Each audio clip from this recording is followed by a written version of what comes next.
I just want to clarify a couple of points made in examination in chief. You referred in examination in chief to your own knowledge of the use of car park in the ceremonial area, and you said it was used as a car park, in your view, during weddings, funerals and events. Can I ask precisely how many of each of those events you've attended? I've not been able to attend any of the weddings or funerals, no. And how many of other events, major of the ceremonial events, have you attended? So no weddings, no funerals. I haven't attended any of the events. I've been to the site a number of times. I've not witnessed any of the events. Okay, so you can't say that it's used as a car park during any of those events because you have no direct experience of that. From my discussions with my colleagues and with the other evidence, it does appear that the space has been used primarily as a car park. Certainly is used as a car park almost exclusively through the year. Okay, but you said in your evidence in chief that you had knowledge of the use of that area as being for parking during those events, and that's not the case then. From documentary evidence, there's the photographs on Mr. Arden. Mr. Adan. Mr. Adan, sorry, apologies. Mr. Adan clearly do show in his proof that there is parking happening whilst the flag raising ceremony is going on. The video from Mr. Leach, which was also the flag raising ceremony earlier this year, clearly cars were visible in that. And the video that we presented to the inspector.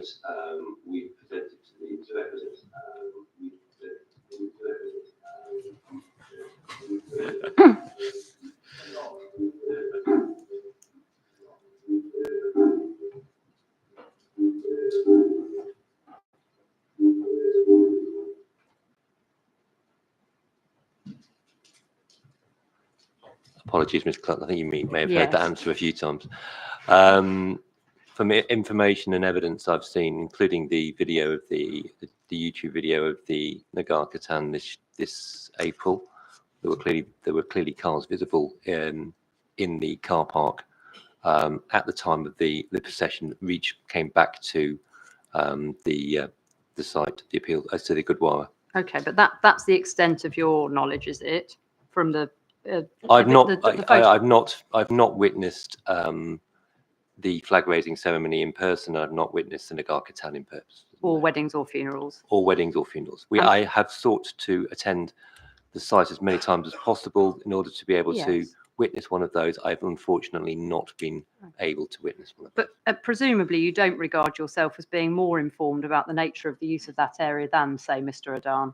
Mr. Adan is present on, I would assume, most days of the week, so he would be aware of the daily activities, yes. Okay. Although he didn't reference the car parking this in the Nagar Katan this April. Okay. Now, I also want to clarify a point you made in chief about viability, and I think that you said that the level of affordable housing that had been set had been based on the school costs being included. Did I understand your answer correctly? I think that what the amount of affordable housing is based on the maximum viable amount of affordable housing that we can provide on a site. But that doesn't take into account, does it? The assessment that's been undertaken in the viability appraisals presented doesn't assume that the housing bears the cost of the school or any part of it. I believe it's the agreement with Located, and I've not got the full details of the agreement Located and A2 Dominion, is that the school is enabled by the development coming forward from A2 Dominion. Yeah. Well, I'm going to come back to that point in due course. I'm just asking you now about your understanding of the viability appraisals that have been presented in the application. Have you read those? Yes, I have, yes. Okay. And we can agree, can't we then, that the initial viability assessment that's at 1.3.8, core document 1.3.8, that expressly confirms that the cost of the school is not included in the assessment of the level of affordable housing to be provided by the appeal proposal. Could you point me to the development? Yes, 1.3.8. Yes. And it's the third paragraph down, beginning whilst.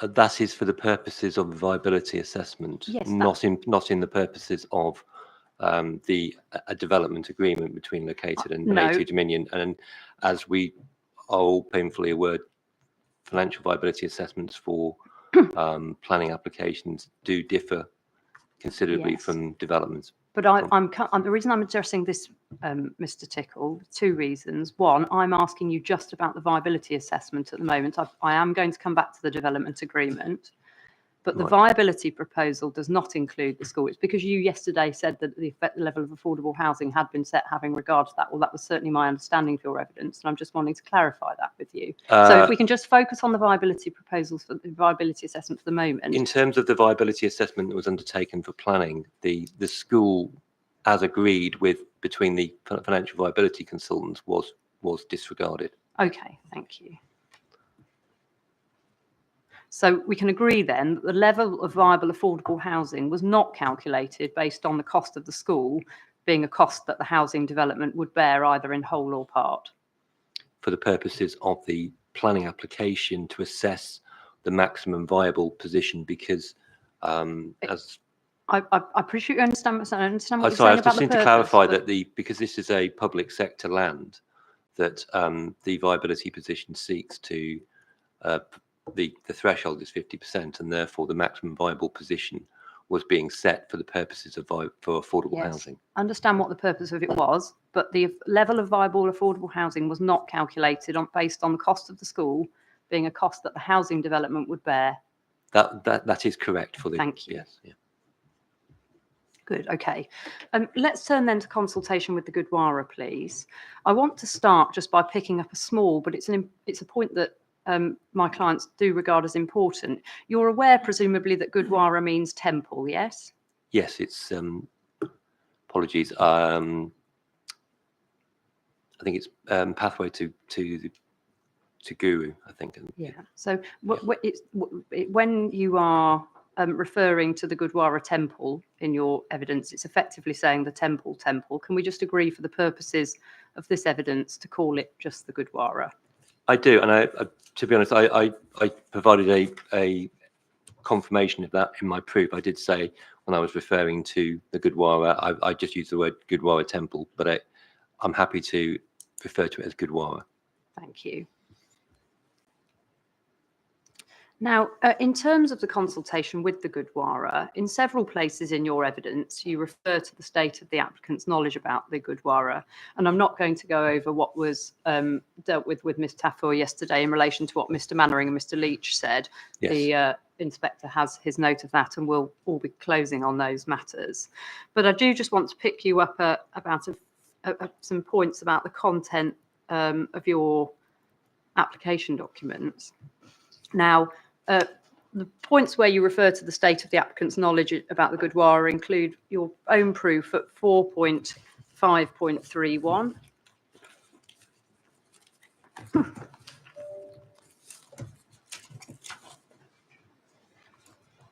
Can you just bear with me? Yeah, of course. Clutton, I'm just going to turn my sound off. My Yes, good point. I should make sure mine's off too. 3.1. 4.5.31 on page 29. Okay. Yep. And you refer to the proximity to the neighbouring Gurdwara temple always having been considered in the evolution of the scheme. At the subsequent paragraph, you say it's been acknowledged from an early stage that it fulfilled an informal function for external ceremonial events. 4.5.33, you say that the activities undertaken by the Gurdwara in the car park were known by the council and subsequently by the appellant. And then there's another reference at 4.35, which is in like terms. You presumably appraised yourself of that matter through a review of what's said in the application documents, did you? Yes, I did, through the statement of community involvement, the design access statement, and the planning statement have all referenced the presence of the Gurdwara. Well, they reference the presence of Gurdwara. I'm glad you mentioned those 3 documents because that's the 3 that I wanted to look at. can we go, please, to the statement of community involvement? It's at 1.3.18. Yep, on there. Yes. And can I ask you to go to section 13, please?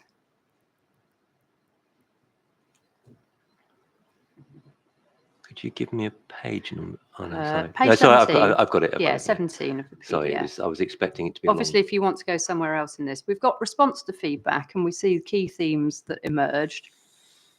We have parking in surrounding streets, parking for the Gurdwara, overdevelopment, noise mitigation, separation between school and residential, and the response there. Yes, yes. Nowhere in this document is there mentioned any sense in which the applicant was aware of the events going on in the car park other than car parking. This is a response to feedback from the consultation. Yeah, and the consultation responses that you received included those from the Gurdwara about concerns about the activities going on in it, didn't it? But it's not dealt with in the statement of community involvement. I just want to deal with what these documents show as a matter of fact. No, it doesn't include the responses.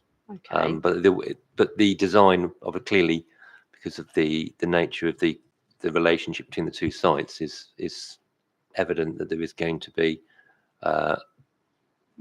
activity happening within the Gurdwara car park. Well, you thought it was car parking in the Gurdwara car park. We can leave that. I understand your... Sorry, car park and ceremonial. I'm happy to read that. But the point is that at this stage, all you seem to address is the use of that area for car parking. You've mentioned the design and access statement as well. Design and access statement addresses matters such as constraints. Can you point to anywhere in that document where the use of the Gurdwara's external areas was addressed in terms of the events that are carried on there? I haven't got the document open, so I'd have to. Well, I mean, I'm very happy if you go to it. You said you had undertaken a thorough review of these. It's a very long document. Apologies. Yes. Yes. Well, I've read it, and to the best of my knowledge, nowhere in the DAS does it mention the use of the ceremonial area for Gurdwara events.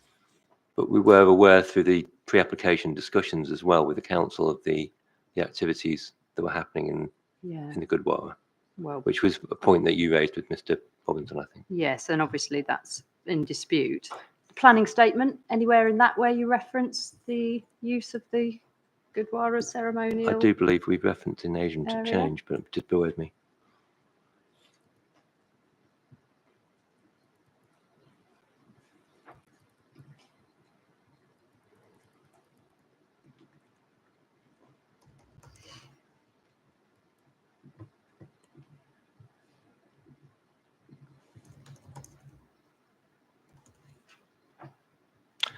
In 733, we said the application scheme has therefore been designed to protect future occupants from any potential noise disturbance from existing uses in order to ensure that the Gurdwara and the surrounding industrial uses can continue to operate successfully and continue to grow. Yeah, and where do you identify what those issues are?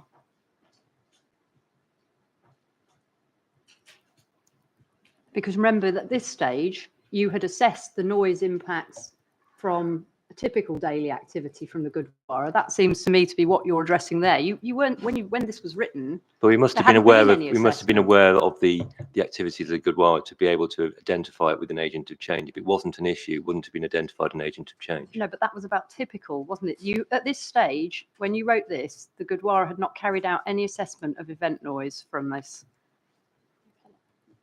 The applicant, forgive me. Sorry, the Gurdwara hadn't. The applicant. The applicant hadn't. No, but this was submitted in October 21. Yeah. So there was an assessment obviously submitted, and we've gone into significant detail from Mr. Leach about what the conditions were in October 21. On prior to that, when he undertook his assessment, and he would have taken into account any activities that were occurring in the ceremonial area stroke car park, which did not include the events. Which did not include the events. Right. No. Okay. So the planning statement is not referring to any knowledge of the events that take place in the ceremonial area, is it? No, it isn't. No. Thank you.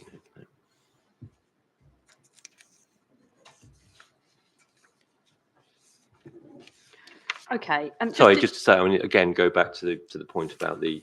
I think that there was a reference in evidence to a letter and pre-application advice from in May 21, which highlighted agent of change issues related to the Gurdwara, and that was from the council.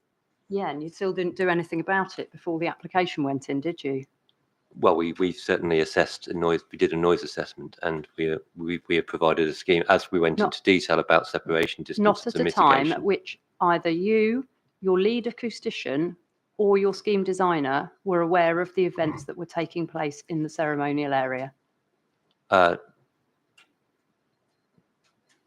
answer's no, Mr. Tickle. I'm happy to say no, but in terms of the assessments that were subsequently undertaken, it demonstrated that they were acceptable. Okay. Well, that's obviously an issue between us. Now, let's. Sorry, it's just worth saying that the first objection that we had from the Gurdwara in relation to the planning application also didn't reference the events, and in terms of Mr. Basuta's letter from, I think it was November 21, didn't actually reference the events. Yeah, and in terms of noise, it referenced aircraft noise. Right, but there's the unchallenged evidence of Mr. Adan that during meetings with the applicant's team that didn't include either Mr. Leach or Mr. Mannering or yourself, that he raised the issue of these events and it wasn't taken on board. It's odd then that Mr. Basuta, who represented the Gurdwara, didn't present that information in a formal objection letter to the council during the life of the application. Well, I don't think that's quite right, but bear with me.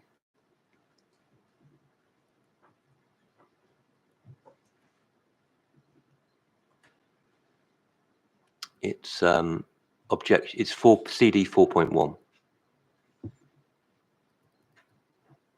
Well, that's not the only letter prior to the determination of the application. But it's the first letter that. Okay, it's the first one. But then in March 22, which is pre-application, the issues are raised. No, sorry. March 22 is post-application. Well, predetermination. Predetermination, yes.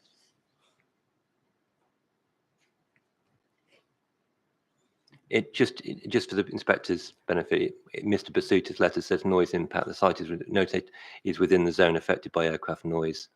The applicant's report proposes mitigating measures to safeguard internal school buildings, but it doesn't reference in any way the use of the ceremonial area or car park in relation to noise. Okay, but as we've already discussed, we have the uncontested And sorry, and of Mr. it actually references the noise from the school playground affecting the operation of the Gurdwara, and not the other way around. Yes, and as I've just said, we do have though the unchallenged evidence of Mr. Adan that this issue was raised with the applicant during its meetings that were referred to in the statement of community involvement, that the issues were raised, but that they were not taken on board. I wasn't at the meetings, and I can't confirm. All I am aware of is responses from people who were at the meetings to say that there was mostly the concern from the Gurdwara at those meetings related to the loss of the car parking on the site. Okay. That is anecdotal, so I can't. No, you don't have any direct knowledge of that. No. Mr. Adan does, doesn't he? Yeah. Thank you. Let's turn then to policy, please. Now, I'm only going to deal with a few points. I'm not intending to go over the ground that was covered by Ms. Tafur, but there are just a few general points that I want to address. I just want to deal first with your policy table at proof page 19. I think this is a very short point. It's 19 of your proof where you've got a policy compliance table. Yes, I'm there.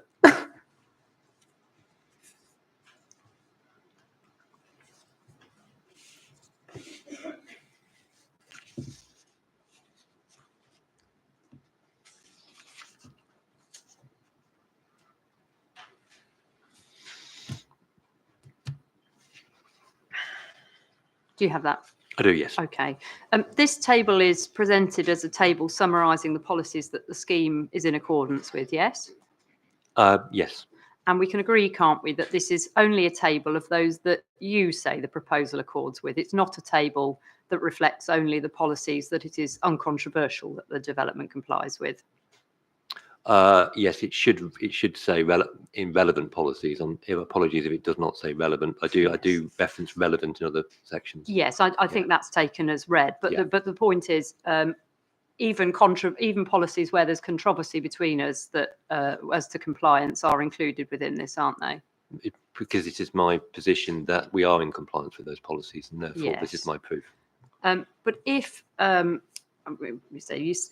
if we look at the policies that the Gurdwara says conflict with this proposal, it's fair to, and they're set out in Mr. Robinson's proof at page 15. I'm not sure we need to go to them, but they're identified as being D3, D4, D6, D13 and 14, GG1, GG2, SC4, SC5, CC1, CC2, EQ5, CI1 and CI5. It's like, that was a lot of... It is a lot of policies. The short point that I'm going to make, I don't think we're going to need to go to them, because the short point that I'm going to make, Mr. Tickle, is just that if the inspector accepts the evidence of the Gurdwara, and indeed in respect of many of those policies, the council, what we can say is that the number of policies that would be taken out of this table is quite considerable, isn't it? Yes, it would be. There would be a number of policies that would be taken out. So there would be on balance, there would still be. I'm not taking Mr. Tafor's point yesterday. It's not a matter of weighing the number of policies. It's the relevance and the weight of those policies. But yes, there would be a number of policies that would be removed from that. Yeah. Now, we dealt, as you just mentioned, you dealt yesterday with the question of whether non-compliance with a single policy is capable, or a small number of policies is capable of justifying refusal, and I don't need to go over that with you. I just want to go over a short point about allocation, which I don't think will be controversial. We can agree, can't we, that the principal benefit of an allocation in planning policy terms is that it establishes the principle of development. It establishes the principle of development for development sites. That's the purpose of the. It doesn't mean that other sites can't come forward, but it certainly means it's a helpful guide to assessment of where a site it has been designated for a number of years as a development site. This site was also, I believe, designated within the previous local plan as well. Yes, there's no dispute about that, and we are going to struggle to meet my time estimate if we I will try and keep my answers a bit more brief. Sorry, thank you. Now, in terms of, as you said, principal benefit is that it establishes the principle of development, and if the nature of the proposed development accords with the nature of the development identified in the allocation, it's not going to be open to a local planning authority to object to development on that basis. So on the basis that the nature of the development is inappropriate, for example. It would be unusual, because the principle of development would have been established through the local plan process. Yeah. Now, what the allocation doesn't do, though, is make any form of development of the allocated nature acceptable in principle, does it? No site allocation does that. No. If an applicant has made an application for a full detailed planning permission, it will be necessary for it to demonstrate compliance with the detailed development control policies as well. That's taken as read, yes. Thank you. Good. Okay. Finally, can I just pick up on a point in relation to the MPPF, please, and MPPF 25? Can you just bear with me? It's the only document I haven't got open. Sorry. No, I haven't got it open. I, like you, have about 4,000 documents open, and it's becoming quite unwieldy. 25, did you say? 95, sorry. 95, I did say yeah. 25, but I didn't mean it.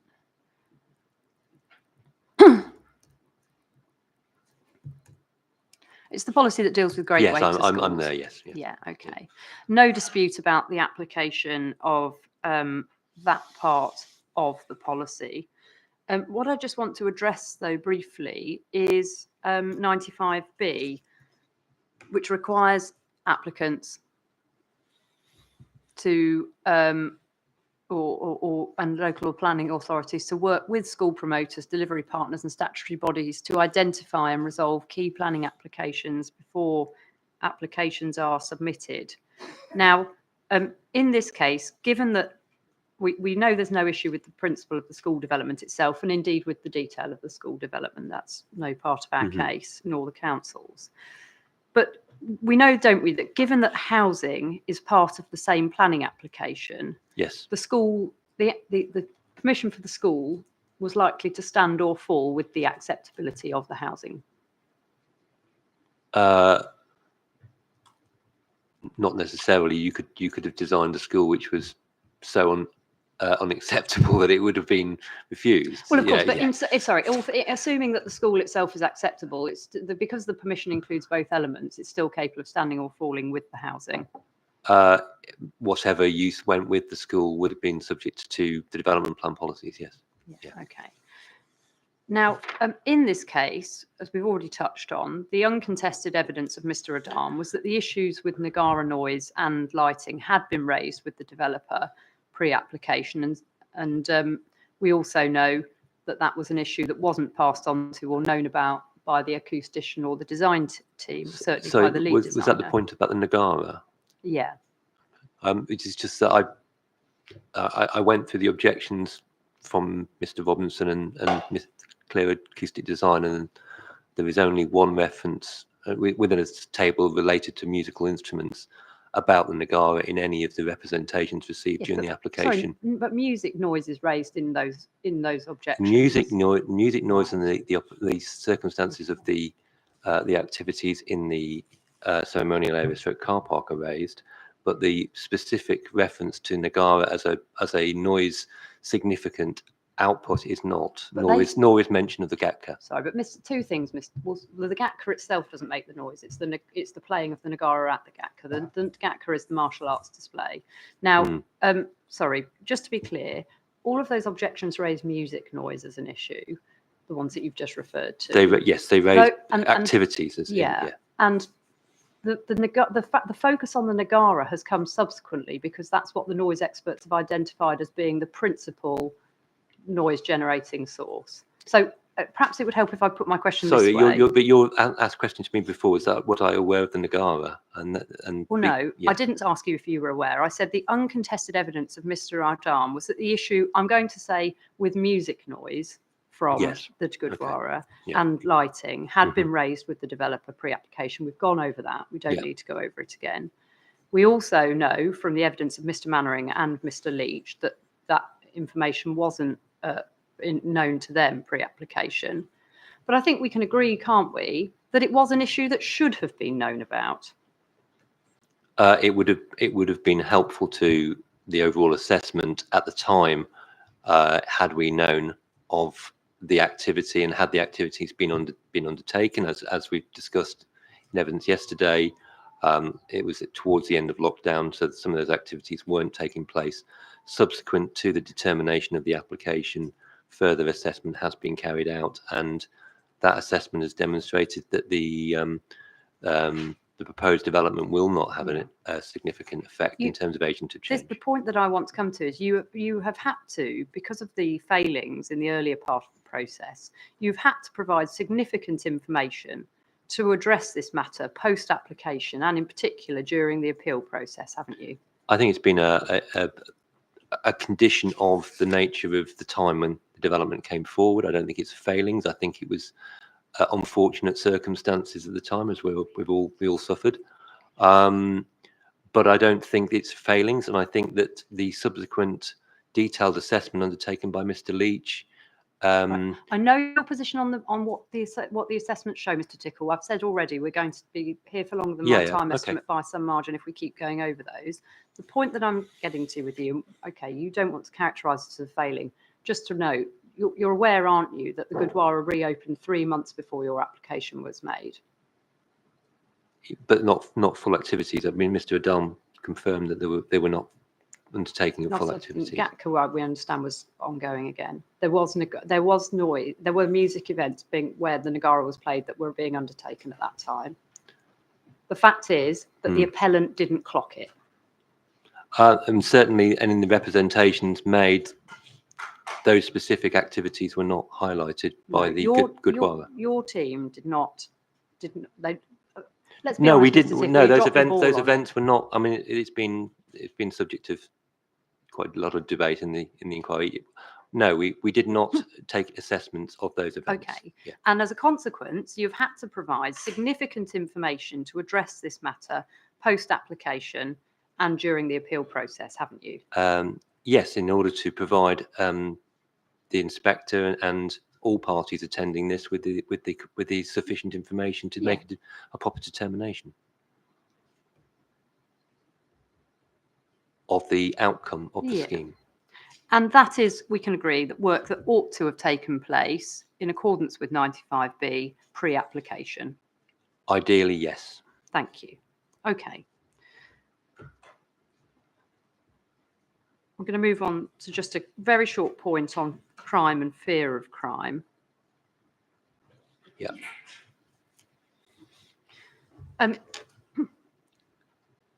The suggestion has been made on the behalf of the appellant that planning should assume the efficacy of the criminal justice system, and that there's no need, therefore, to take into account the potential for criminal behaviour during the design process. Sorry, go on. Can I ask you, do you think that's correct as a matter of principle? I wouldn't necessarily agree with that. I think secure by design is a very long established principle in planning. We often have many dealings with the Metropolitan Police as secure by design officers. Often they have many different names across many different boroughs, and the assumption is to look at design mitigation to help mitigate the potential effects of crime, which we did in this application. We met the secure by design officer. Okay. And in relation to paragraph MP 130 of the MPPF,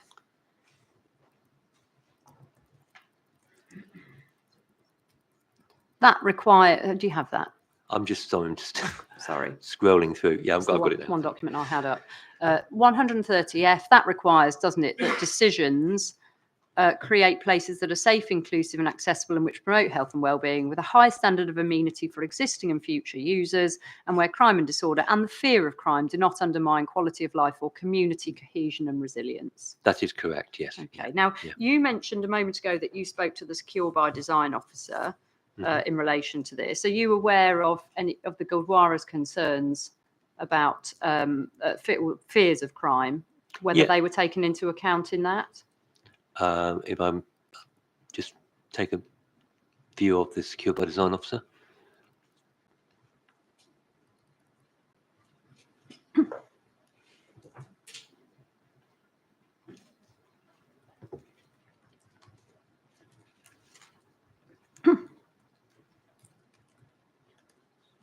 It's not clear if the Gurdwara's particular concerns were highlighted in the response. Okay. But obviously, in terms of the design process, it's not clear what the concern about crime would be in relation to our scheme.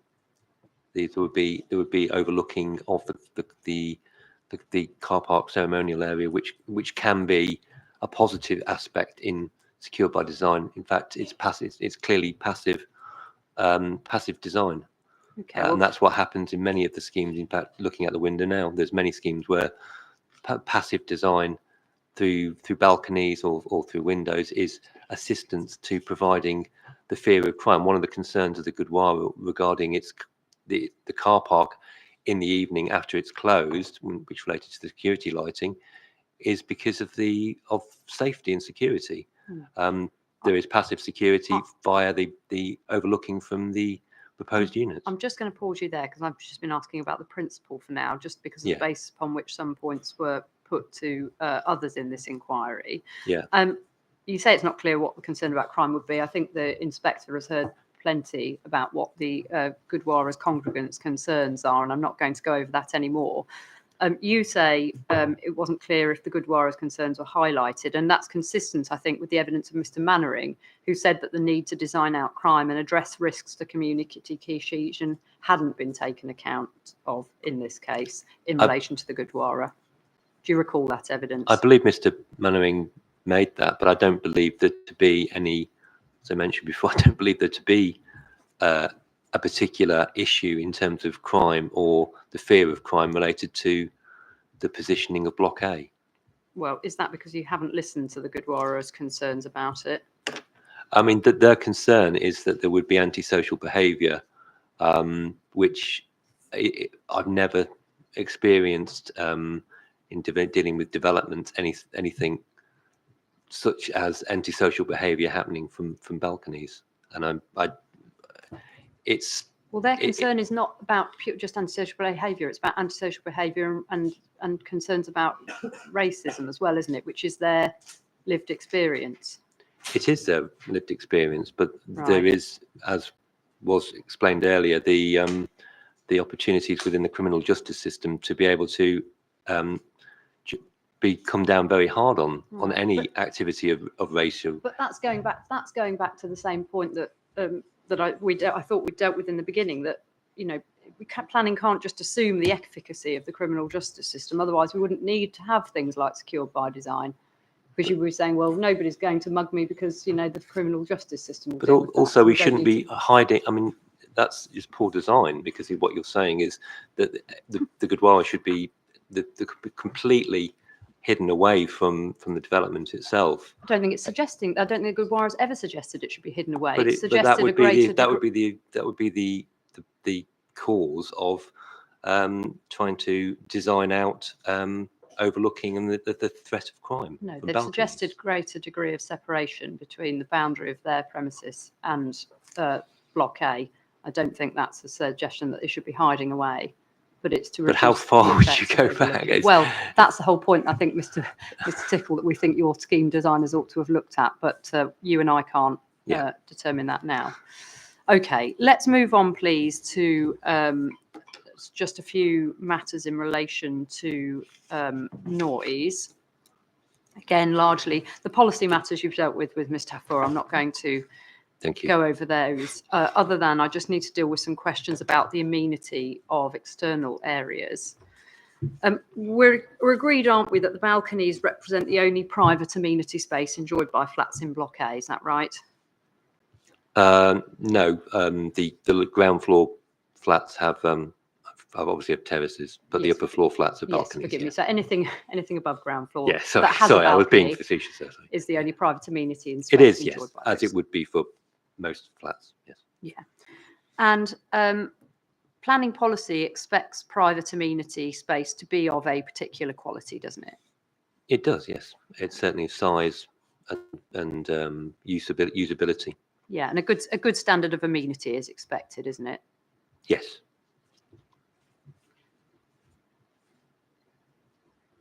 Can I ask you, please, to take up? I'm just going to, sir, just for your note, I'm not going to take Mr. Tickle to them because we've agreed that a good standard of amenity is required. But the policies that I would have referred to were D6, parts A and B and D, plus supporting text at 3.69. I'd also referred to the housing SPG, the Mayor's housing SPG at 2.3.31, and also policy SC5, just so that you've got a note of those. I'll obviously include them in my closing submissions as well. Can I ask you, please, Mr. Tickle, to take up CD 12.2, which is the World Health Organization noise guidelines? And don't worry, I'm not going to be asking you about the technical detail of these, but I just want to look at a short point in them. I'm at the document, yes. Good, thank you. All right.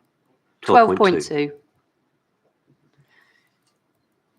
And can I ask you, please, to go to, I think probably page 17 is, actually, let's go to page 14 first, please. Is that PDF page? It's 14? PDF pages, yes, sorry. Yeah, it's not the easiest document to navigate. No. Is that the one that starts? The first paragraph says noise, comma, yes, as well as. Yeah, exactly. It's 14.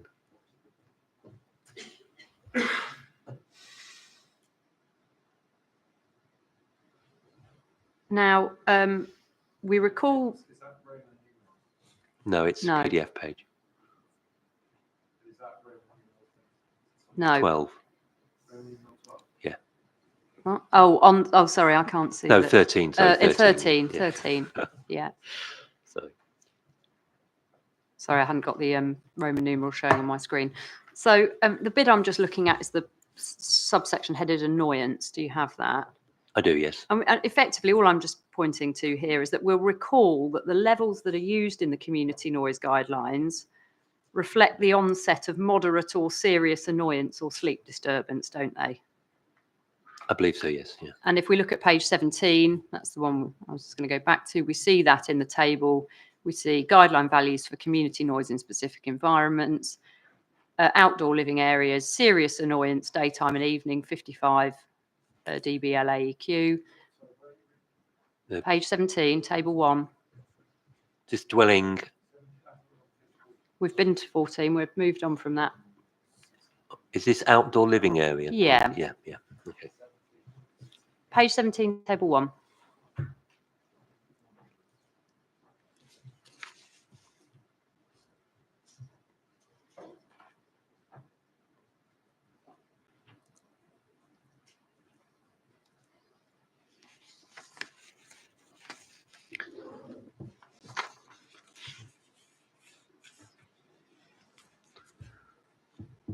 Do we all have that?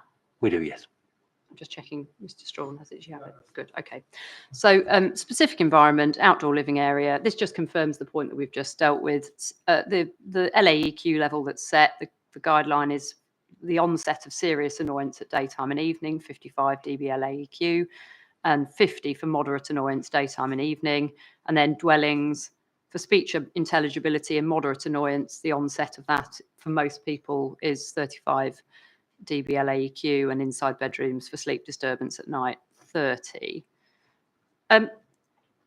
We can presumably agree that providing good quality, usable amenity space requires something more than just avoiding the onset of annoyance. Serious or moderate annoyance.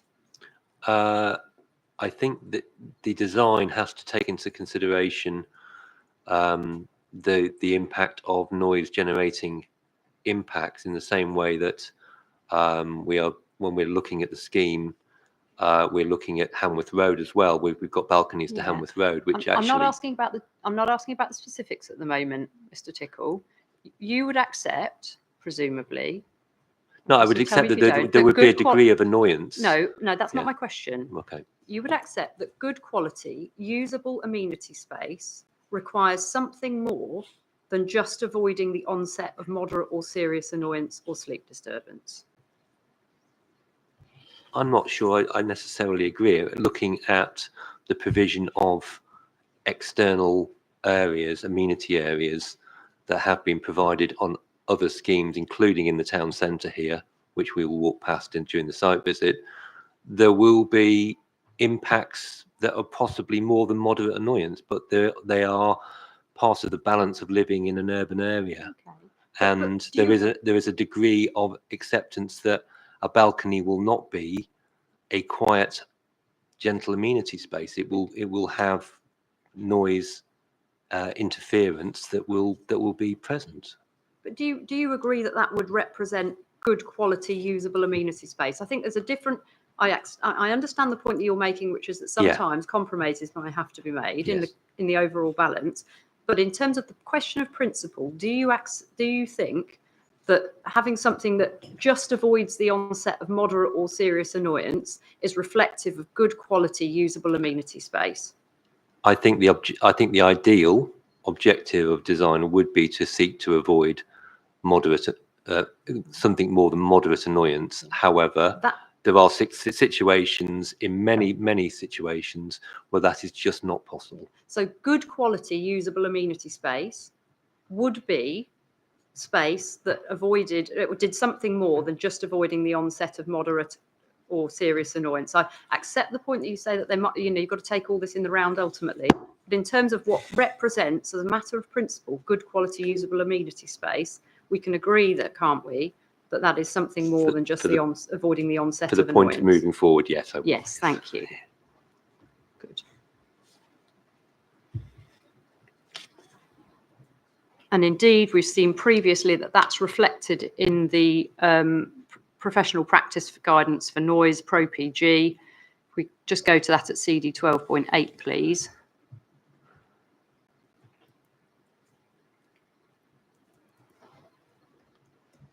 Which page, Miss Clun? Oh, it's paragraph 2.48 on page 17 of the PDF.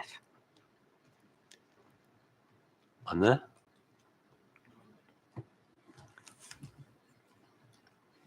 And it's just really to note this effectively confirmation of that point at paragraph 248. It says the advice in BS 8233 states Sorry, that, I must be in the wrong page. Is it 217, did you say? page 17, 2.48. Oh, sorry. Cloth ears. 2.48, yes. Yeah, for that. And it talks about the advice in BS 8233 that we've discussed with Mr. Leach and Mr. Duncan, that the resulting noise levels outside never a reason for refusal as long as designed to be as low as practicable. That's the advice in BS 8233. But it says, whereas to comply with policy guidance, an amenity space must have an acoustic environment so that it can be enjoyed as intended. So we see there a distinction drawn between what the standard requires and what planning policy requires, don't we? I can, yeah. I would just reference there was a long debate about where 8233 was engaged, but I won't go into that. Yeah, we don't need to. Evidence, we know where the battle lines are drawn on that point, Mr. Tickle. That's none of us have got the will to go through that again. Good. Okay. So let me understand then, because you've referenced several times to compromises need to be made, balance of situation, balancing things like urban location, noise on Hanworth Road. Is it your case that the balconies that have been included as part of the scheme are intended or have been designed and do in fact offer good quality private amenity space in terms of that point of principle of doing something more than just avoiding the onset of annoyance? Yes, I do. And I think that if you were to look at the development as a whole, I would much rather personally be sat facing the Gurdwara ceremonial area car park than I would be facing Hanworth Road or possibly the Thompson Road properties on a personal basis. I do think they're good quality. They're quiet, generally quiet. There's not a lot of activity on there. The events that have been identified are so infrequent as to make those spaces actually attractive and usable spaces. Sorry, are you just talking about the 15 events a year? Because there are 200 funerals and weddings that. But they're not noise events. Well, they're not Nagara noise events. They're not producing no noise, are they? But I thought it was common ground that there was significant noise events with the three noise events and the 12 events in the gap. Yeah, but the other events the Guru aren't festivals, the weddings and the marriages. Weddings and funerals. I thought were common ground that they weren't noise events. Well, they're not significant noise events, but they're not silent, are they? They're not, but okay. Certainly nowhere near the level of Hanworth Road. You would presumably say that those balconies had been intended to offer. And they're also very infrequent. In terms of their events, they may be frequent, but they're actually quite short. Do you know how long weddings or funerals? I think the evidence of Mr. Adan and presented by Mr. Robinson, I think, was that the events come through. There's a Milne at the entrance. They walk through, and then the wedding happens inside the Gurdwara, and then there would possibly be a reception in one of the reception rooms. I don't think that's quite how it's played out, because the Milne takes place and is an event that happens in the. It's not just a walking through. We had this point with Mr. Mannering, but you don't have any direct understanding of how long those events take. No, I don't know. No. Okay, all right. But from the evidence of Mr. Adan, it wasn't. It didn't appear to be hours. Okay, that way. Well, the inspector can take a view on that. Just in terms of those balconies again, you say they're intended to offer usable amenity space in accordance with the mayor's requirements, and that would include being usable for the purposes of sitting out and enjoying private recreation. Yes, I do. Yes. Yes. Okay. Thank you. All right. I just want to look at one point in relation to the implications of the agreed noise of noise levels, and plainly there's a difference of opinion about what's what. We know from Mr. Leach's evidence, and I'll just ask you, maybe we just take this up for a moment so that we've got it to hand. It's paragraph 5.15 of Mr. Leach's evidence.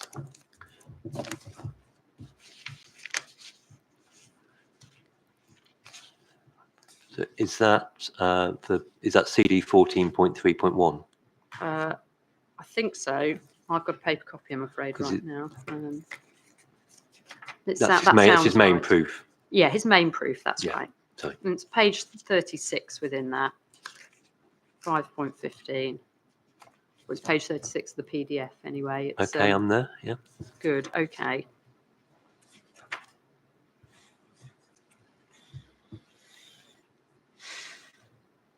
Now, this was the table in which Mr. Leach identified an event as being above Lowell but below Sol, so OL, observed adverse effect level. Yeah, lowest observed, yeah. Yeah, above lowest observed. Yeah. So it's observed adverse effect level, which he identified would be present and intrusive.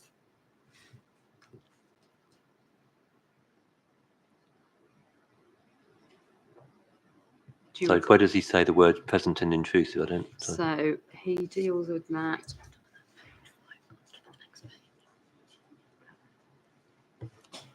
Sorry, it's just on one of these pages. This is based on his readings from the 8th of November and the 14th of April. Yeah.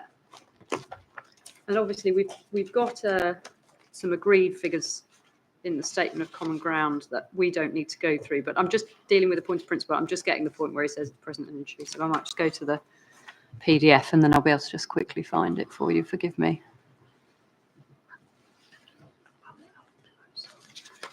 Oh, yeah. Sorry, here we go. I've got the point. It's so at 5.19, he makes a point that one of the noise events is above Lowell but below Sol. Do you see that? Yes. And then his figure 2, you have to reference this back to his figure 2. Figure 2, which is on page 10 of the actual, page 10 of 68 of the actual document. I don't know what the PDF page is. It's the table that sets out the bit from the NPPG. Yes, sorry, the bit we went through with Mr. Full.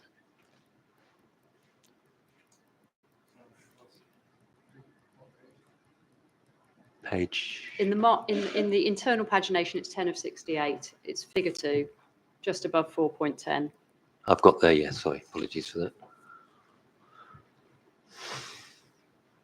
Okay. And so you have that. Sorry, Mr. Yes, I do. Yes. Good. Okay. And we can see there, can't we, that the PPGN, rather than the MPPG, planning practice guidance on noise, the government's planning practice guidance on noise, says that where something is above lowest observed adverse effect level, but below significant observed adverse effect level, that is regarded as a response that's present and intrusive, and it's the action is mitigate and reduce to a minimum. You see that? Yes, it is. And then, obviously, for Sol, we've got present and disruptive, and that should be avoided. Yes. Yes. Yeah. The short point that I just want to deal with you is, if noise events or when noise events are taking place that are regarded as either present and intrusive, so observed adverse effect level, yeah, or of course also follows on from that if they're Sol, significant observed adverse effect level, you would accept presumably that during those events a good standard of amenity would not be offered in the external amenity, those external amenity areas, or to the extent that those thresholds are breached in relation to internal amenity areas in relation to those areas either. In the limited period where the activity was occurring, possibly, albeit it would depend on the noise levels at the time. Well, if they are, sorry, just let me finish. Sorry. But I was aware that because 8283, there was agreement that 8283 was or wasn't engaged, and that's a point that's in the noise evidence. This wouldn't necessarily be a consideration. Certainly the evidence of Mr. Leach was that the noise from the GATCA would not affect, would not have an adverse effect That's upon the about- balconies. That's So about the substantive noise evidence. I'm asking you about the principle. If noise, I know that there's a dispute between us about whether observed adverse effect levels are arising or significant observed adverse effect levels. Yeah.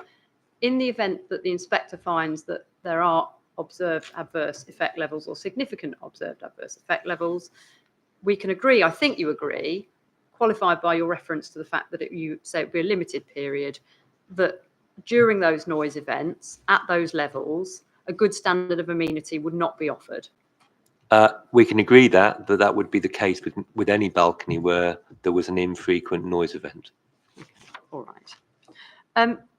Thank you. I just want to turn now then to a short point, please, in relation to the kitchen extract fans.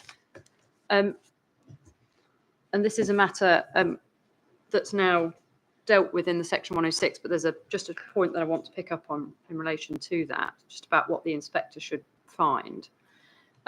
In cross-examination of Mr. Leach, you'll recall that he accepted that the kitchen extract fan had the potential to cause disturbance to residents of Block D as a matter of principle. Do you recall that? Yes, he did, in terms of the principle of that, yes. And he all further accepted, again as a matter of principle, that adverse impacts identified should be mitigated. He did, yes. He also identified that there was no apparent objections to that extract fan, although it had been operating for many years close to existing residential properties. He did. That's well, I say that's irrelevant to agents of change, but let's just stick with the questions for now, please, Mr. Tickle. On the basis of the assessment that was presented by Mr. Duncan, he also accepted that there would be an adverse impact that could and should be mitigated in relation to the external areas of Block D. We were of common view that the internal areas would be adequately protected by the glazing. Do you recall that? Yes, I also recall Mr. Duncan said that the duct on its own would not be a reason for refusal. Well, no, because it can be dealt with by mitigation. Yes. Yeah, and that's the point. So as a consequence of that, and we're very grateful for this, the kitchen provision is now made for the kitchen extract fan in the section 106. Yes. However, that provision, unlike others, is subject to an explicit blue pencil test. And so I just want to look at what advice the inspector should have in relation to this. We can agree, can't we, that if the appellant's own witnesses accept that there's an adverse impact which requires mitigation, along with the witness for the Gurdwara taking the same view, there would be no reasonable basis for the inspector to find that that particular provision for the kitchen extract fan should be struck out. Could we go to, sorry, apologies, could we go to the 106? Or maybe this is the point for 106. Maybe that's why I just wanted to deal with the principle. Could you repeat the question again? Yeah, of course.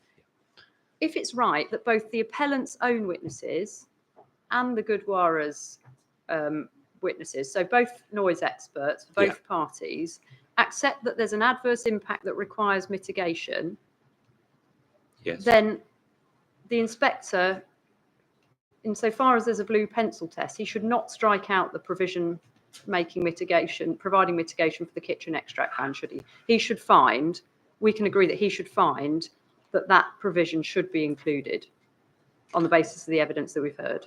Well, I'd go back to Mr. Duncan saying that the duct itself was not a suit on its own would be a reason for refusal. So it is a determination based on the mitigation that is being offered.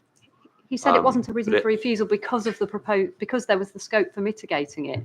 So now that if we're not mitigating it, then it would be an issue because it would be in conflict with agent of change and principles in relation to potential for adverse noise effects.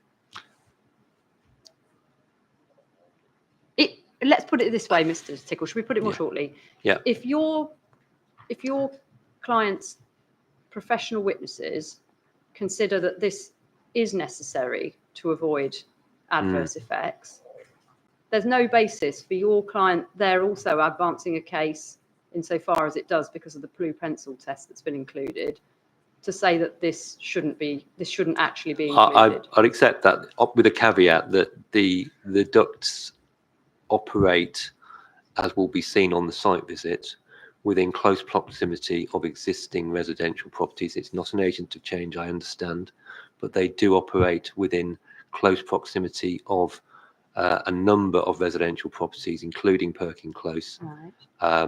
And both in terms of noise and odour, there has been no objections to those. So it's not clear, whilst we accept there may be an adverse effect in terms of noise, it may not be sufficient as to require the mitigation, but it is something that we have put forward in order to overcome one of the concerns of the Gurdwara. Well, Mr. Leach accepted that it could and should be mitigated, that adverse effect, didn't he? So he did, yes. Okay. Yeah. So you would also endorse that view?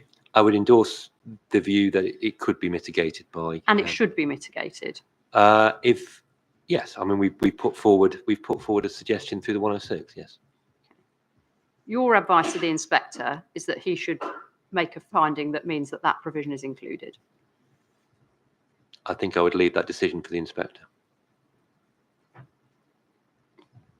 What would your advice to him be? We would be happy to see the mitigation, but Okay. without the blue pencil. But All right. Well, it's down to the inspector and his judgment. Right. I think we all know what that means, really, Mr. Stickle. Okay. Lighting. I think we know where the battle lines on lighting are, and I don't think I need to go over those in any great detail. There's just a couple of points that I want to pick up on. The inspector's going to go to the site. He's going to take his own view about whether this is an issue that could give rise to concerns. But I just want to ask you this. The design and access statement makes clear that your professional team does have a lighting specialist as part of the professional team that's advised the client. They did, but that assessment was based on an internal light assessment. Yes, I appreciate that. But what I'm saying, you had instructed a lighting professional. There was a lighting consultant as part of the team. Yeah. Yeah. And I didn't personally instruct. I think the answer that you've just given tells me what the answer to this is. They have not been asked to and have not considered either in a substantive or qualitative way the question of whether the lighting at the Gurdwara would be disturbing or not. No, we would not consider that to be an agent of change issue because it doesn't cause a nuisance. Well, whose view is that? What's up? Or would be the professional view taken of just assessment of the site. Professional view taken by what professional with what relevant expertise, though, if not the lighting consultant? The planning consultant, the design, and the architect. Is that you, Mr. Tickle? Well, it wouldn't have been me at the time, but it would have been the planning, Rolf Judd planning. Yes. Okay. And are you able to help me with whether we know whether they've undertaken a nighttime assessment? No, we haven't undertaken a nighttime assessment. No. Oh, okay.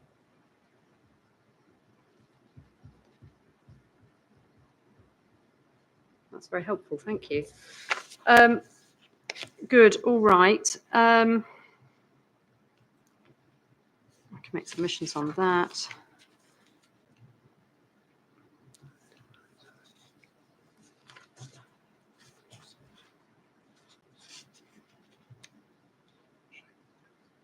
Design. So I'm going to ask you your view now. I've got some questions on overlooking and the proximity of the Alice Way properties to that Mr. Tickle has raised. Would you find it helpful for me to go through those, or are you content to go to site and make your own assessment? I'm conscious that we have heard quite a lot on that now, and I do wonder, in view of the time, how useful that's going to be. I've got a last series of questions then on the point I said I'd come back to right at the beginning, which was the contribution, the financial contribution that the scheme is making, the housing is making. But I don't have any particular desire to hear more about that. I've heard a lot about separation distances, and I'm aware of the arrangements, and I'll see on site myself. Okay. So I'm content that you don't I'll deal with close that. on it, but I think, like you, I'm not sure that much is going to be achieved by Mr. Tickle telling you that he thinks that there is overlooking and me saying that there isn't. Good, okay.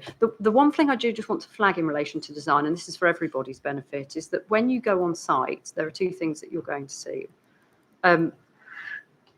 You are going to see that the Gurdwara has erected some telescopic poles. They've had them professionally erected that represent the height of the proposed Block A. It doesn't quite do the full length, because to do the full length would have gone outside of its demise. I just wanted to alert everybody to the fact that they were going to be there. We're obviously very We're aware of that. We've seen those. Yeah. You have seen those, yeah. We're very happy, obviously, to the extent that the appellant's team wants to check the heights of those. There's no issue taken with that. We're not suggesting they have to, but that is there's no... I haven't seen them. What do you mean by the proposed height of Block A? Because it's not on your site. No, it's on. They've done it from the ground level within our boundary. But that's not where the building sits. So it's just to give me an indication of how high the building is going to be. Exactly, exactly. So are the poles? It's a visual aid. Are the poles 17.2 meters? I would have to check with what exactly. I don't know how we would check what the height of them is.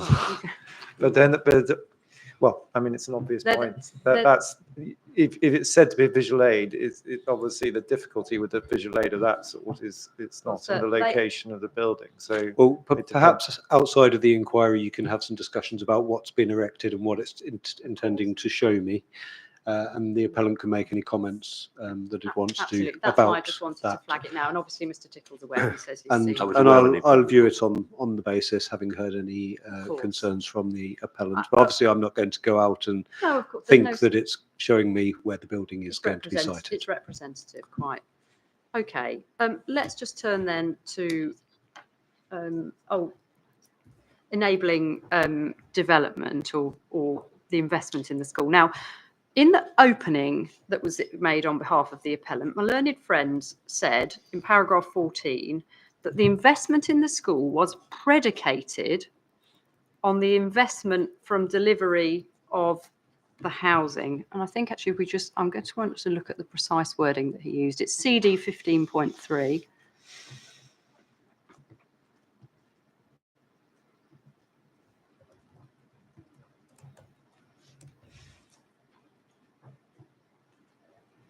I'm sorry, I'm just getting this myself now. And it's paragraph 14. Sorry, which CD 15.3, it's your opening, or my learned friend's opening statement, paragraph 14.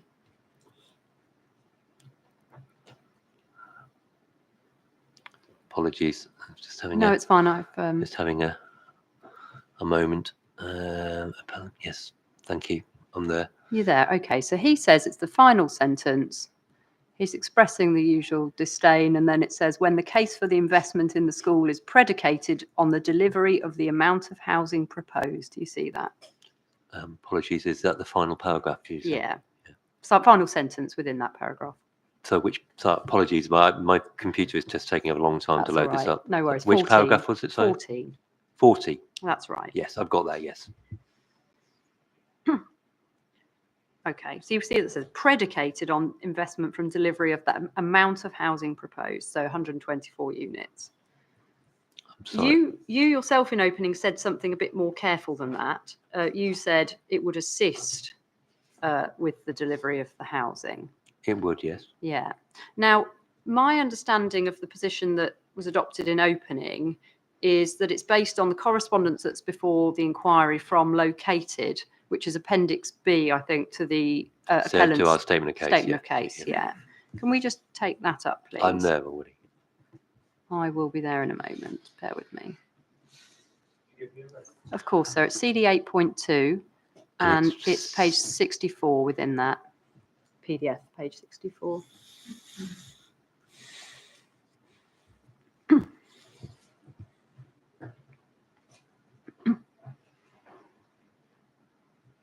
and it's actually on page 65. Yes.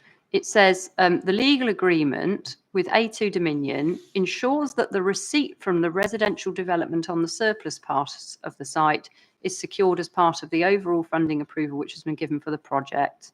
The capital receipt from that residential component is the basis upon which the funding approval has been provided as representing value for money for the project as a whole. You see that? Yes. Okay.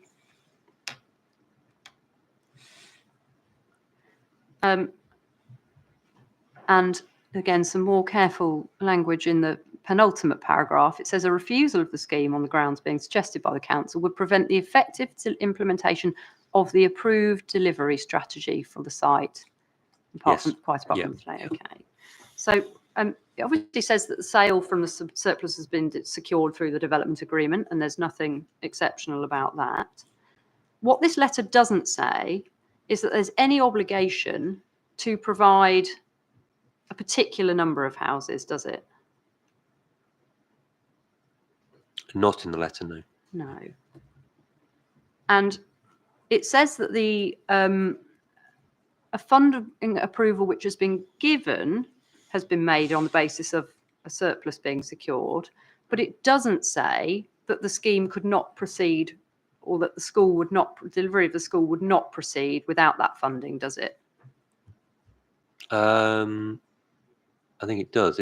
Paragraph above says the above affirms why the school and residential elements of the proposed development on the site are indelibly linked and have therefore been included within the same planning application. Well, they're indelibly linked, but it doesn't say that one will not be delivered without the other. Well, again, going to the paragraph before, the capital receipt from that residential credit is the basis upon which funding approval has been provided. Yeah, that's that. I didn't dispute that, but it says that the funding approval, which is unsurprising given that the housing is proposed, but it doesn't say it couldn't proceed without it.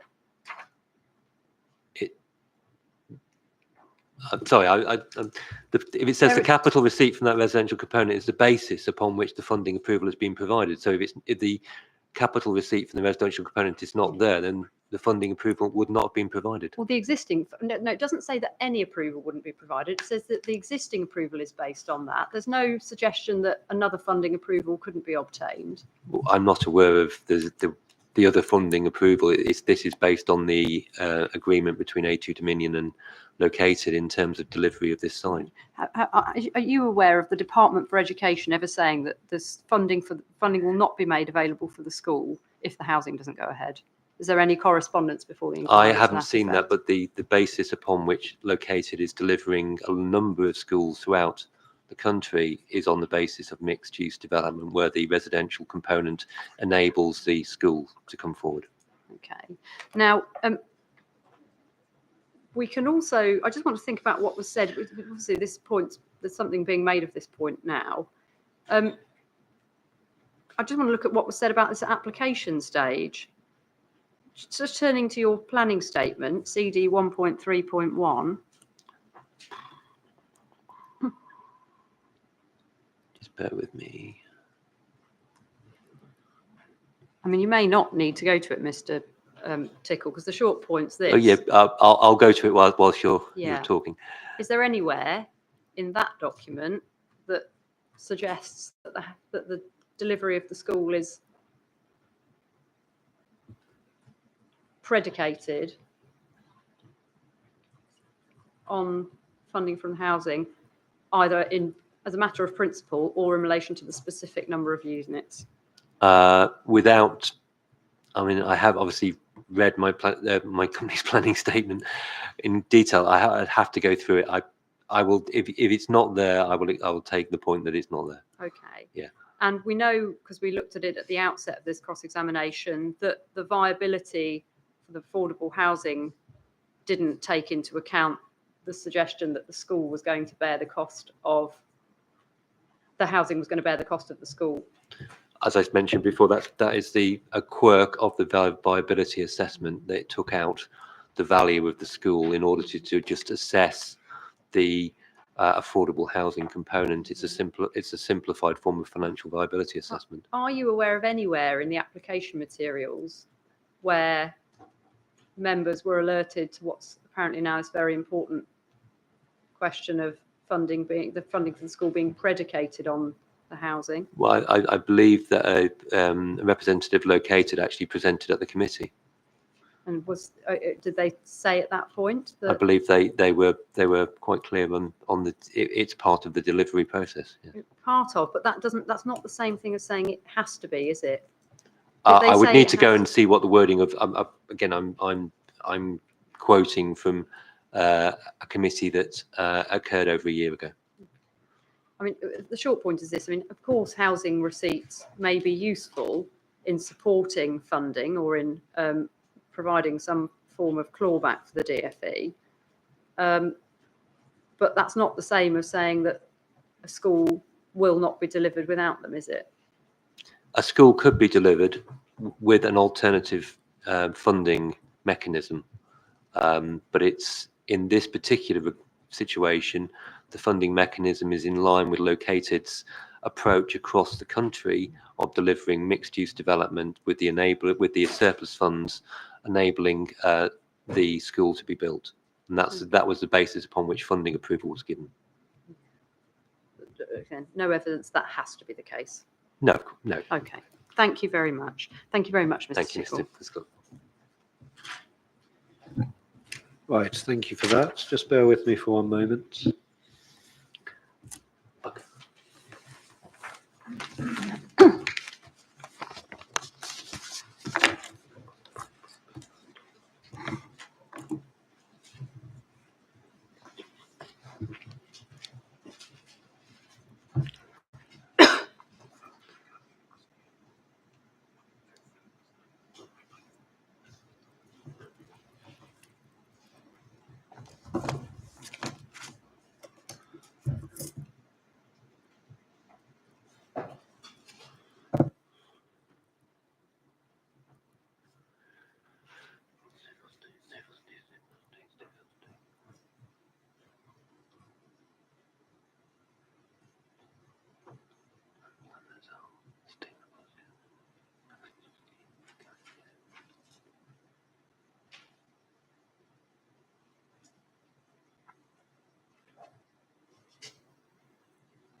Right, okay. Mr. Strawn, any re-examination, please?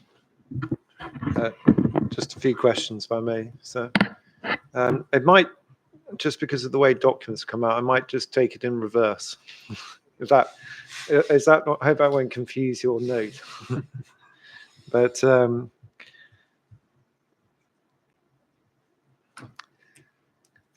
yeah, just in relation to funding, we've been to the letter from the Department of Education. You've just been taken to that, Mr. Tickle. Yeah.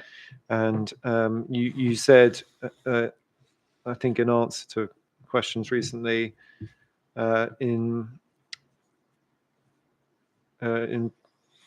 sorry, apologies, lost my place. You referred to the funding approval mechanism that's identified in the letter. Yes. And you said that was in line with Located's approach across the country. Do you recall that? I do, yes. If this funding arrangement falls away because of refusal, are you aware of any other funding approval for delivery of the scheme of a school on this site? I'm not, and I'm also aware that Located are deeply concerned that if there was a refusal, that this school would, as they said in their refusal on the scheme, it would prevent the effective implementation of the approved delivery strategy for the site, as well as the delay to the delivery of much needed educational facilities. Thank you. That latter point's in the part of the letter you weren't taken to, I think, isn't it? Yeah. Can I then, you were asked a number of questions about noise again. You recall that? I do, yes. And I just want to pick up on Again, apologies, it's in reverse order. But where we went to was some questions about the balcony spaces. Do you recall that? I do, yes. Whether are they good quality amenity space in light of their environment? You gave some answers about that, and you thought they were. And as part of that, you were taken to Mr. Leach's evidence, paragraph 5.15, as I recall. Yes, I'll just go to it.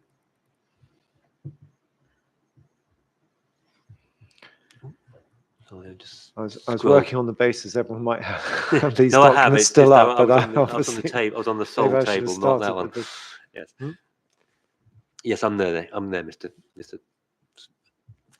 Strong. I think the entry.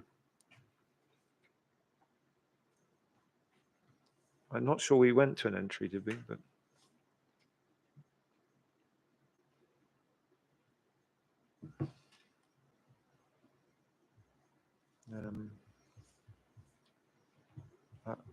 I was trying to. What noise reading did you think that was being identified here in relation to the balconies? I wasn't clear because we went to here and then we went back. We went to the table. These noise readings relate to living rooms and bedrooms. Yes. But if you want to follow I think the thinking through, if you've got the core document on noise, statement of common ground, 8.16.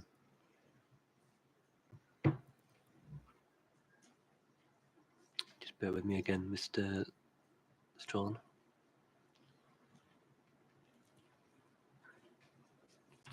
8.16 was that? Yes. Yes.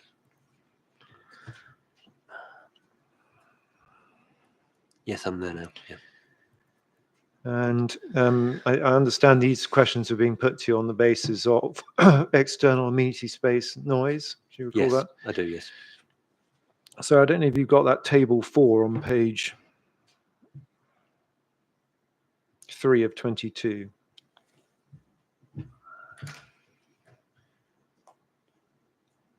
And you recall, in statement of common ground, Yeah. you recall we had some discussion.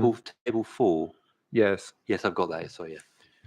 And so I don't know if you've got an annotated version, but you recall that, and we'll cover this in closing anyway, but in order to convert these figures to 16-hour Yes. figures for external events and to use Miss Clutton's guideline of 50 to 55, do you recall that? I do. Which Yes. are all Yes. 16 hours. You have to take away 12 dB.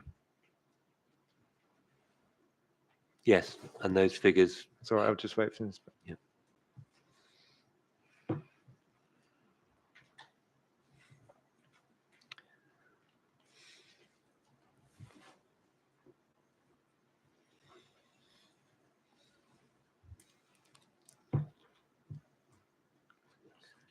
And so I hope that makes sense. But if you look at the external 1-hour event noise level, you see that you've got an LEQ of 1 hour, and as was agreed, in order to compare that against the guidelines, any of these guidelines, you need to convert it to a 16-hour, and you take 12 away. Yes.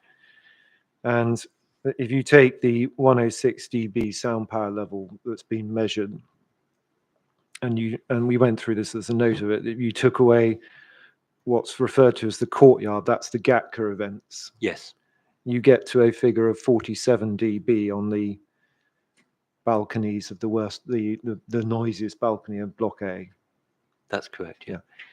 And just doing the exercise Miss Clutton invited you to do, if the noise on the balcony is 47 dB, and I think she referred you to a level of 50 or 55. Yeah. Is there any concern in your part as No. to the levels of noise there?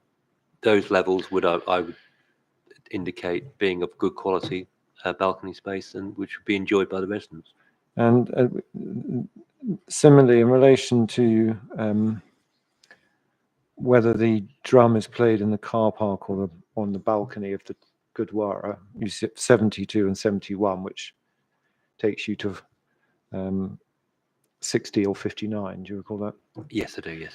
And there was a long, I don't know whether you are aware of the long discussion about frequency of events and how you deal with them under the British standard. Yes. But certainly, as far as Mr. Leach is concerned, I believe Mr. Duncan, you don't design buildings or amenity space for occasional events, for example, fireworks night or events that occur infrequently. Do you recall that? I do, yes. Yeah. And it was the engagement or not engagement of 8233 because of the infrequency of the events. Yes.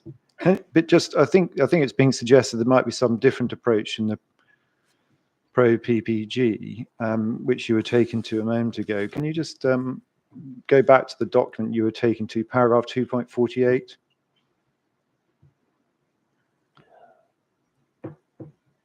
Just bear with me a second. What's the? It's CD 12.8.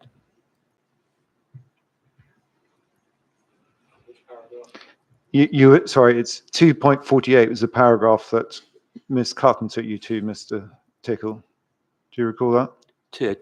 Yeah, I'm there, yes. Whether the design to be as low as practically possible. And there's reference made to 8322 2014. Do you recall that? I do, yes. And it said there was a tension between policy and the guidance. Can you just look at the paragraph you weren't taken to, paragraphs 2.49? Yes. Developers are particularly encouraged to enter into pre-application discussions with the LPA where the noise level in proposed amenity spaces are likely to be above 55 dB LEQ 16 hour during a reasonably foreseeable, typical worst case day. Just taking those words, typical worst case day, are the events that are being measured, the 3 ceremonial events in the year for the Gurdwara that lead to levels of 60 dB, typical noise environment for someone sitting on the balcony in Block A?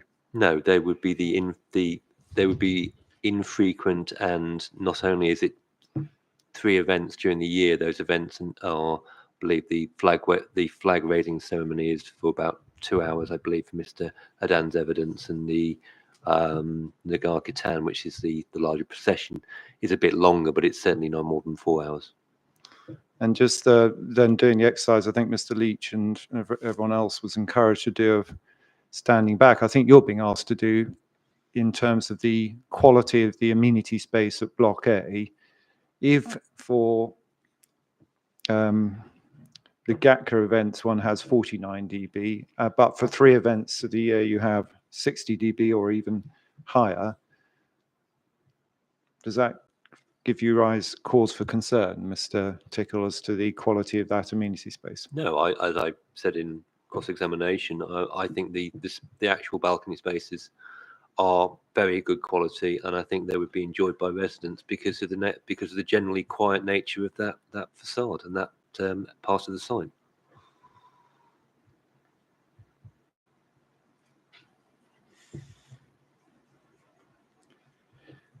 Then rewinding, designing out crime, do you recall that? Yes, I do. Can you just go to paragraph 130 of the National Planning Policy Framework? You made a point about the difference between designing out crime and criminal concerns about criminality. Yes. That were being articulated. You weren't entirely sure what they were, but it appears from Ms. Cutton's questions, it's, for example, racist activity conducted from a balcony on Block A. Yes. Just going to that point, you referred to your experience yourself of how balconies are used. I just want to be clear in terms of your evidence inspector as to how one should approach this from a planning perspective. In what circumstances would you, from a planning perspective, assume or plan out balconies on the basis of criminal activity of that kind, namely racist abuse, which would be a breach of the criminal law?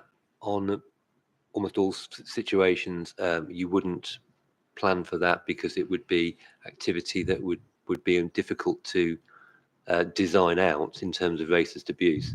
We are clearly, mindful of the sensitive nature of the Gurdwara here, but I don't believe that that particular situation could be necessarily resolved. And as I said to Ms. Clutton in cross-examination, where is the separation point of where that particular issue becomes acceptable or unacceptable? I just think it's difficult. It's impossible to design out.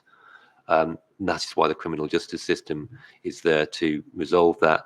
There would be, in relation to any particular issues which were not necessarily criminal but were considered to be antisocial, the community liaison group. There would also be other mechanisms through A2 Dominion's leasehold position, which would be able to remove anybody who was that was considered to be causing offence. And thank you. And just going to paragraph 138 F. Yeah. The exhortation to create places that are safe, inclusive, and accessible, promoting health and well-being. Can I just get you to comment, Mr. Tickle, on whether you consider the Block A relationship with the Gurdwara to be safe, inclusive, and address crime and disorder and fear of crime? As I said in cross-examination, it's important to design spaces which are overlooked, where there is passive security and passive design. Those make inclusive spaces. Those make spaces safe, as well as we shouldn't be trying to design blank walls and making spaces which are just not overlooked because of a perception of something that would not happen. I think it's important that we design schemes which are inclusive, which take on board features around the urban design and are accessible for all. Thank you. And then rewinding further, you were asked about use of the car park ceremonial area. Do you recall that? I do, yes.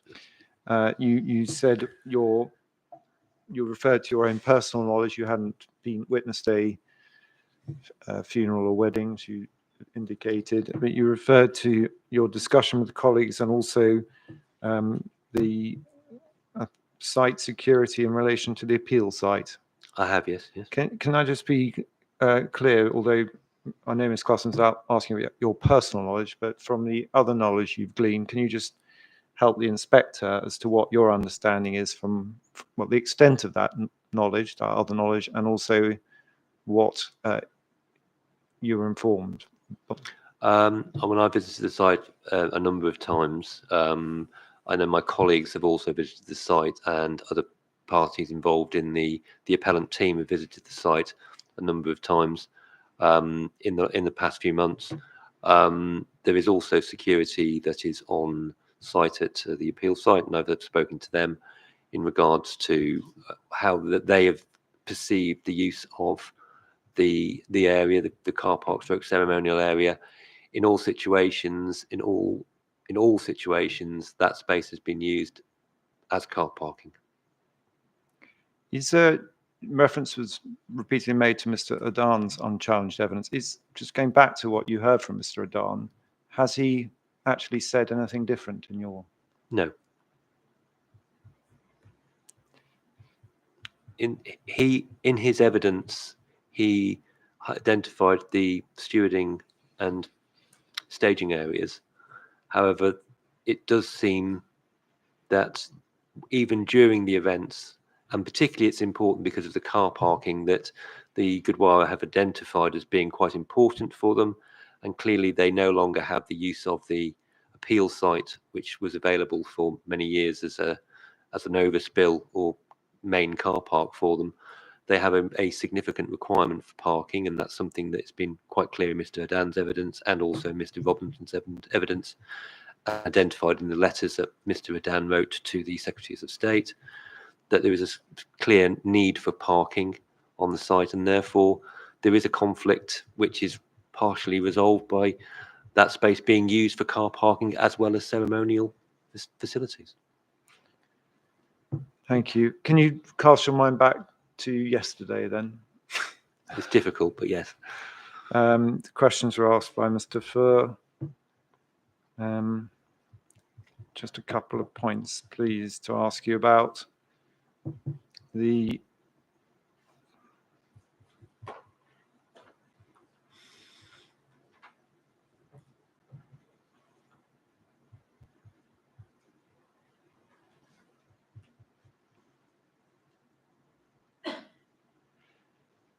sorry, just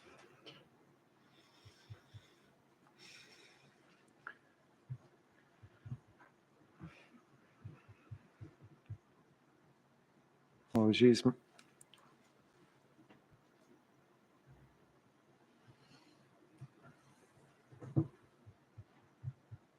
Yes, just two things, I think. First of all, you were asked about Mr. Ringer's double counting of amenity space. Do you recall that? I do, yes. And you also referred to where that double counting has occurred by the council in relation to its application of its communal space policy. Yes, I've identified a number of examples in my ST9. Yeah. You were then asked questions to the effect that the appellant's making a contribution which doesn't take account of double counting, if I can put it in that way. That's correct, yes. And I think the suggestion is, well, you must be satisfied it's policy compliant. I just want to understand how you invite the inspector to approach Mr. Ringer's double counting to the acceptability of the scheme. If Mr. Ringer's right and the council does apply double counting, should that be applied to the inspector's assessment of this scheme? Yes, it should. And obviously, we went through the process providing the figures for the council through the committee report where we didn't double count. And the contributions that were identified were based on the fact we weren't double counting those spaces. Based on the evidence that Mr. Ringer gave at the inquiry and the subsequent review from ourselves as to whether we do double count or not, there would be no contribution necessarily required in regards to the play space contribution, as we would be providing providing all of these space on site, and therefore there would be no shortfall.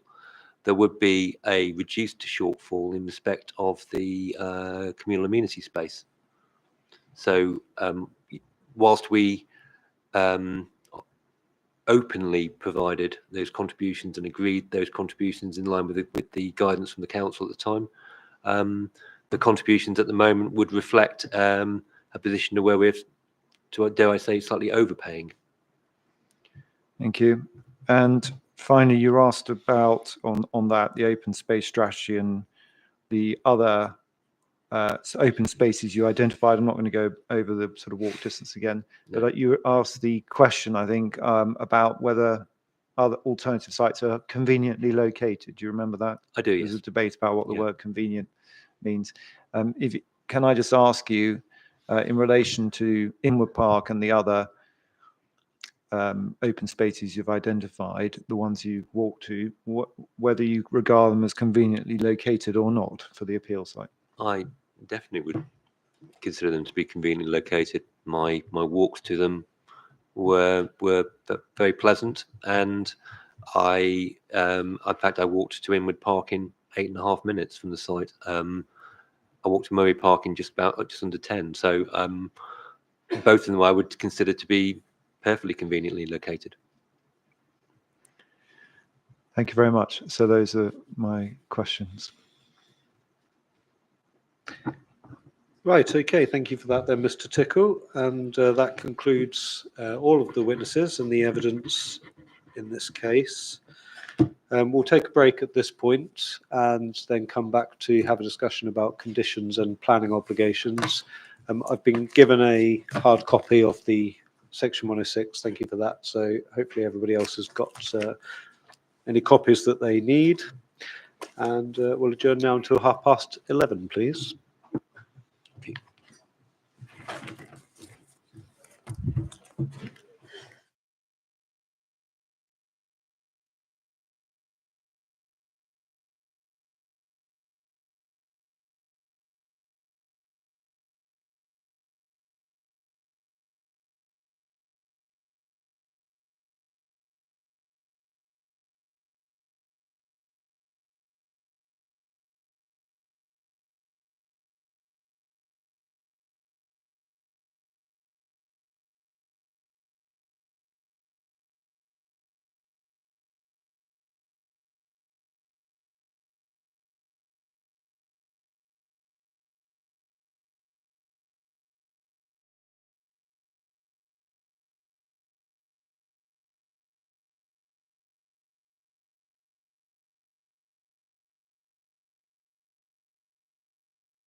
Right, okay, thank you everyone. Let's resume them, please. First of all, we'll talk through the conditions and then the section 106. So I've been given a copy of conditions which have been agreed between the council and the appellant. And as I understand it, there's no dispute between those parties about any of them. No. Okay, thank you. Have the Rule 6 parties had any involvement in conditions, or are they wanting to have any involvement? So I've asked that Mr. Robinson participate in the session. I don't think we have any substantive comments, but he will be participating in the session. Right, okay, thank And then you. when it comes to section 106, I'll get involved for the relevant parts as well. Right, okay, thank you. And Ms. Malik? So you would like to be involved. Have you seen the conditions? Have you got a copy now? Or are you just wanting to listen to the discussion and have some input? Okay, it might be best if you come and join us if you're going to want to participate, and then you can use a microphone.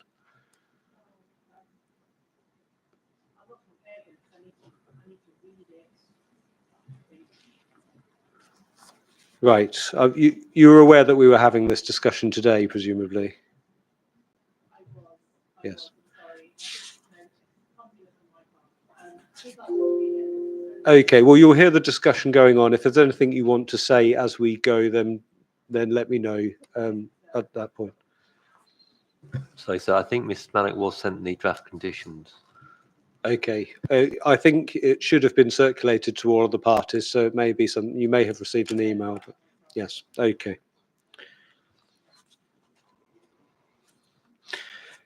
Right, okay. So given that there's agreement between the parties, largely going to address my comments to the council and the appellant, but if anybody else is wanting to say anything, then just let me know as we go. So we'll work through them one by one, and I have some comments that I want to make. And could I ask the council and the appellant please to make a note of the discussions that we have and provide me with a revised copy of the conditions that reflects any changes that need to be made. Okay, so the first condition just sets the time period for commencement of development. That's the standard condition, nothing controversial about that. Condition 2 then requires accordance with the approved drawings and refers to the drawings listed in the decision notice. So I'm assuming this is a standard condition that the council might use. Obviously, that needs to be removed, and I need to have the actual plans listed which are being approved, please.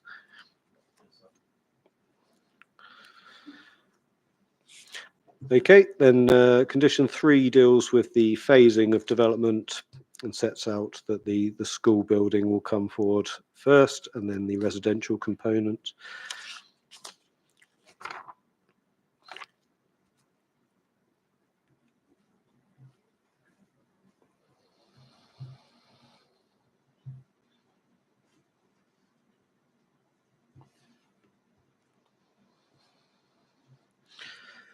Number 4 requires a piling method statement, and to make sure that details are submitted for that potentially disruptive operation. So the only comment I have on that is that in the first part, there's a reference to in consultation with Thames Water. I think that part can be deleted. It's for the council to discharge conditions. No doubt it will want to consult with Thames Water, but it doesn't need to be stated there.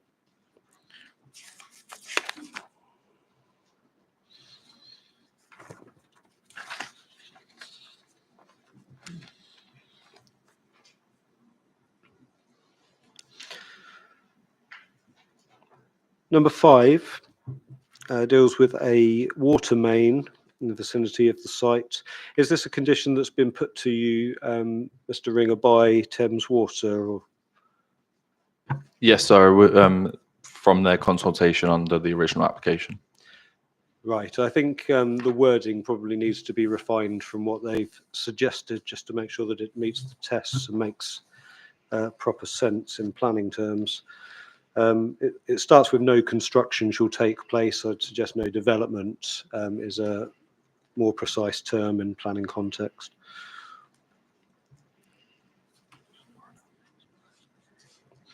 There's also in the third line down reference to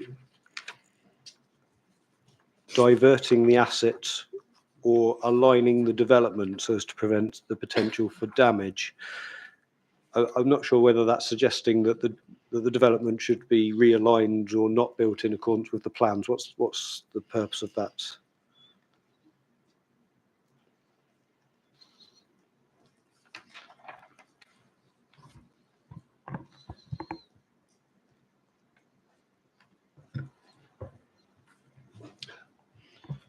My understanding, sir, would be that because the condition is worded entitled diversion of water asset, that it would be works to divert the water asset, not change the development location. Yes, that's my understanding. Okay, so it says to divert the asset stroke align the development. So I think align the development is the part that needs to come out. It's the water main that would have to move. Okay, and then when we get down to the bottom, there's a reason that seems to follow on as part of the condition before the reason is then stated below, which is different. So I'm assuming that's an error and that needs to just be removed. Sir, would you also remove in consultation with Thames Water from that? Yes, please. Any Yeah. references like that should be removed.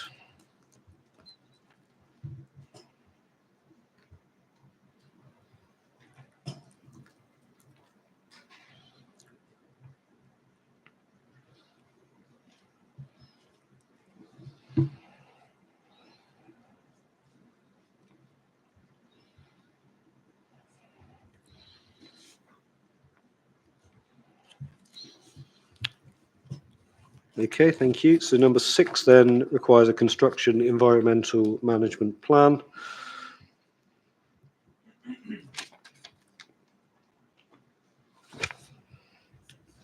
And that's to try and minimise the impact on the living conditions of neighbouring occupants. No comments on that. Same for the construction logistics plan at number 7.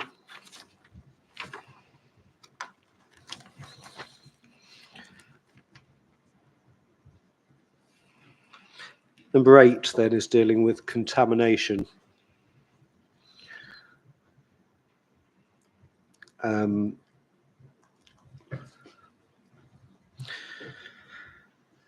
In part A of that condition, there's a reference to submitted to the local planning authority for written approval. I think a better form of words is submitted to and approved in writing by the local planning authority, just to be absolutely clear. And then at the end of the condition, there's a section titled supporting notes. So if there's anything substantive in that, that should be part of the condition itself. And I won't be attaching notes along with conditions. So can you rework that condition so that anything of substance is actually in the condition itself? Yes, sir.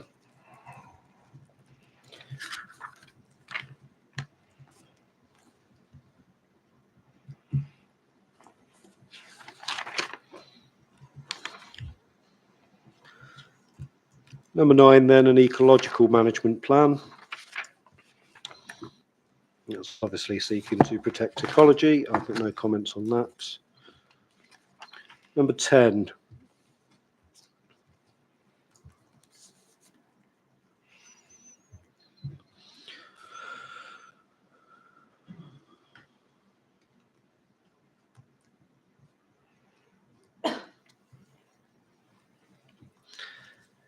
It requires a road safety audit. Could you just explain where that condition comes from and why it's needed as part of any planning permission? This came from Hounslow Highways, I believe, and their response is included in the core documents as to why it should be included. Would you like me to pull that up? Well, you can refer to it if you want, or you can just tell me why it's needed. You're suggesting the condition. Yeah.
Obviously, the reason explains that it's to ensure highway safety, but I'm just sort of wanting to understand exactly. Yes, it what is to the- ensure highway safety, and particularly with reference to the crossing on Hanworth Road.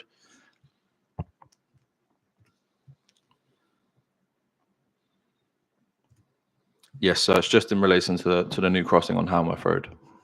Right, is that your understanding, Mr. Tickle?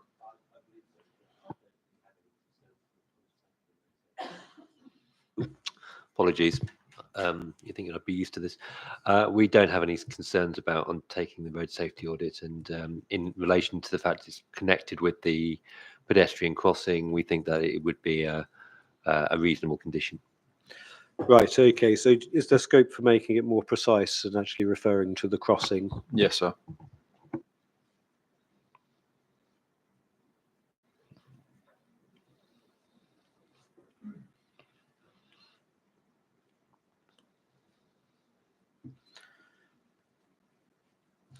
Thank you.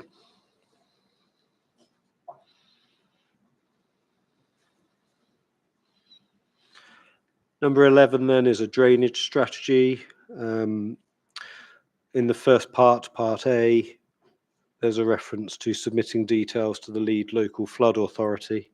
Again, it should be the local planning authority that should be considering and discharging any conditions.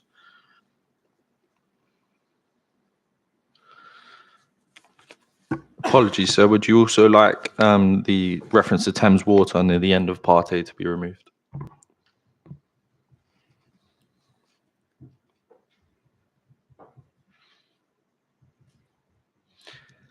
No, I think that reference is just making sure that there's consent from Thames Water, which is probably a separate thing that the council wants demonstrated. No problem.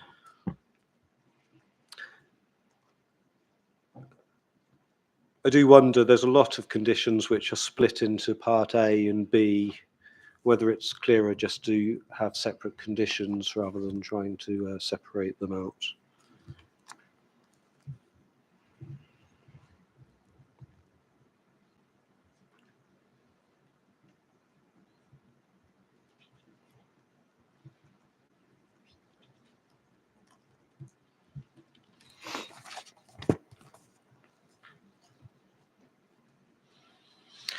Right, number 12 then is details of external materials, and the first part is asking for details to be submitted for approval, and then part B is seeking a very high level of detail about a range of things. And I understand this is the condition which is supposed to deal with any potential for privacy screens and amendments to balconies and things like that. Doesn't really say that in the condition. It just seems to be seeking a lot of detail about external materials. So it does say privacy screens, privacy measures in the Yes. condition. Yes. It doesn't make any explicit mentions about dealing with privacy. Particularly, there's been a plan submitted which would allow me to secure full height balcony screens on Block A. If I considered that necessary, I think that needs to be an explicit condition which I can either attach or not. Would that be a separate condition? Yes, please.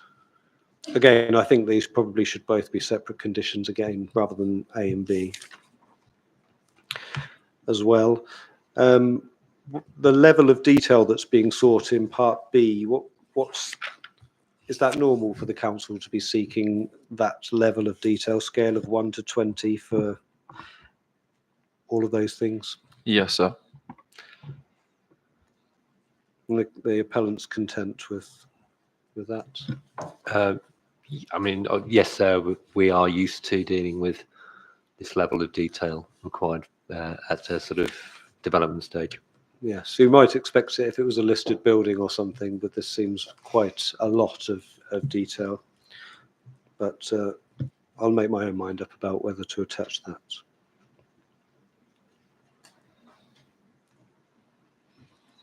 So in terms of the balcony, of the actual balcony drawing that we provided, could we come up with some form of wording that would be satisfactory to yourself? Well, if the council and the appellant can come up with something which is agreed Yeah. in the event that I consider it necessary, and put Okay. it into the list on that basis, that I can either attach it Okay. or not. And I obviously understand the position that the appellant doesn't consider it necessary.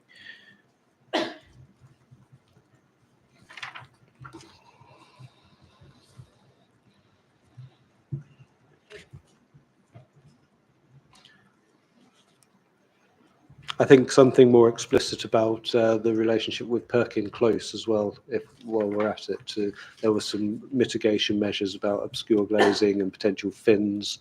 Again, something for me to attach or not attach, depending on what I decide. We'll propose a separate wording of condition for that as well. Thank you.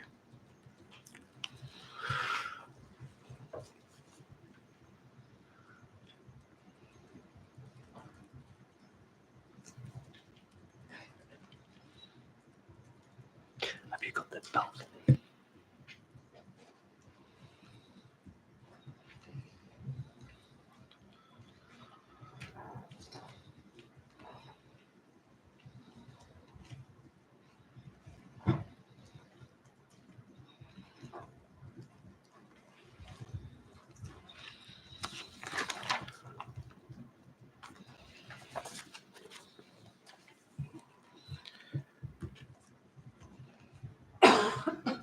Okay, number 13 then seeks details of boundary treatments. Fine.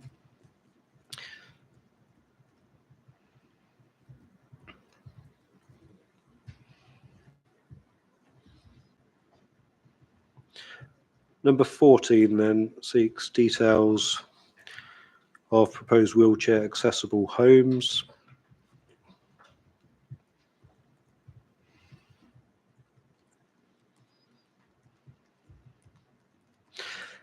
And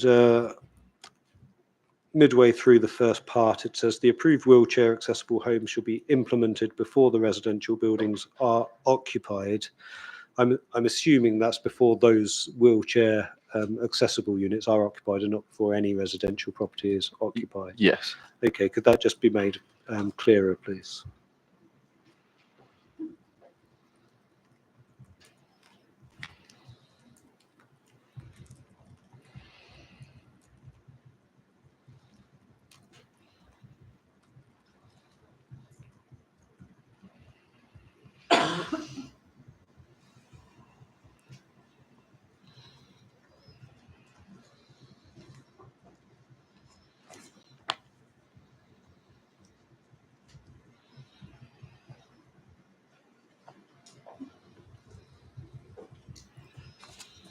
Okay, number 15 then deals with noise mitigation in the residential buildings.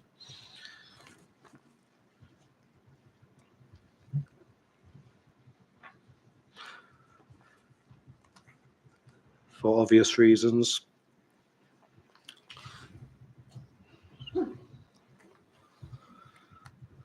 And number 16 deals with noise mitigation at the school. We've heard the reasons why that's necessary.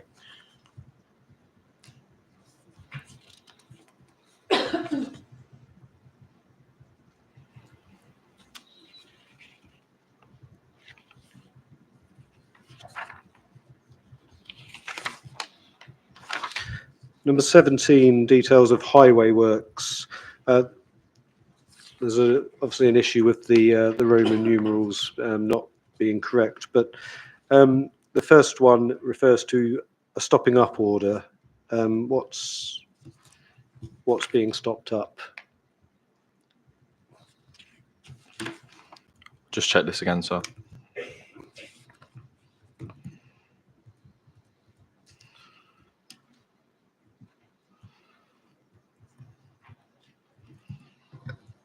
I'm also wondering, actually, sir. I'm trying to rack my brains as to where we might be stopping up. We're actually increasing public realm. So,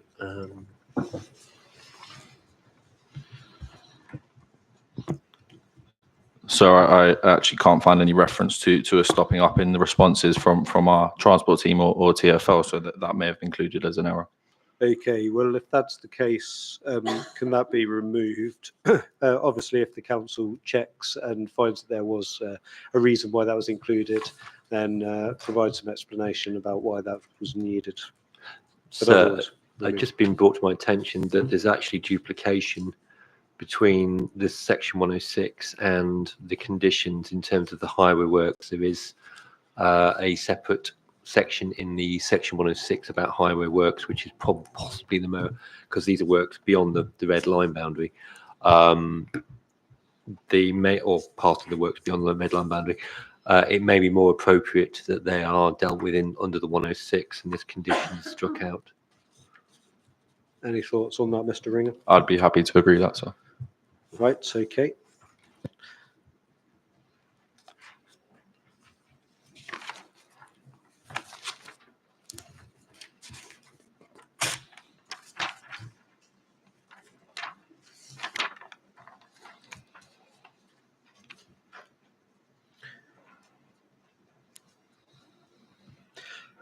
Right, number 18 is dealing with details of how waste is to be stored and recycled.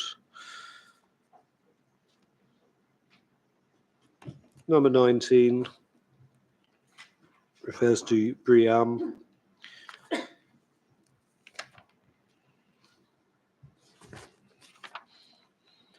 In relation to the school and is requiring that an excellent rating is achieved for certain aspects.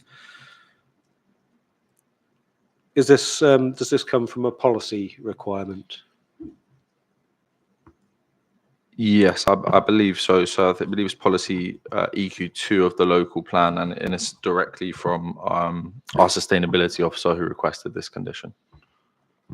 Does EQ2 require BREEAM excellence?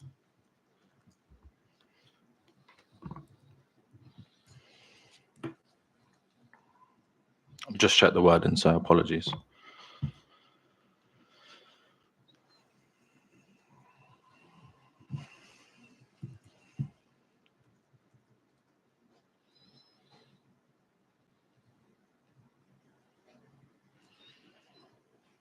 Yeah, I think it does, sir. Yes, it does, sir. Table EQ 2.1. Thank you. Just to say, I think the wording is satisfactory. We've had issues with BREEAM Excellent before, that you can only demonstrate you can achieve it once a building has been occupied, not necessarily before a building is occupied because of the nature of BREEAM. But I think the wording says three months from within 3 months of first occupation. I think that's satisfactory. Right, okay, thank you. Just some detailed points then on part A of that condition. It refers to report shall be submitted by the developer and approved in writing by the local planning authority. I don't think it matters who submits the report, so by the developer can be removed. And then it refers to demonstrate how the creative workspace will achieve an excellent rating. Is the creative workspace a specific part of the school?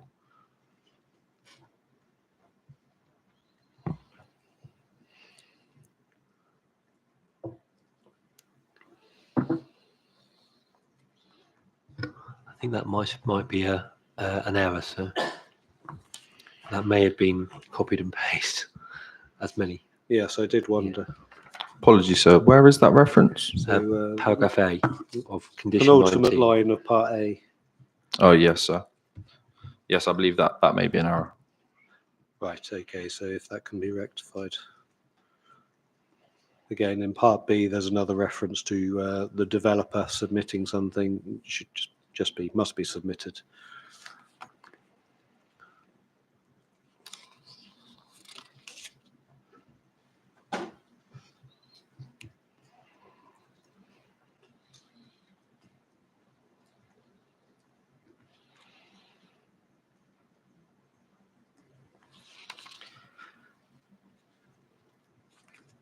Okay, 20 continues requirements in relation to BREEAM and the school. So I think there may be duplication between Part B of 19 and condition 20. I think they're saying the same thing. In that regard, we could just strike out Part B of condition 19. Part B does reference BREEAM UK new construction 2018 and BREEAM refurbishment and fit out 2014 is referenced in condition 20 instead.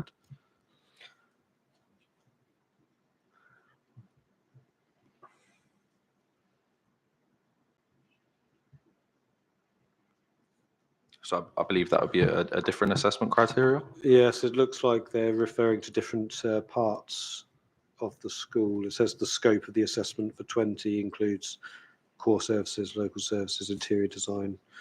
Anyway, if the parties have some further discussions about whether there is duplication or not, and make sure I think we're happy with the wording. So it's just whether, if there was to be a future issue with it, obviously that would be a discussion.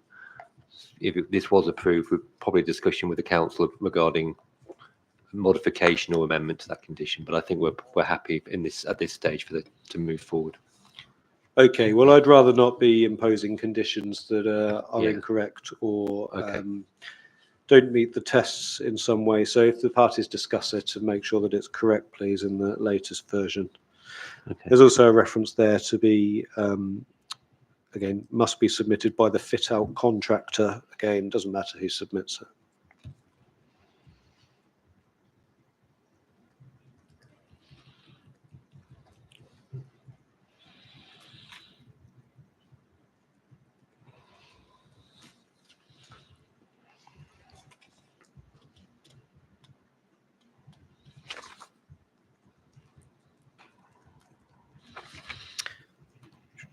Right, number 21 then deals with the sustainable sourcing of materials.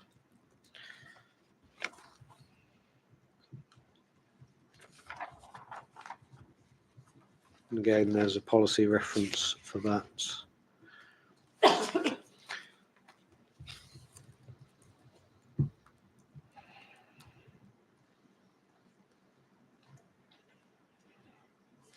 Number 22 deals with landscaping of the site. And in the last part, it refers to when that needs to be implemented.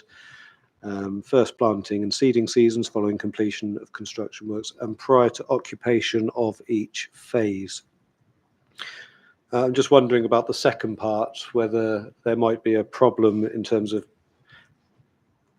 it not being the right time for landscaping, but the flats are ready to be occupied. Is there a reason why that part has been included? I believe it's included, so just so that we can get separate details for the school element and then for the residential element. Yes, it's the trigger that I'm concerned about, whether that it's carried out in the first planting and seeding seasons following completion of construction works is sufficient, whether the second part is necessary. It says and prior to occupation of each phase.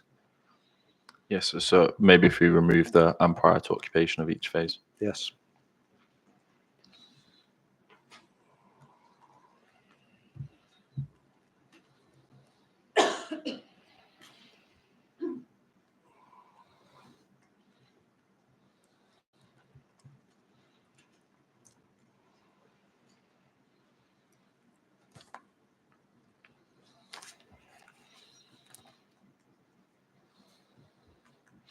'23 then cycle parking and associated infrastructure, and then 24 relates to electric vehicle charging points. And it's saying the details need to be submitted and approved. It doesn't specify how many charging points are required. We obviously know in this case how many units are being proposed. Can that be specified? Yes, so I will double check the policy requirement.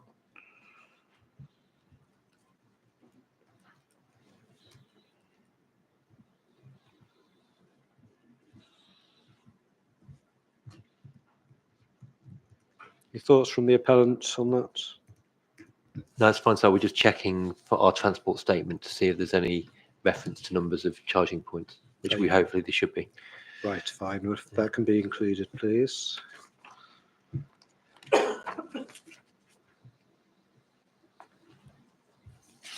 Number 25, Be Seen Energy Monitoring. Could you just explain what this is, Mr. Ringer?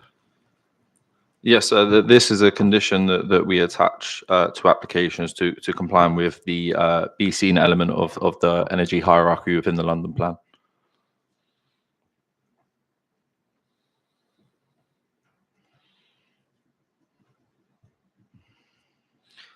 Right, and that policy requires that data is uploaded onto a web platform, does it?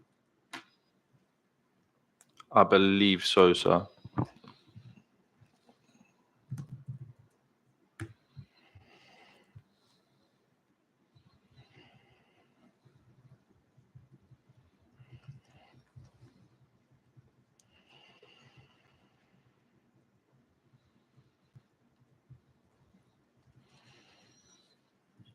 Mr. Tickle, you're content that's necessary to make the development acceptable?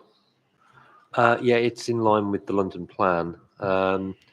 It's slightly vague in terms of submitted to a monitoring web platform at daily intervals for, but I'm sure that we can resolve that during the condition stage. So I'm comfortable with that.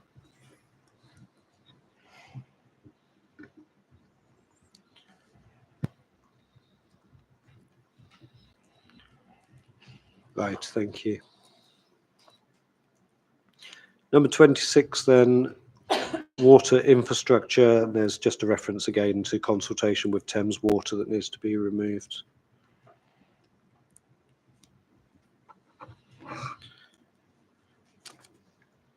(27) requires implementation of parking.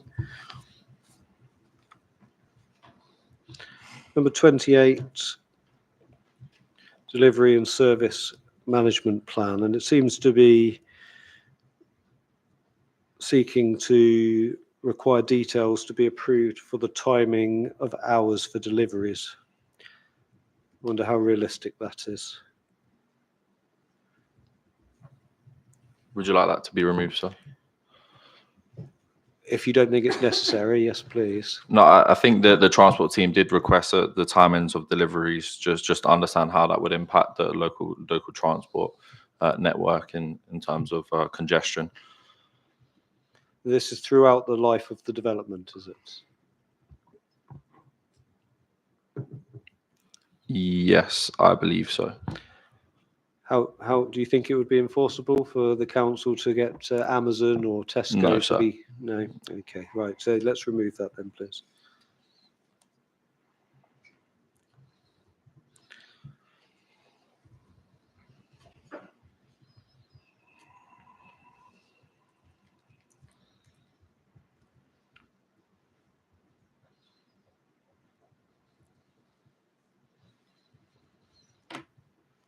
Okay, 29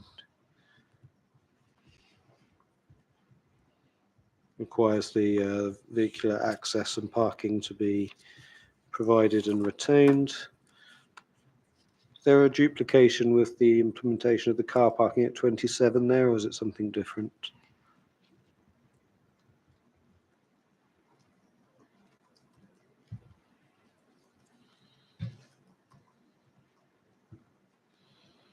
Yes, so I believe there may be a duplication there, and those two should be integrated into each other.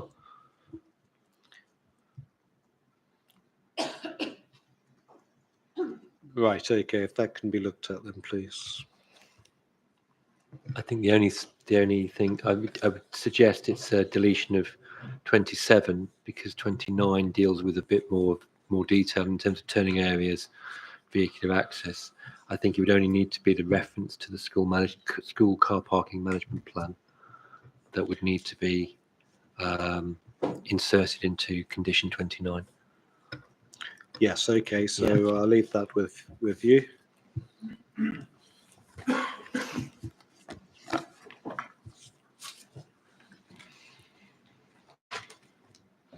Number 30 then, residential parking management plan. My query on that is point 2, a commitment to convert passive EV bays to active bays when demand requires. Just trying to understand what the council's trying to achieve there. If charging points are provided in accordance with policy now, are you suggesting that it should be re-evaluated at a later date?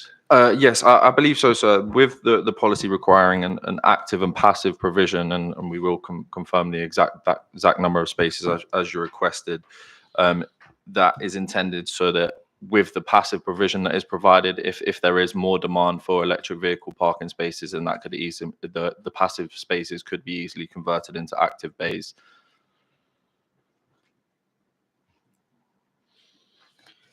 Any thoughts on that, Mr. Tickle? It's a policy of the London Plan to promote both active and passive. The parking for the residential is on-street parking, which means that indeed the council would be in control of the commitment to change those from passive to active. But I think that we're happy with that wording.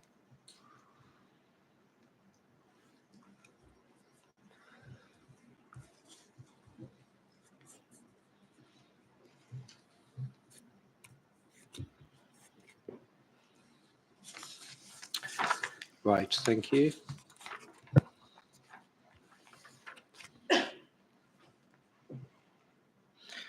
And 31 is similar but relates to the school parking management. So on the basis of that, then possibly not, the school management parking management plan doesn't need to be referred to in 29 because there's then obviously a separate specific condition on school parking management plan.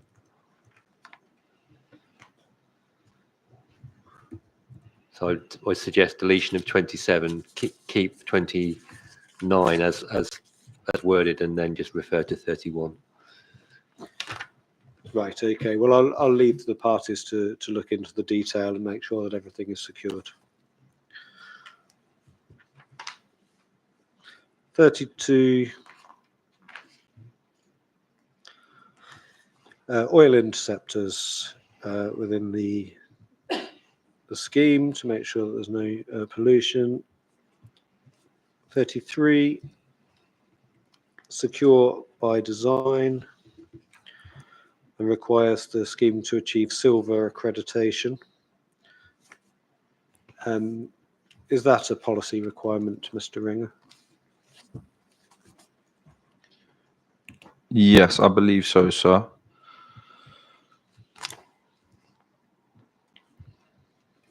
Which policy, please? Just going to double check now. I believe it's policy D11.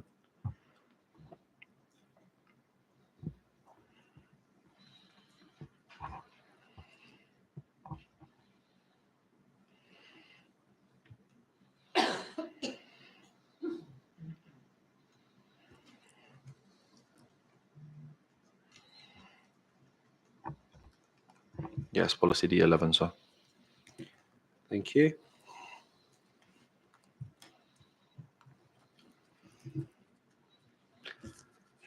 Number 34 then, an energy strategy. I wonder whether there's some overlap with condition 25 here. Yes, sir. I believe it may be a direct duplication. Yes. Apologies, sir. We should have noticed that.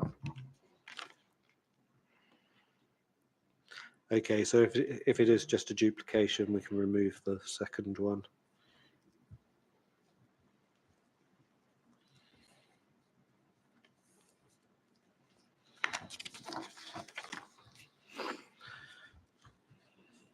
So can I just suggest that the condition remains worded energy strategy, and the be seen energy monitoring is not the title of the condition, because I think it's a wider issue.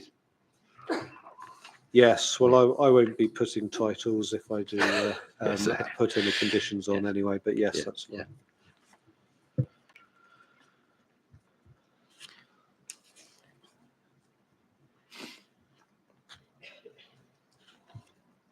35 details of photovoltaic panels.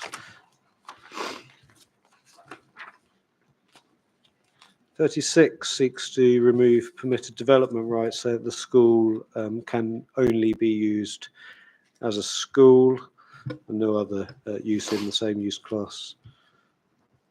The use class is referencing an old use class.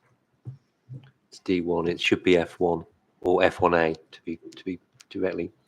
Right, and Yeah. what's the concern here about any potential change via permitted development? Just to ensure that we can ensure that it remains as a school in perpetuity.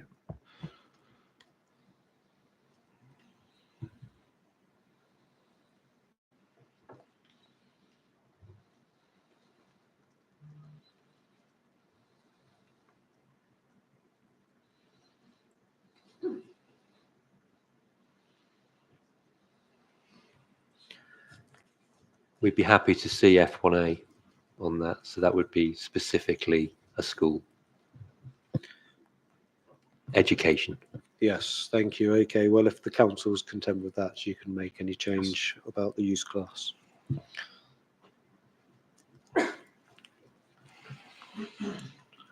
(37) then deals with fixed plant noise restrictions.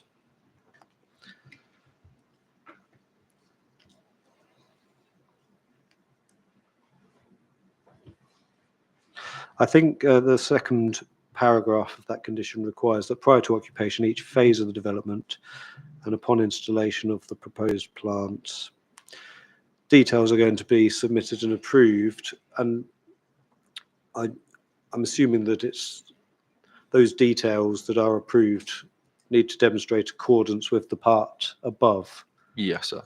Okay, so again, if we can just make that a bit more precise.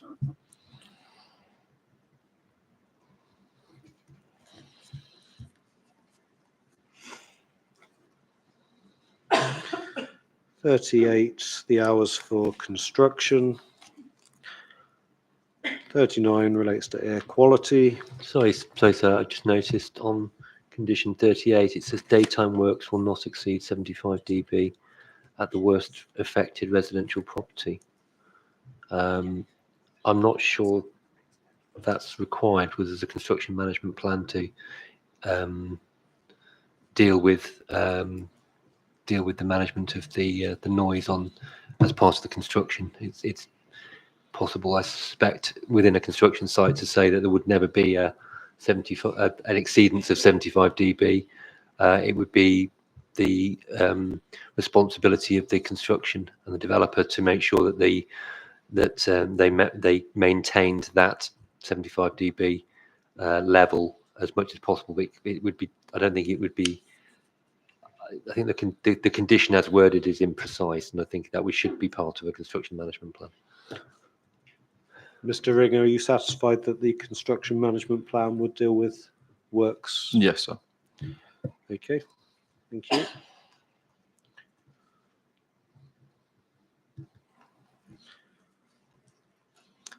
Number 40, vegetation outside the school entrance.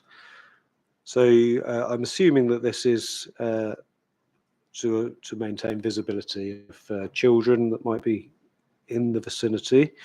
But it's not precise enough to say the vegetation outside the school vehicular entrance shall not exceed 0.6 metres. I think it's the visibility displays that we're concerned about. So let's be specific about that, please.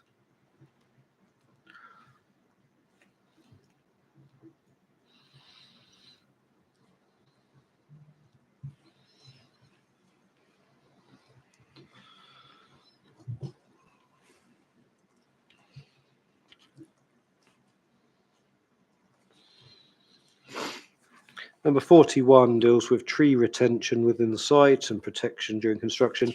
Are there any trees of any significance within the site that are to be retained? Not to my knowledge. No, so I agree with the appellant. Okay, so 41 can be removed on that basis.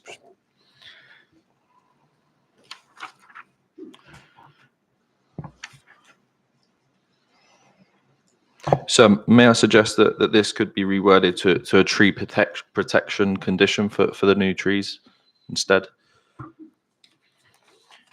If that's not caught by other conditions requiring the implementation of landscaping.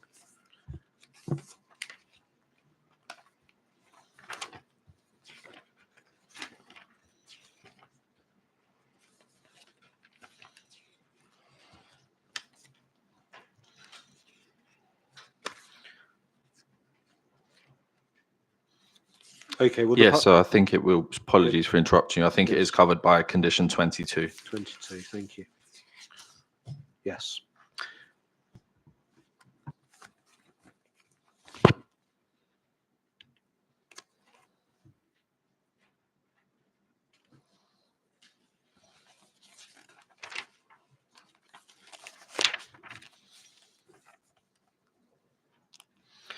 (42) deals with the timing of any vegetation clearance, again, so far as there is any vegetation. Sorry, sir, just to say that I think that may be covered in itself by the ecological management plan, because it talks about details of measures to protect breeding birds. Yes, well, I wondered anyway. yeah. The Wildlife and Countryside Act prevents harm to birds. Is there a need for this condition? Yeah, I think we can agree for that to be removed, sir.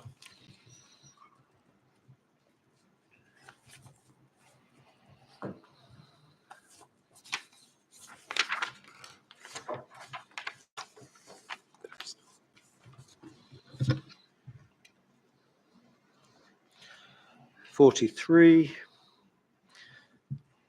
a watching brief for the removal of any woodland or scrub. Again, is there any woodland or scrub that we're concerned about on this site? No, I don't believe so, sir. So I think that condition could be removed.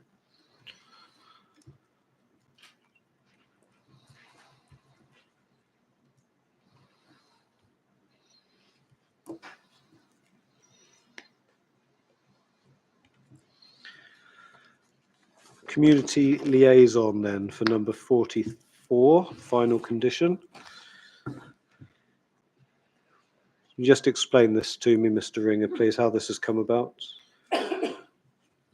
So I believe this condition come about, sir, primarily based on concerns from the Gurdwara and the council with regards to the agent of change and the potential for nuisance generating activities to cause complaints. So this condition was added to ensure that an element of dialogue can continue to occur between the Gurdwara and the community liaison group. Just one moment, I'll come to you, Ms. Malik. Can I just ask Mr. Ringer, is this necessary in your view? If I grant planning permission, having heard all the evidence and found it acceptable, is this necessary to make the development acceptable? Yeah, yes, I think it would be, sir.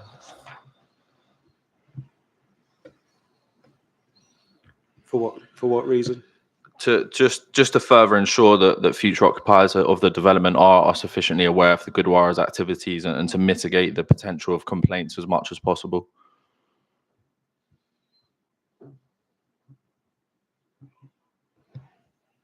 Just to say from the appellant's side, sir, we're comfortable with this condition.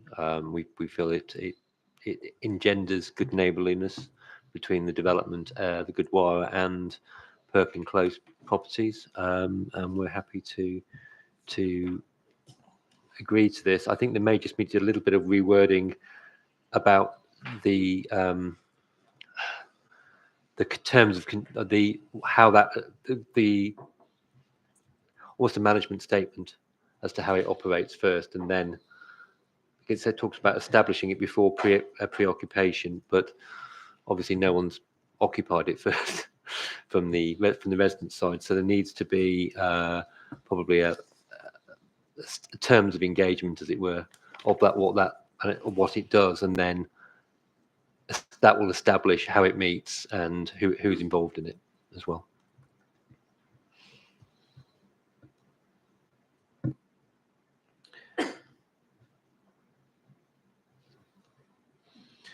Yes, well, I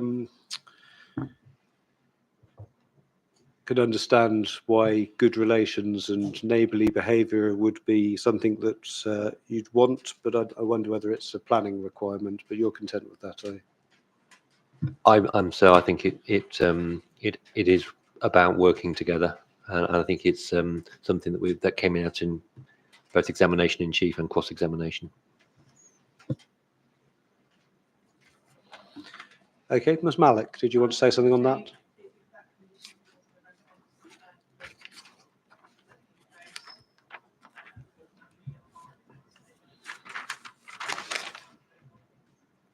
We can reference Magnolia Park if that would help. Yeah.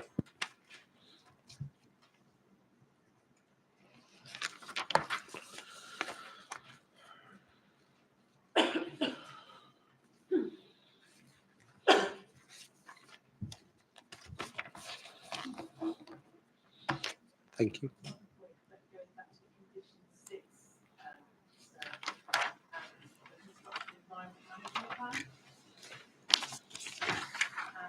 And it's based on the soil remediation work that happened earlier this year.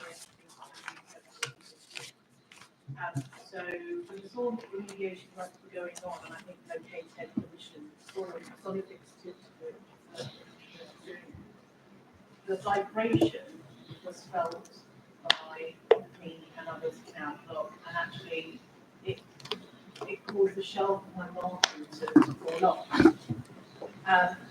And I wondered whether there could be some sort of recognition of, so in point 4, it says procedures for maintaining good public relations with the complaint management, public consultation and liaison. Something about if there is, damage to,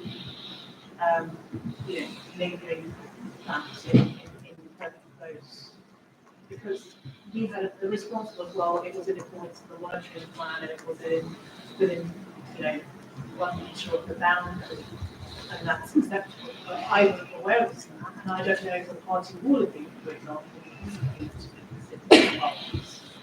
So that's just a gut instinct and a quick reaction to that. Right, and could I have the appellant's thoughts on that? Obviously, party wall is a separate form of legislation, so I don't think that would be appropriate to be referred to that. But I think that Part 4 does refer to complaint management, public consultation and liaison.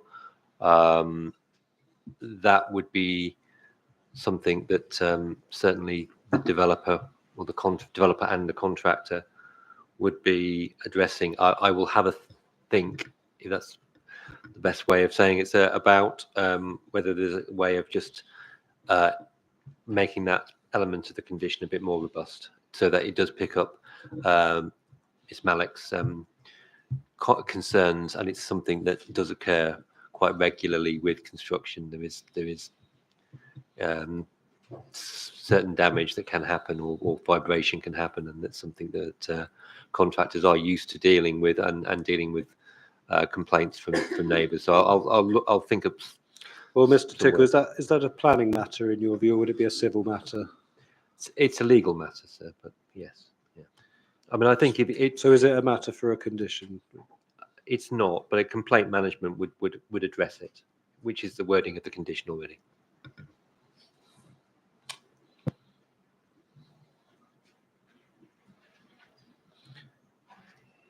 Any thoughts from the council? I would agree with the appellant on this matter, sir. Right, okay, thank you. Well, I've made a note of your comments. Thank you.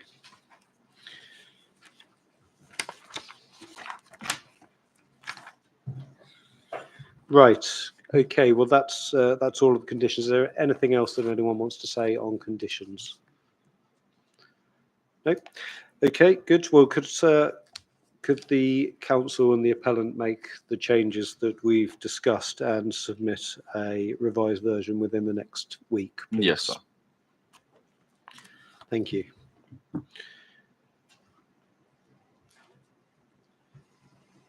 The other thing is that I'll need a letter from the appellant which confirms agreement to any pre-commencement conditions.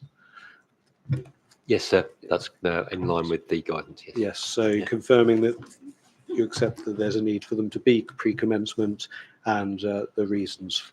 Yes, I for will. them, We'll produce being that, and we'll try and get that to you by tomorrow afternoon, if that's possible. Yeah. If we've received. well, let's say within a week, as Okay, with the revised conditions. Thank you. Okay. Sorry, I've been putting Mr. Ing under a lot of pressure there. That's fine. Okay, right. So that's conditions. Also need to talk about planning obligations, and I've been handed the Section 106 agreement in draft. All parties have seen that. There's a SIL compliance statement which the council has prepared, which seeks to justify the obligations that are being sought.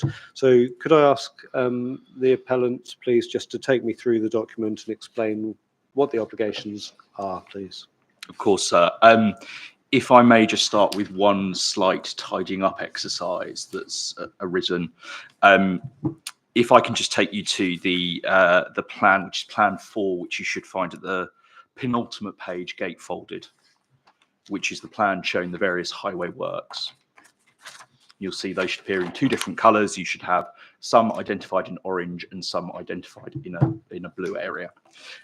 Just to clarify that, following further discussions, it's become apparent that when referring to the delivery of street trees, the annotation has gone slightly awry there, sir.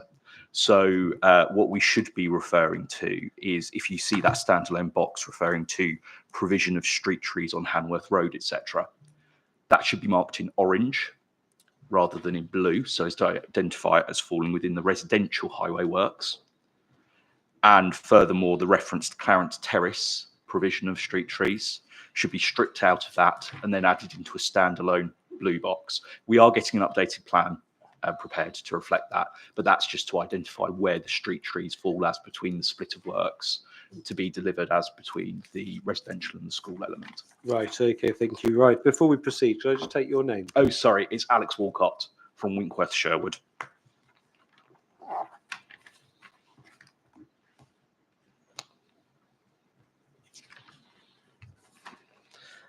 Thank you, and I understand that the council solicitor is joining us on the link. Could you just introduce yourself, please? My name is Rose K. Would you just spell that for me, please? Surname is Foxtrot, E-R-O-Z-E. And my surname is Abbas, which is A-B-B-A-S. Thank you. Right. So again, I understand that that there's agreement between the parties about the form that the document takes, and also the obligations contained within it. Is that correct? That's correct, sir. It's in an agreed form. We have also been in liaison with Ms. Clutton, notwithstanding that obviously the Goodwire are not a party to the 106, but we have taken on board comments as and when they have come through. Right. Thank you.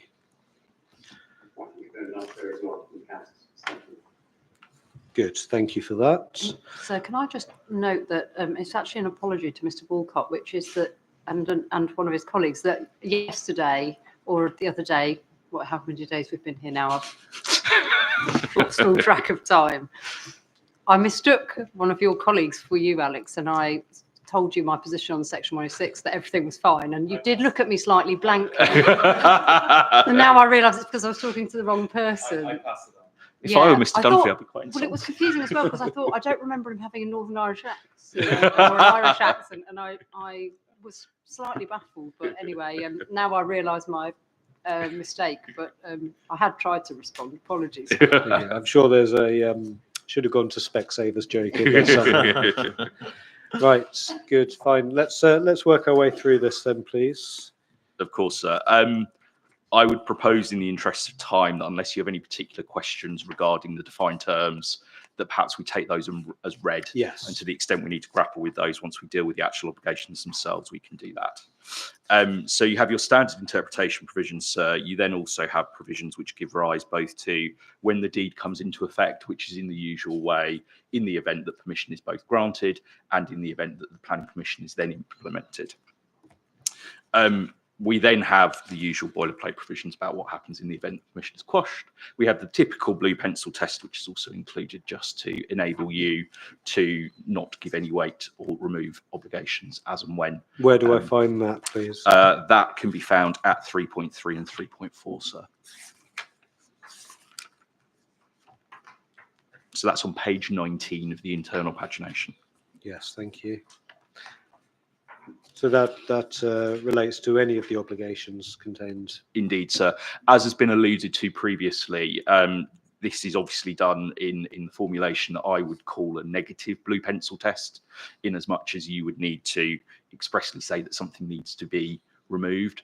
The one nuance to that is in relation to the Gurdwara extract fan, and this goes to the line of questioning Ms. Clutton was going to earlier, which is subject to a positive blue pencil test, which would mean that you would need to expressly say that that obligation needs to be incorporated for that to come into effect.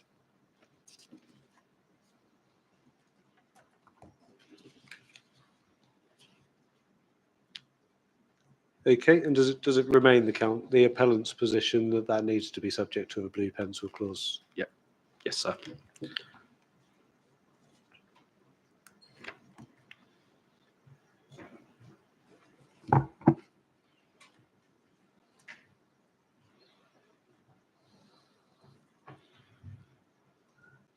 Okay, thank you. We then have the usual exclusions for parties such as statutory undertakers and individual owner occupiers of units. It's quite a long list, but it largely draws at the same points and then picks up mortgagees and chargees and includes an express reference to the mortgagee and possession clauses that we'll come to when we grapple with the affordable housing provisions. We then deal with some more administrative matters, including how notices be given, the recording of a local land charge, the monitoring fees that are to be paid, indexation, and various other matters. We then get to points such as dispute resolution. I would just draw your attention, sir, to the inclusion of clause 12, which is a part and counterpart clause, which you can see on page 25. Now, I know typically the approach that the inspectorate endeavours to follow is that planning obligations are done in wholly signed copies. The inclusion of this clause does not prevent that from happening.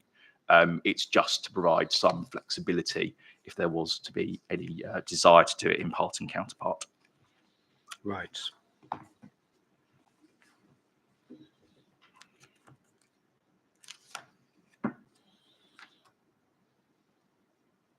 So moving on from that, sir, we then get to Schedule 1, which is the substantive obligations.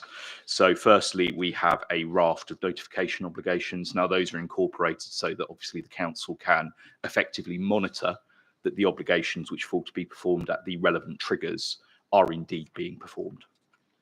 We then move into the question of contributions. The amounts of the contributions are referenced within the relevant definitions which appear in clause 1. You will see that there is a suite of contributions referenced in paragraph 2.1 of Schedule 1. These are the payment obligations that fall to be fulfilled prior to commencement of the residential element of the scheme.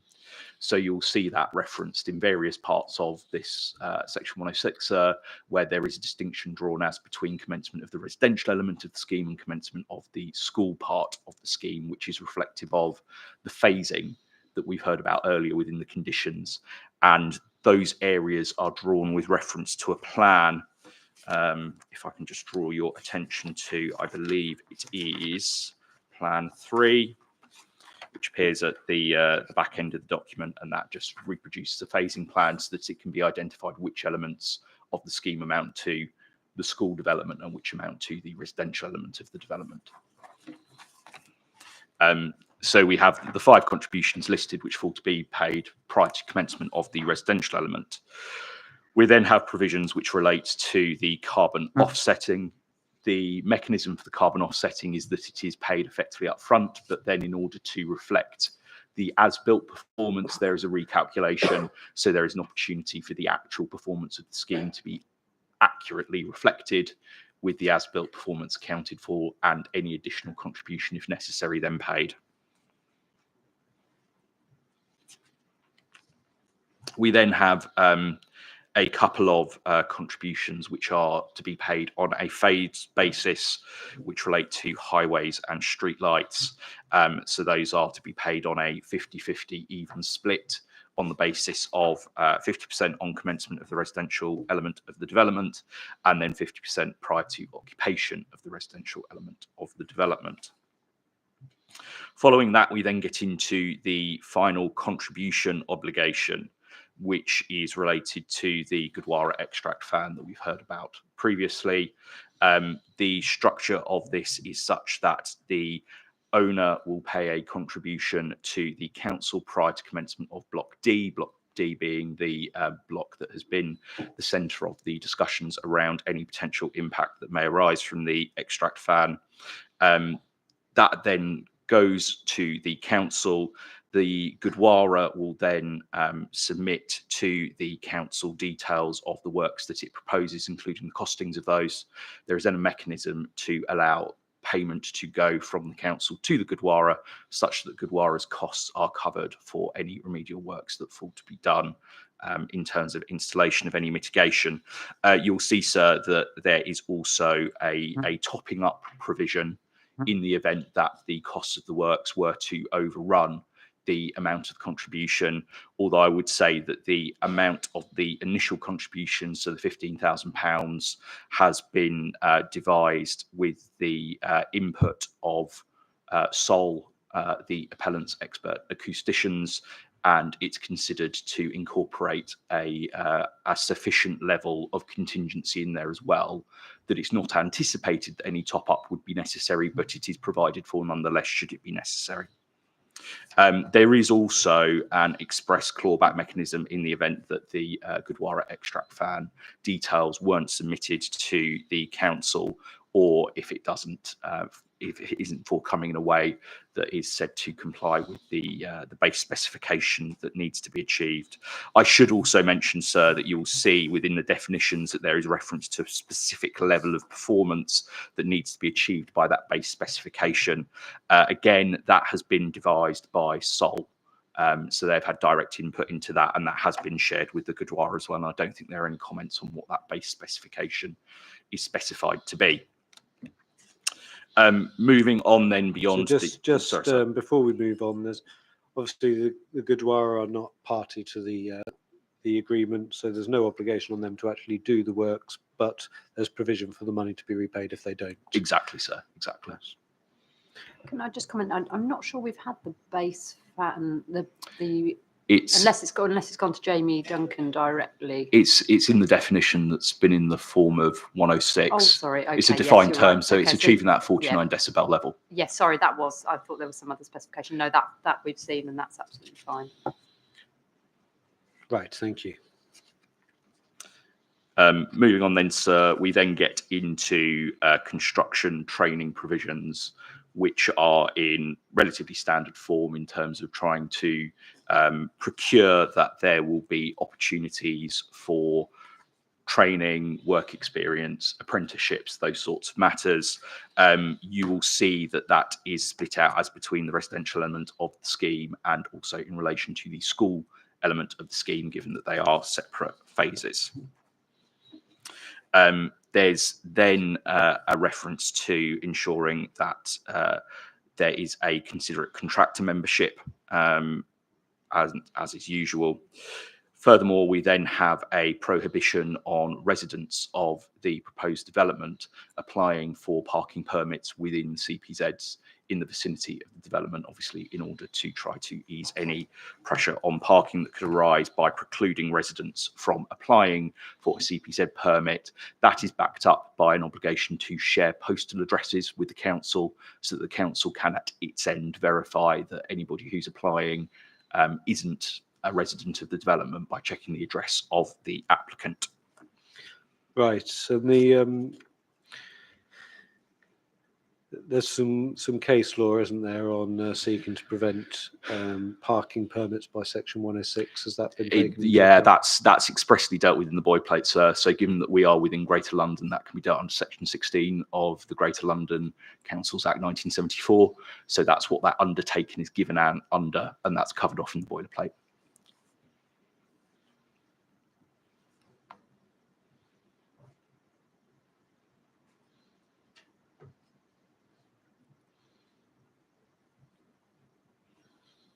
Right, thank you. We then move on to the affordable housing, sir. As you would expect, this requires the affordable housing to be provided as affordable housing in the mix that's already been established. The only point of nuance there, sir, is that there is an ability through the affordable housing scheme that falls to be submitted prior to commencement of any of the residential blocks to elect on the owner's part to provide a greater proportion of the affordable housing units as social rent. It only goes one way, so there would not be an instance whereby there was any lesser number provided, but effectively what it would allow is a shift from the LAR table that you see to instead move units to be social rent units, so effectively into a more affordable tenure. Right.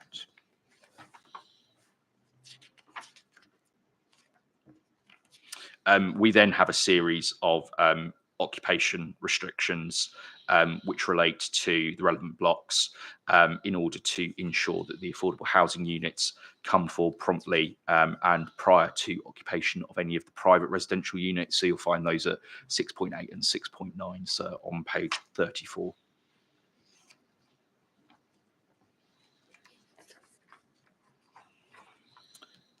In addition, we then have provisions relating to securing nominations rights for. Okay, Oh, sorry, sir. if none of this is controversial between the Yeah, parties, I think we can move through that's that fairly probably promptly. enough on affordable housing.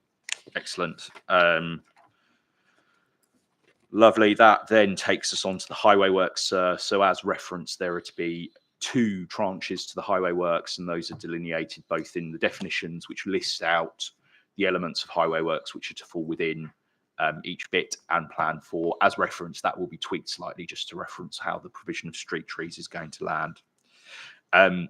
We then move on to the community use plan. Sorry.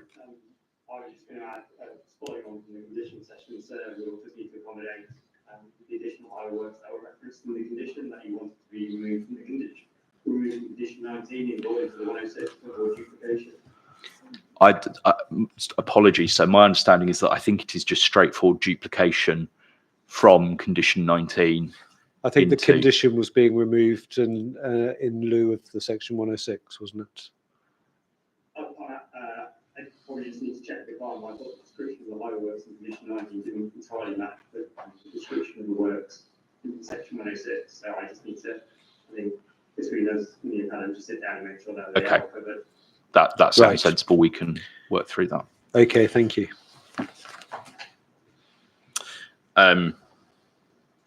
Moving then on to the community use plan, which appears at paragraph 9. So the intention of this is to ensure that there is a plan in place which helps to govern how the facilities of the school can be used by the broader community. You'll see, sir, that at 9.3, the details of the information that need to be incorporated into the community use plan are listed out.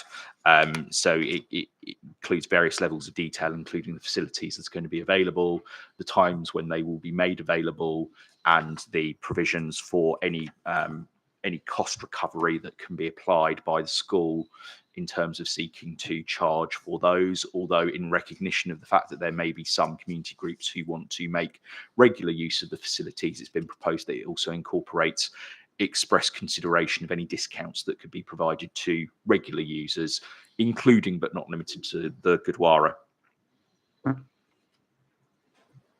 And then also to pick up particular comments from the Gurdwara, we have expressly referenced the 19 car parking spaces that will be made available in association with the community use, and also details of how the gated access as between the community use areas and the Gurdwara boundary would then be managed.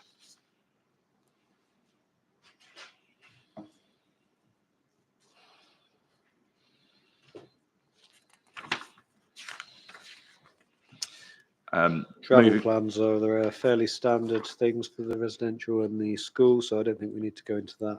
Yes, the only thing I would flag, sir, is just prior to moving on to the travel plans, at paragraph 10, we have a provision which deals with notification of the Gurdwara, so that incoming residents to the development will be notified of the Gurdwara and its activities, and you will see that there is provision in there for the council to liaise with the Gurdwara in terms of any submission that is made in relation to the details that will be provided to residents, so there will be an opportunity for the Gurdwara to directly input into the information that is presented to residents as to the activities that go on at the Gurdwara.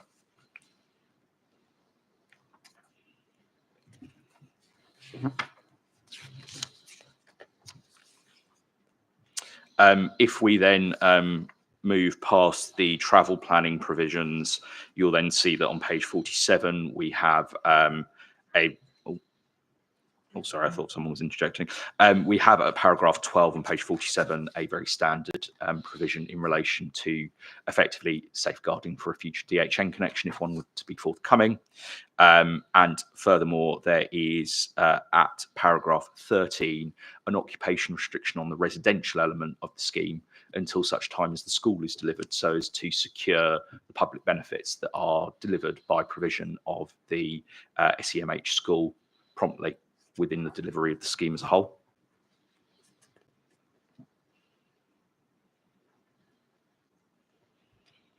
Then in Schedule 2, sir, this lists out what the council's obligations are.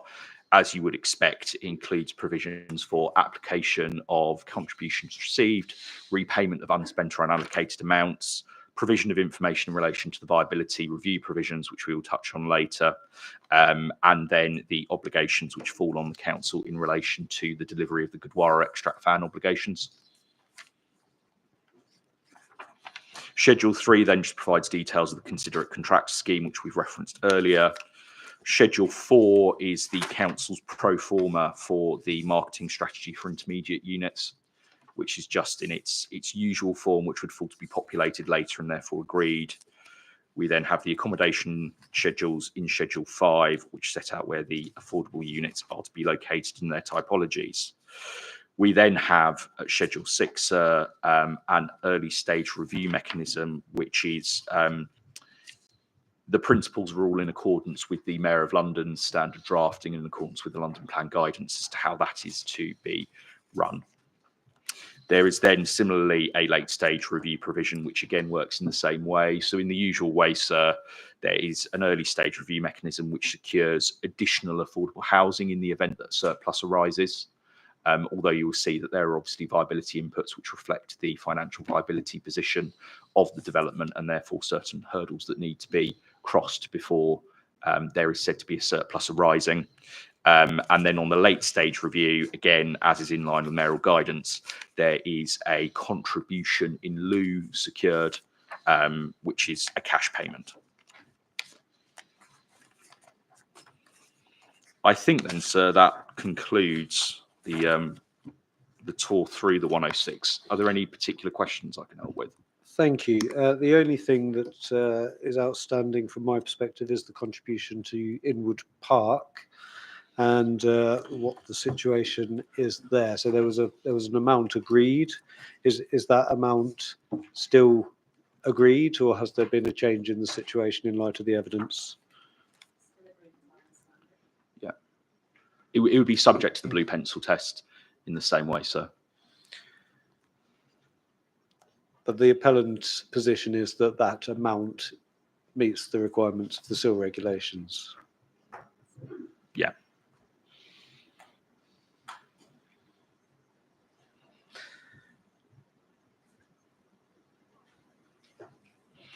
And I'd ask the parties to have some discussions about the method for calculating the open space. I appreciate Mr. Tickle was giving evidence. I don't know whether it's Mr. Tickle that's dealing with it. So, well, if it hasn't happened, when is that going to happen? I don't know. We were trying to progress the table whilst Mr. Tickle was giving evidence. I don't know if you've seen it yet. We have a table. We have a table, so based on the. Has the council seen it? Not yet. No, we'll forward it over to the council. Okay, so if you can have some discussions over lunch and seek to agree that if possible, and hand it in this afternoon. Okay. Right. Anything else then in relation to planning obligations? The only point I would seek to raise, sir, is just in terms of logistics for execution Yes. and the timings for when you would want to see a completed copy. Obviously, we'll move as expeditiously as we can in order to get it signed and completed and passed up to you, sir. I've had discussions with the team in the Secretary of State's legal team and understand that it will take them a number of working days, but not weeks we're talking about. They have suggested that it would be prudent to say if we could get you a completed copy for the 1st of December. I don't know what the council's view on that is in terms of execution timeframes, and I'm mindful that Mr. Abbas might have a view with instructions, but it's whether we think the 1st of December is a reasonable timeframe.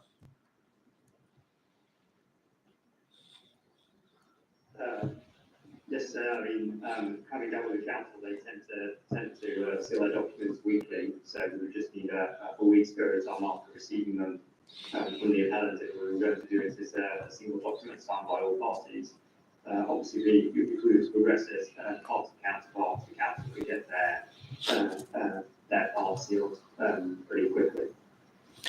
I would imagine in advance. Yes. Okay, let's say 1st of December then. And I assume you would prefer to have it in a fully executed copy as opposed to part and counterpart, sir? Yes, please.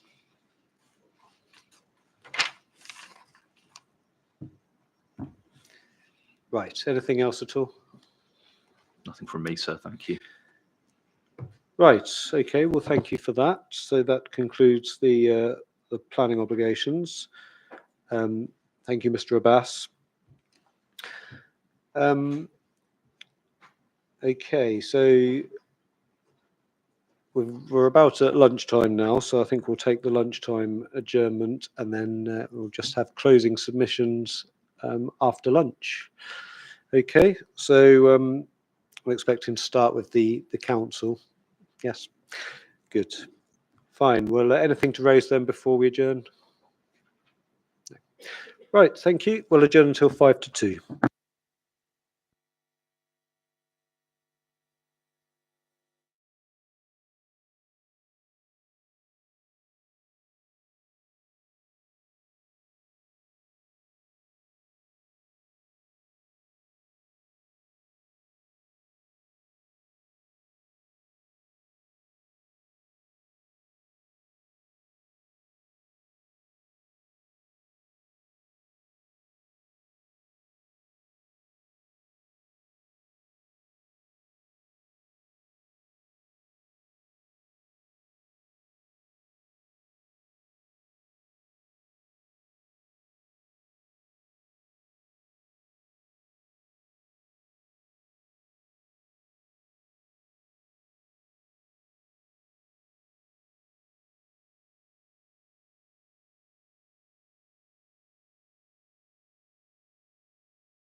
observed adverse effect level, or LOL, that adverse effects to health and quality of life can be detected. Above LOL, there's a spectrum of noise impacts at the observed adverse effect level, which will have ever-increasing impacts on health and quality of life until the threshold of significance is surpassed, at which point the planning process should be used to avoid those impacts rather than just minimising and managing them. As such, there are a range of impacts that Mr. Strawn sought to dismiss as insignificant, which can actually be prejudicial to health and so constitute a nuisance. The planning system doesn't concern itself only with impacts at the highest level, given that health and quality of life can be adversely affected below that level. That's reflected in the deliberate language of Policy D13. In order to reduce, manage and mitigate noise so as to improve health and quality of life, London Plan Policy D14 requires developments to achieve certain things. Amongst others, they should avoid significant adverse impacts, comply with the agent of change principle, and separate new noise-sensitive development from major noise sources through the use of distance, screening, layout, orientation, uses and materials in preference to sole reliance on sound insulation. That means significant impacts are to be avoided altogether, and noise impacts below that threshold should be mitigated as far as reasonably practicable through building layout and orientation. It's only where it's not possible to achieve separation of noise-sensitive development and noise sources without undue impact on other sustainable development objectives that adverse impact should be controlled through other means. Plainly, that would require a developer first to show that it wasn't possible, consistent with the principles of sustainable development, to deliver appropriate separation through layout or orientation before relying on interventions in the building envelope. That policy impetus on developers is there for a reason. It's a considered position of the London Mayor and is consistent with both guidance and standards. It's not just a matter of process, but of substantive outcome. Mr. Ringer's acceptance that process alone might not justify a refusal must be seen in that context. If, for example, Block A had been sited further away from the Gurdwara for reasons unrelated to noise, such as privacy and amenity, for example, without any assessment of noise from the Nagara, but a subsequent assessment revealed its location was sufficient to mitigate noise impacts, the fact that an assessment hadn't been undertaken at the outset would be unlikely to justify refusal because the outcome was acceptable in any event. That failure could fairly be described as one of process alone. By contrast, if a scheme relied solely on sound insulation without considering alternative design configurations to separate the source from receptors, that wouldn't simply be a matter of process, but of outcome. The outcome being the provision of insulation rather than appropriate separation. If developers could always jump to reliance on sound insulation without even exploring the possibility of other ways to mitigate and manage noise, the policy would be stripped of its meaning. Policies in the development plan should not be interpreted so as to be meaningless or to be disregarded with impunity. Again, the explanatory text of Policy D14 emphasises the importance of treating the management of noise as an integral part of development proposals as early as possible in the design stage. Local Plan EQ5 sets out the borough's objective to reduce the impacts of noise by requiring the location and design of new development to have considered the impact of noise and to appropriately mitigate its impacts on new users and surrounding uses. This will be achieved in part by ensuring that noise-sensitive development is protected against existing noise sources through careful design, layout, and use of materials. Paragraph 187 of the NPPF provides that planning decisions should ensure that new development can be integrated effectively with existing businesses and community facilities, including places of worship. Existing facilities should not have unreasonable restrictions placed upon them as a result of development permitted after they're established. The NPPF doesn't define what's meant by unreasonable restrictions, which will be a matter of planning judgment. In the present case, the Council and the appellant agree that any restriction that requires the Gurdwara to curtail the frequency or attendance of its ceremonial events and Gatka demonstrations, both of which are core aspects of Sikh religious practice and long established in this location, would be unreasonable. Events involving the Nagara are undoubtedly noisy. Mr. Strawn sought to suggest in cross-examination that it would be reasonable to expect the Nagara to be played at a level consistent with the control of noise at work regulations upper action value, so as to protect the health of people, particularly children attending those events. Those regulations don't apply to members of the public exposed to noise from non-working activities or to people who make an informed decision to attend a noisy event. They don't apply to members of the public choosing to attend the Gurdwara's events, to partake in and enjoy religious and ceremonial activities. People are and should be free to expose themselves to noisy activities if they wish to, and they often do, for example, to attend a concert, music festival, or football match. Similarly, the Gurdwara should be able to continue to host events in the manner to which its congregants have become accustomed. The Nagara is agreed to be capable of producing a sound power level of between 106 and 105 dB. Whether or not the measurement of 106 is the best evidence of the small number of events that have been assessed to date, everyone agrees the Nagara is capable of producing a sound power level of 115 decibels, and that the level varies with the playing style, strength, and vigor of the player. The noise it produces is not controlled through a sound system, and so it can't be turned up or down in the same way as amplified music. Other than through the installation of noise monitoring equipment, there's no obvious means by which a drummer would be able to know the sound power level he was playing at, or ensure it didn't exceed 106 decibels. As Mr. Tickle accepted, it would be unreasonable for the Gurdwara to have to install noise monitoring equipment to monitor the noise from the Nagara to ensure that the noise regulation's upper limits or a sound power level of 106 dB were not exceeded. Mr. Scrivener's view that a sound power level of 106 dB would be unlikely to justify complaints must be seen in the context that there's no reasonable way of ensuring that level is not exceeded. In the event that it is played at a higher level, or that the combination of its level and characteristics are prejudicial to health or unreasonably interfere with the enjoyment of Block A, the Council will be obliged to serve an abatement notice. In deciding what conditions to impose on such a notice, any reasonable environmental health team would take account of the difficulty in monitoring and regulating the noise levels produced by the Nagara, given that a failure to abide by a particular level specified in such a notice would expose the Gurdwara to criminal sanctions. They'd be far more likely to impose restrictions on the days, times, or duration at which the Nagara could be played, or even to prohibit it altogether. It would be unreasonable to curtail the use of the Nagara in that way. Good acoustic design involves careful planning of a development, right from concept design, having regard to existing noise sources. It's a holistic design process that creates places that are both comfortable and attractive to live in, so as to achieve optimal acoustic conditions both internally and externally.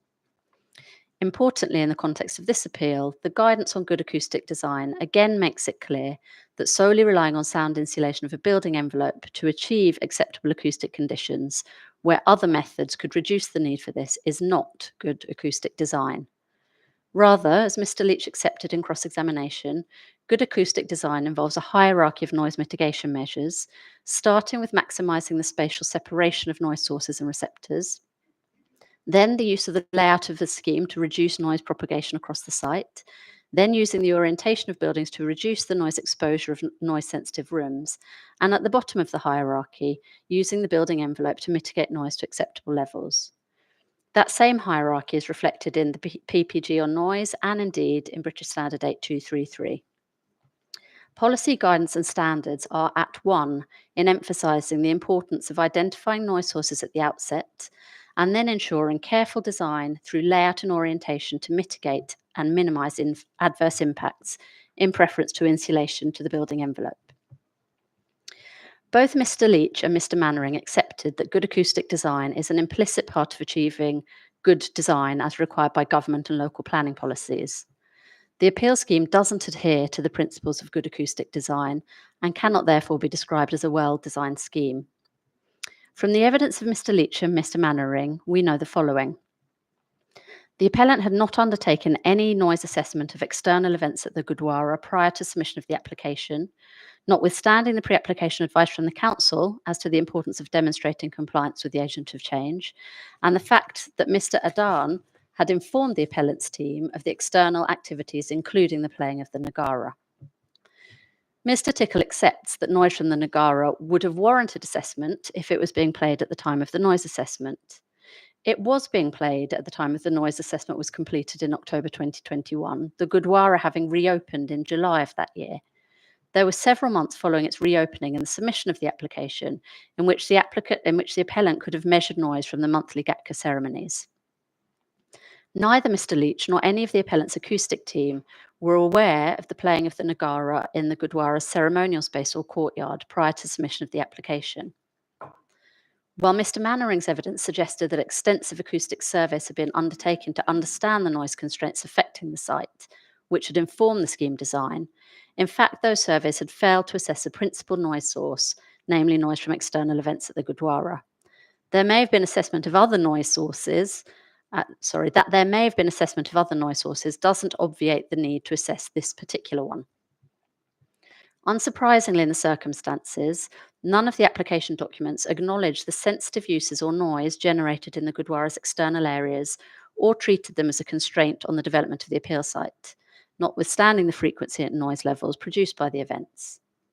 When Mr. Leach did measure the noise from the Nagara after the application had been refused, he described it as significant. He also accepted in cross-examination that it was a major noise source. That significant noise source did not inform the scheme design.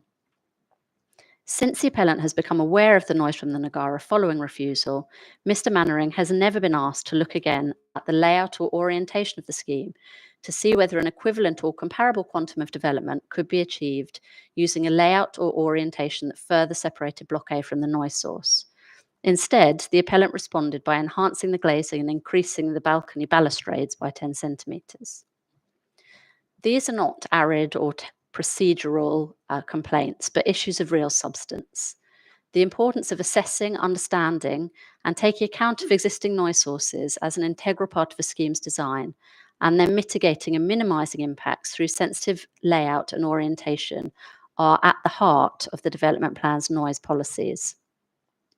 Those steps are necessary to comply with policies D1314, EQ5, the PPG on noise, and the principles of good acoustic design. So much is accepted by Mr. Tickle, who distills the agent of change principle into 4 key aspects, which incorporate both the detailed assessment of noise sources affecting the site and efforts to minimise conflicts through design and layout. As he accepted, a scheme would have to comply with all of those aspects in order to accord with the agent of change principle. Objectively, there can be no doubt that the appellant failed to take account of noise from the Nagara in designing the appeal scheme. That's a fundamental design flaw, but it doesn't end there. As a result of its initial failure, it's been forced into intensive interventions in the building envelope, including triple glazing on the western facade of Block A that was not originally proposed, in order to mitigate the noise impacts, without ever examining whether an alternative layout, massing, or orientation could have delivered an equivalent or comparable quantum of development without relying on suboptimal noise solutions. The appellant's approach is the antithesis of good acoustic design. As Mr. Tickle accepts, it's only if conflicts cannot be avoided through design and layout that other mitigation measures should be considered. Interventions in the building envelope will only constitute appropriate mitigation where it's not possible to minimise conflicts through separation by careful design and layout.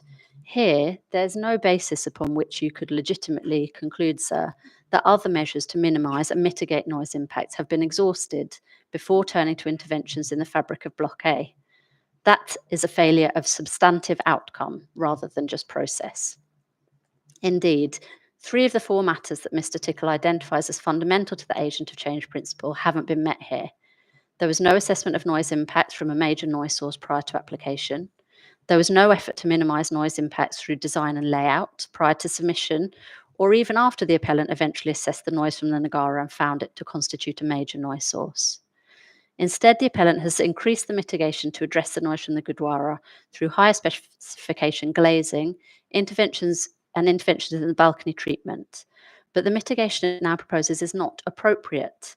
It lies at the bottom of the hierarchy in circumstances where it hasn't been shown that it is not possible, consistently with sustainable development principles, to mitigate and minimise by moving Block A further from the noise source instead. It's no answer to say that the scheme addresses different noise impact from the Heathrow flight path or Hanworth Road. Noise from aircraft couldn't be managed on this site through design and layout, and there are good reasons for a built frontage on Hanworth Road to activate the street and public realm.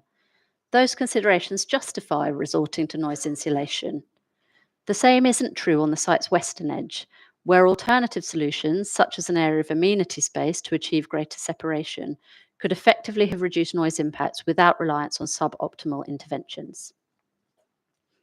Even taking account of the proposed interventions, the Council's case is that the noise from the Nagara will have a significant adverse impact on residents of Block A and be liable to constitute a nuisance.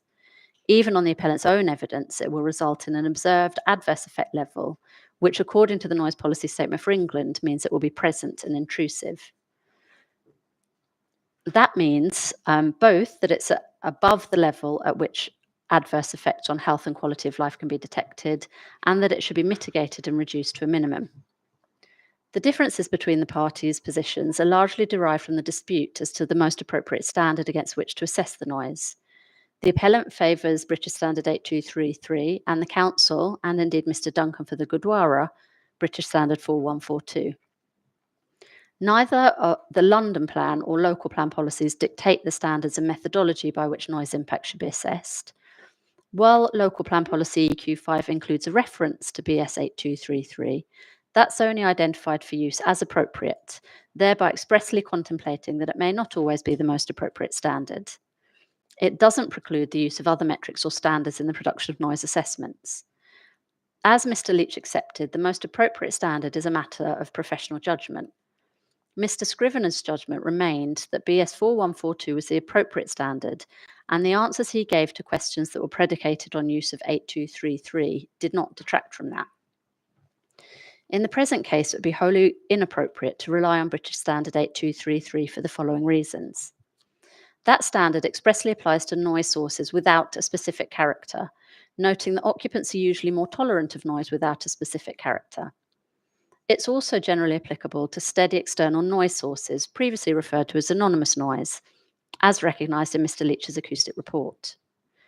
The approach in 8233 in respect of steady external noise sources without a specific character is to set threshold levels by reference to 16-hour averages. That makes sense for the noise sources to which the standard is directed because they're steady and continuous, so averaging over a longer period doesn't distort the actual impacts. The noise from the Nagara does have a specific character. It's not anonymous or steady. All of the acousticians before this inquiry agree that it's characterful noise given its impulsivity and intermittency. The effect of averaging the 1-hour noise levels from the Nagara over a 16-hour period is to reduce the level by 12 decibels, which isn't reflective of the way the noise will actually be perceived by residents of Block A. Mr Leach himself recognises that short-term duration events have the potential to give rise to an adverse impact. Given that such events have the potential to give rise to adverse impacts, it's right to identify, assess, and mitigate those impacts as far as reasonably practicable, rather than to discount them on the basis they're beyond the scope of BS 8233, or to artificially average them in a way that isn't reflective of the experience of residents who will be exposed to the noise. As well as averaging over 16 hours, 8233 doesn't provide for the application of penalties for noise that has a specific character. It's agreed and obviously correct that the noise from the Nagara is characterful, yet Mr Leach's approach under 8233 is that no penalty should be applied to reflect the character of the noise, and nor should a lower threshold be set in comparison to noise without those characteristics. The non-application of penalties or lower thresholds is inappropriate in circumstances where all experts agree that noise from the Nagara has particular characteristics that are liable to annoy and therefore more likely to result in complaints. While Mr Leach sought to persuade you that BS 8233 allows for the noise from the Nagara to be discounted from assessment on the basis that the events are occasional, there's an appeal decision directly contrary to his position, to which he failed to draw attention in his proof, rebuttal, or evidence in chief. In the Old Trafford decision, the inspector found that 14 events per year was not occasional for the purposes of 8233. At the Gurdwara, there are 15 events per year that involve the playing of the Nagara in external areas. These are not the type of occasional events which 8233 suggests can be left out of account. They're not comparable to New Year's Eve celebrations or fireworks night, which each take place just once a year. There's not a single month of the year in which residents would not be exposed to noise from the Nagara. In light of those considerations, the appropriate standard to apply is 4142, which does account for the particular characteristics of the noise that will be experienced by residents of Block A. The reason that standards are relevant at all in this appeal is because USO will need to form a view on the likelihood of complaints being made by new residents. The methodology in 4142 seeks to predict the subjective response of people exposed to certain types of noise. Those reactions are undoubtedly affected by the characteristics of the noise they hear. As the PPG recognises, human responses to continuous and non-continuous noise and to noise with or without a particular character are likely to differ. A particular feature of 4142 is that it allows for penalties or corrections to be applied to reflect particular characteristics. It was devised for commercial and industrial type noise sources because they have characteristics such as impulsivity and intermittence that are more likely to annoy and disturb. But it's been widely applied beyond that scope to other noise sources with similar features. All experts agree that the characteristics of the Nagara are such as to warrant corrections both for impulsivity and intermittency under 4142. The appropriate penalties are +3 dB for intermittency and 9 for impulsivity. Given that the Nagara is a large drum producing sound levels equivalent to 71 to 72 decibels at the facade of Block A and 41 decibels internally, which will be highly perceptible to the residents of the block. Any assessment that failed to reflect those characteristics would underestimate the reaction of residents because it would make no allowance for the annoyance caused by those features of the sound.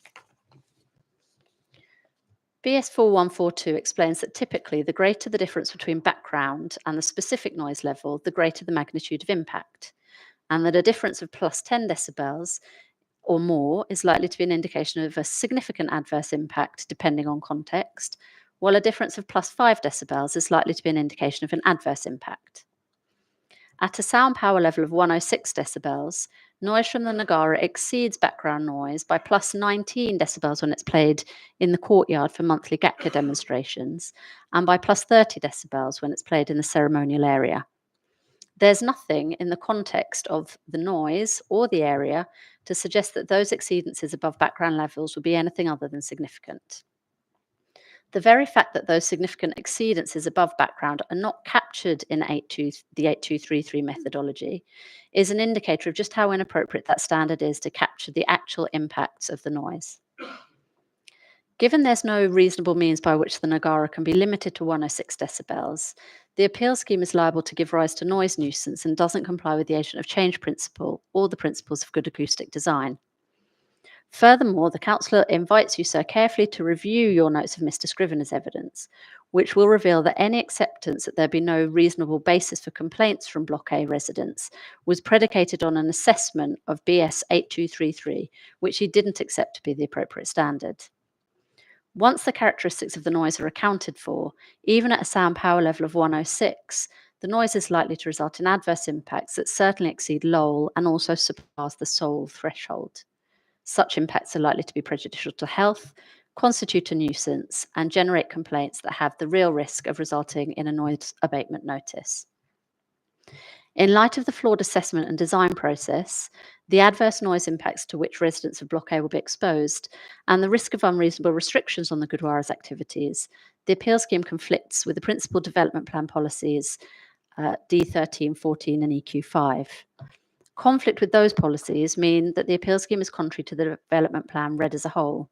They're fundamental aspects of the development plan and the means by which the Mayor and Council seek to balance the benefits of new development against the need to protect existing ones.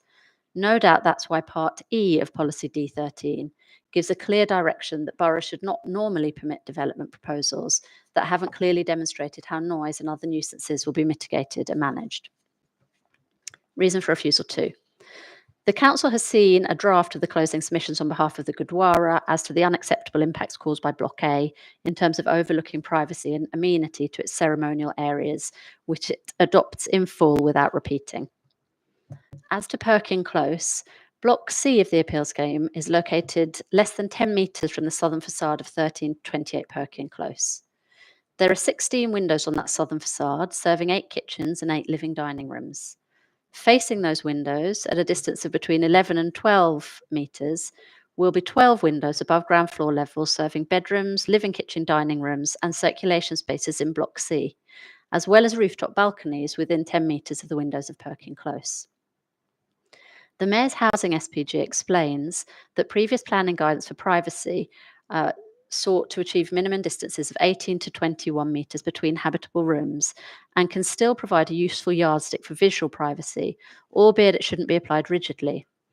The Council hasn't applied the separation distances rigidly. It doesn't take issue with the separation between Block D and 29 to 44 Perkin Close, notwithstanding the fact they fall short of 18 metres. The Council recognises that the yardstick may be applied more flexibly in urban areas, but its firm position is that the appeal site is a suburban location. The Housing SPG identifies a number of characteristics typical of central urban and suburban areas, but it also makes it clear that defining the character of an area requires the application of professional judgment. It's also self-evidently true that there are no bright lines dividing urban and suburban areas. Mr. Ringer fairly acknowledges that there are a number of features of the appeal site's context that fall within the SPG's urban characterisation. However, overall, his view is influenced by the fact that the local area, particularly to the north and west of the appeal site, is predominantly residential, with two-storey detached, semi-detached and terrace properties of low to medium density. As one leaves the town centre travelling south along Hanworth Road, there's a shift in character from urban to suburban, as building heights decrease to predominantly 2 storeys, building footprints become smaller and the area becomes more residential. While the Council's draft character study characterises the area's urban terrace typology, Mr. Ringer explained that the features of urban terraces share many similar attributes to the suburban areas, including building heights, blocks, density and public open spaces, and that the urban terrace typology aligns more closely with the definition of a suburban rather than an urban area in the Mayor's SPG. Ultimately, you so will form your own judgment as to the character of the area. Regardless of whether its context is urban or suburban, Mr. Mannering accepted that 20 metres was a useful rule of thumb for the appeal site, however the local area is characterised. In considering whether the separation distances are appropriate, it's relevant to consider the context in which they lie. London Plan Policy D3 requires developments to respond to their context.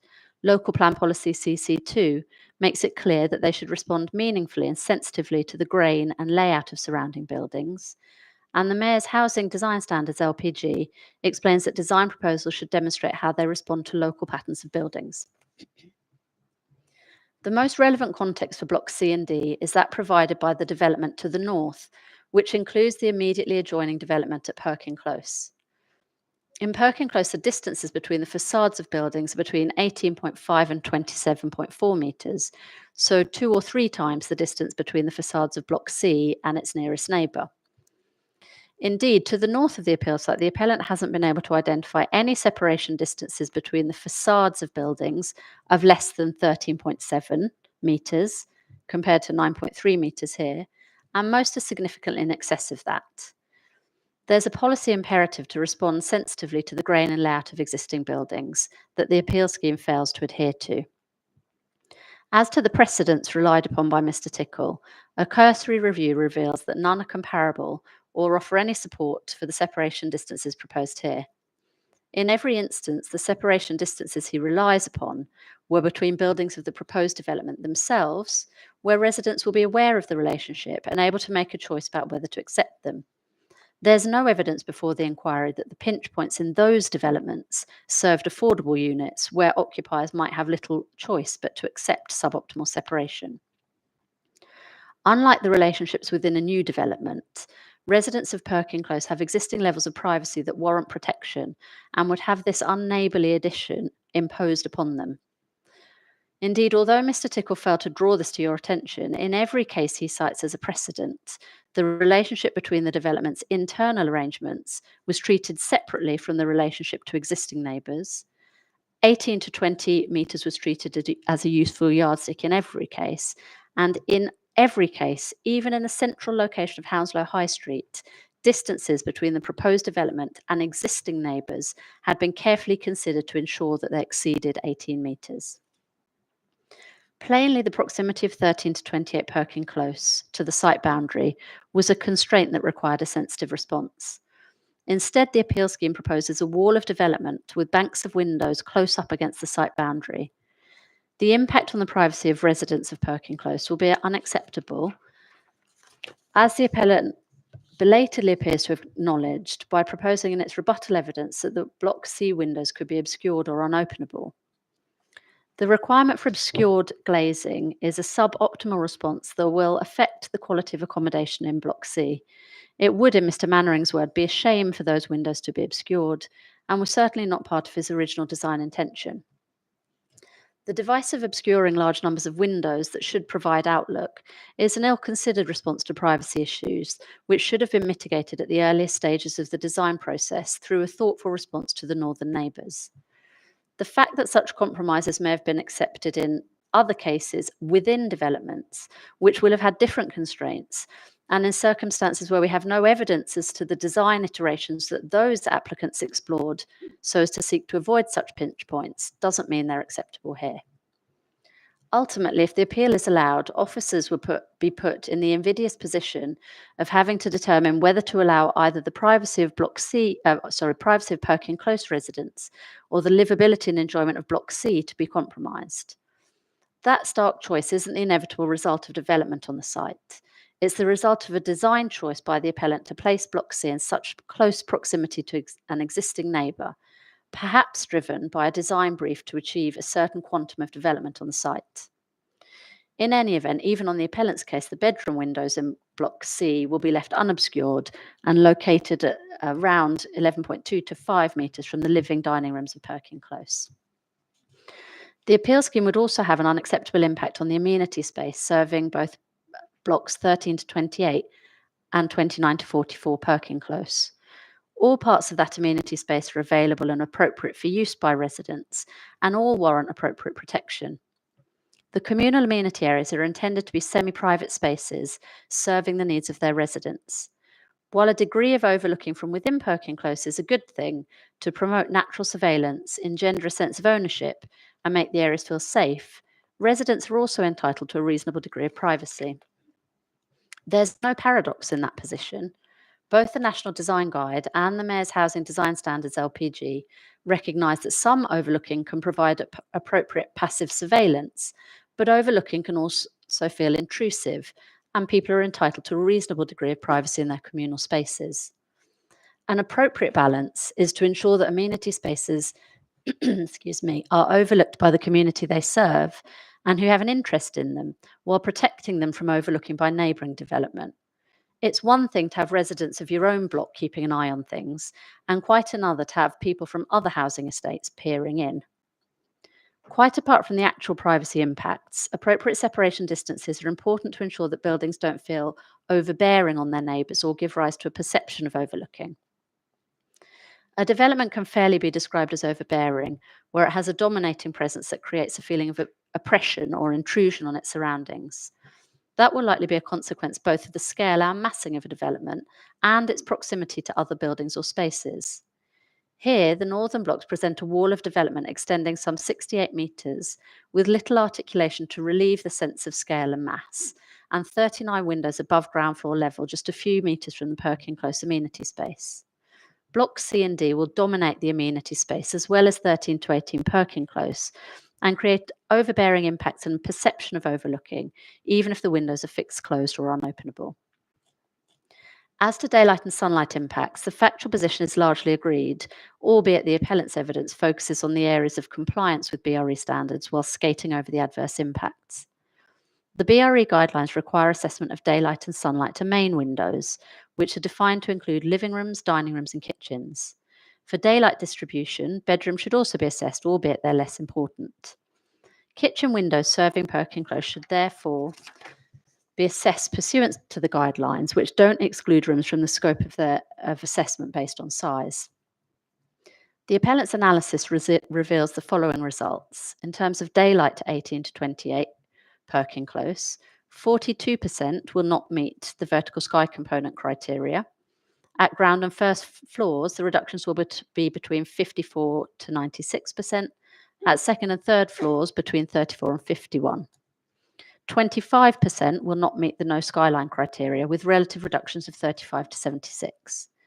In terms of sunlight, 19% will not meet the winter sunlight criteria.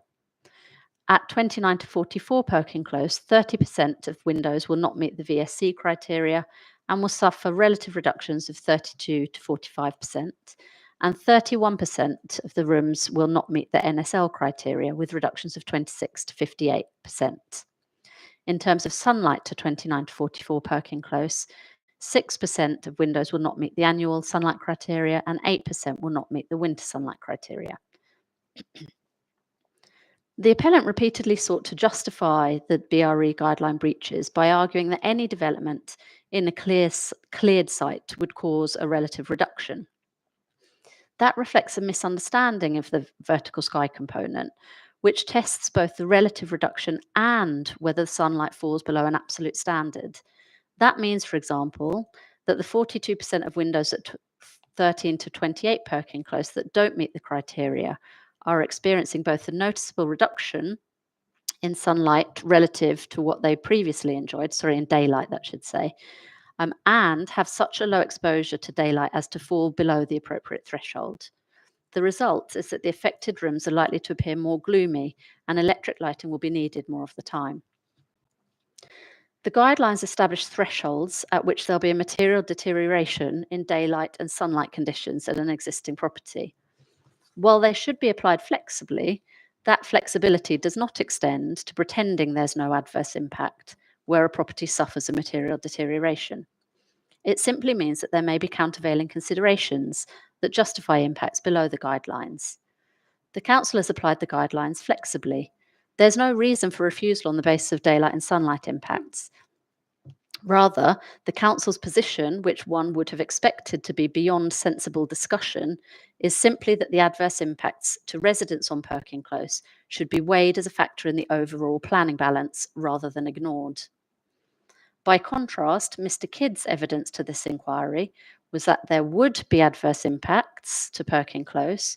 Those impacts should not be ignored in the planning balance, but by some feat of reasoning that was beyond the logic of mere mortals, the adverse impact should in fact be weighed in favour of the appeal scheme. That suggestion is nonsensical and must be rejected. That it was even countenanced by Mr. Tickle does no credit to the credibility of his evidence to the inquiry. In summary, the proposal diminishes the amenity of existing residents and doesn't respond positively to local grain. It causes avoidable harm to residents in their homes and amenity spaces, and where it seeks to mitigate those harms, it does so in a manner that diminishes the quality of the living environment in the proposed development. The result is a scheme which conflicts with a number of policies and guidelines concerning privacy and good design, in particular London Plan Policy D3 Part A, Local Plan Policy CC2 K&T and SC4, Standard 28 of the Mayor's Housing SPG, and Standard A1.1 of the Housing Design Standards LPG. Reason for refusal 3. The provision of play and amenity space in the appeal scheme is deficient both in quantum and quality. In terms of amenity space, it delivers between 902 and 915 square metres, resulting in a shortfall of between 793 and 806 against the policy requirement in Local Plan Policy SC5 of 1,708. That is to say, it delivers roughly half of the amenity space that policy requires. For play space, the appellant accepts it delivers 383 square metres against a policy requirement of 490, resulting in a shortfall of 107. The discussion of double counting was something of a sideshow, given Mr. Tickle's acceptance, confirmed by the appellant in the 106 session, that a contribution based on the shortfall figures outlined above would be SIL compliant, i.e. necessary to render the development acceptable in planning terms. As to the qualitative aspects, the southern courtyard will not receive the minimum BRE recommended direct sunlight exposure. While the transgression is marginal, the Housing Design Standards LPG makes it clear that development should maximise the quality and availability of daylight and sunlight in communal outside spaces, particularly in winter. The LPG recognises that it's particularly important that spaces designed for frequent use, including sitting and play spaces, receive direct sunlight throughout the day, particularly at times they're more likely to be used. As Mr. Ubaka explained, there's been insufficient consideration of the availability of sunlight at times when the areas are most likely to be used by children. The communal courtyards are also heavily dominated by play space for young children, with very little remaining space for adults to sit, gather, picnic, etc. There's a poor offering for residents without children who may not wish to recreate or relax in areas predominantly dedicated to children. The appellant proposes to mitigate the quantitative shortfall through a financial contribution to Inwood Park. That contribution doesn't appropriately offset the shortfall. For play space, the Mayor's Play SPG makes it clear that provision is expected to be on site wherever possible, and that off-site contributions will only be acceptable where it can be demonstrated that there are planning constraints that mean it's not practicable to deliver on site. There's no analysis in the design and access statement or anywhere in the application documents which demonstrates that it's impracticable to deliver a policy compliant level of play space on site. The SPG also makes it clear that distance is a key barrier to children's play and sets thresholds for acceptable walking distances, which are 800 metres for children over 12 and 400 metres for children between 5 and 11. The appeal scheme is deficient in both those categories. Walking distance to the play space should be measured from the homes of the residents it's intended to serve. Here, the walking distance will exceed 800 metres, albeit marginally, from the nearest point of the appeal site, and to an even greater degree from blocks C and D, which suffer the greatest deficiency. Not only that, but the walking route is unlikely to be an attractive prospect for children or their parents. The SPG says that barriers to movement will include traffic and roads with speeds in excess of 20 miles an hour. Here, the closest route to Inwood Park is via Hanworth Road, which, in Mr. Tickle's words, is incredibly busy and has a speed limit of 30 miles an hour. Even with crossing points, it represents a barrier to movement. As to amenity space, London Plan Policy D3 requires development proposals to provide conveniently located green and open space to serve their residents. Policy G4 provides that local parks, which Inwood Park is agreed to be, should be located within 400 metres of the homes that they serve. The actual distance to Inwood Park is more than double that threshold distance. The fact that a survey of a limited number of Hounslow residents indicates that some are willing to travel further than that doesn't mean it's appropriate to expect them to do so.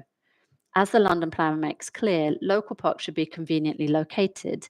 That is to maximise their appeal and use by residents they're intended to serve, without excluding the significant proportion of people who wouldn't be willing to walk beyond the distances it identifies. Furthermore, Hounslow's draft open space strategy reveals that the south central area within which the appeal site and Inwood Park lie suffers from a significant deficiency in both amenity and play space. Against the relevant standard of 0.8 hectares of parks per 1,000 population, the south central area has just 0.27 hectares. For amenity green space, it has the lowest ratio across Hounslow of just 0.10 hectares per 1,000 population, against the relevant standard of 0.60 hectares. The same is true for play space, where there's a particular deficiency in space for children over 12. The problem with the appellant's approach is that by making inadequate provision for its own residents, it will exacerbate the pressure on the limited amenity and play space available in the area, adding pressure to already oversubscribed facilities. The proposed contributions will not increase the quantum of amenity or play space that's available to residents. Nor will the MUGA offset the harm. It will require pre-booking, will not be available when school functions are taking place in the evenings, such as Parents' Evening, and will be at an initial cost of £25 an hour, which can be further increased over time. It's not the type of facility a child can pop to on a whim or necessarily afford, particularly for residents of Blocks C and D, which contain the majority of the affordable housing units and suffer the greatest shortfall. In light of the deficiency in amenity and play space, the scheme conflicts with local plan policies SC5 and CC2 Part J, and London Plan policies D3 Part D8 and SC4, as well as paragraphs 120 and 129 to 131 of the National Design Guide and the Play Space SPG. Planning balance. The starting point for the determination of this appeal is, as ever, the development plan. The appeal scheme conflicts with a number of policies in the plan, most fundamentally those relating to noise and the agent of change. For the reasons summarised above, the conflict with those policies means the scheme cannot be said to be in accordance with the development plan read as a whole. There's also conflict with a number of other policies which add further weight to the overall non-accordance with the plan. There are no material considerations of sufficient weight to justify a departure from the plan. Indeed, aspects of the relevant guidance and standards identified above further militate against the grant of permission. This is not to deny that the scheme will result in a number of benefits, some of them significant. Those benefits and the weight they attract are largely agreed between the council and the appellant. Primary among them is the benefit of delivering the school, to which the council attaches great weight in accordance with the MPPF and the policy statement for schools. The delivery of housing and affordable housing are also significant benefits, albeit it's right to note that the council has a very healthy housing land supply, with the latest annual monitoring report revealing a supply equating to 261% of the local plan target, including a 5% buffer, and 120% of the London plan target, and a score of 186% in the latest housing delivery test, making Hounslow the second best performing local authority in London. The appeal site is allocated for housing and educational development in the plan, and it's a brownfield site that should be redeveloped. It was the council's decision to allocate it for those purposes, and the council welcomes and encourages those use on the site. But the in-principle support doesn't absolve the appellant from designing a scheme that responds appropriately to its context and minimises adverse impacts as far as practicable. It's also of note that there's no evidence before the inquiry that the school cannot be delivered without cross-funding from the precise quantum of residential development proposed here. This isn't enabling development. There's no viability appraisal that suggests the residential development is necessary to fund the delivery of the school. The current funding approval may be predicated on the existing scheme. Indeed, it would be unsurprising if it wasn't. But there's nothing to stop an alternative approval being sought, nor indeed any evidence that 124 units are incapable of delivery on the site in a manner which responds appropriately to its context. Notwithstanding the benefits of the scheme, as a matter of principle, there can never be a justification for avoidable harm. Of course, in planning decisions, compromises will sometimes have to be accepted in order to realise the benefit. But before that were to be accepted, the developer would have to show that the compromises were inevitable in order for that benefit to be realised. That's because good design seeks to maximise benefits and minimise harms where possible. Here, the appellant has failed to show that the equivalent or comparable benefits couldn't be delivered while appropriately mitigating the adverse impacts. The appropriate response in those circumstances is for it to reconsider its design, taking proper account of the constraints affecting the site. If that leads to some delay in the delivery of the school, that could have been avoided had the appellant heeded the advice to seek design review or taken seriously the concerns raised by its neighbours. For all of the reasons summarised above and explored more fully in the evidence, the council respectfully invites you, sir, to dismiss the appeal. Right, okay, thank you for that. Ms Clutton then, please. So yes, I think, again, just waiting for some printing. So do you mind if I just step out the room for 2 minutes as well?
Thank you, sir. I understand they're just on their way now. I mean, I'd say I'd be happy to start, but I think it's probably slightly less disruptive to have the actual paper copy in front of you. Well, if somebody else can hand them out when they arrive, I think you can probably get Okay. started. Fine.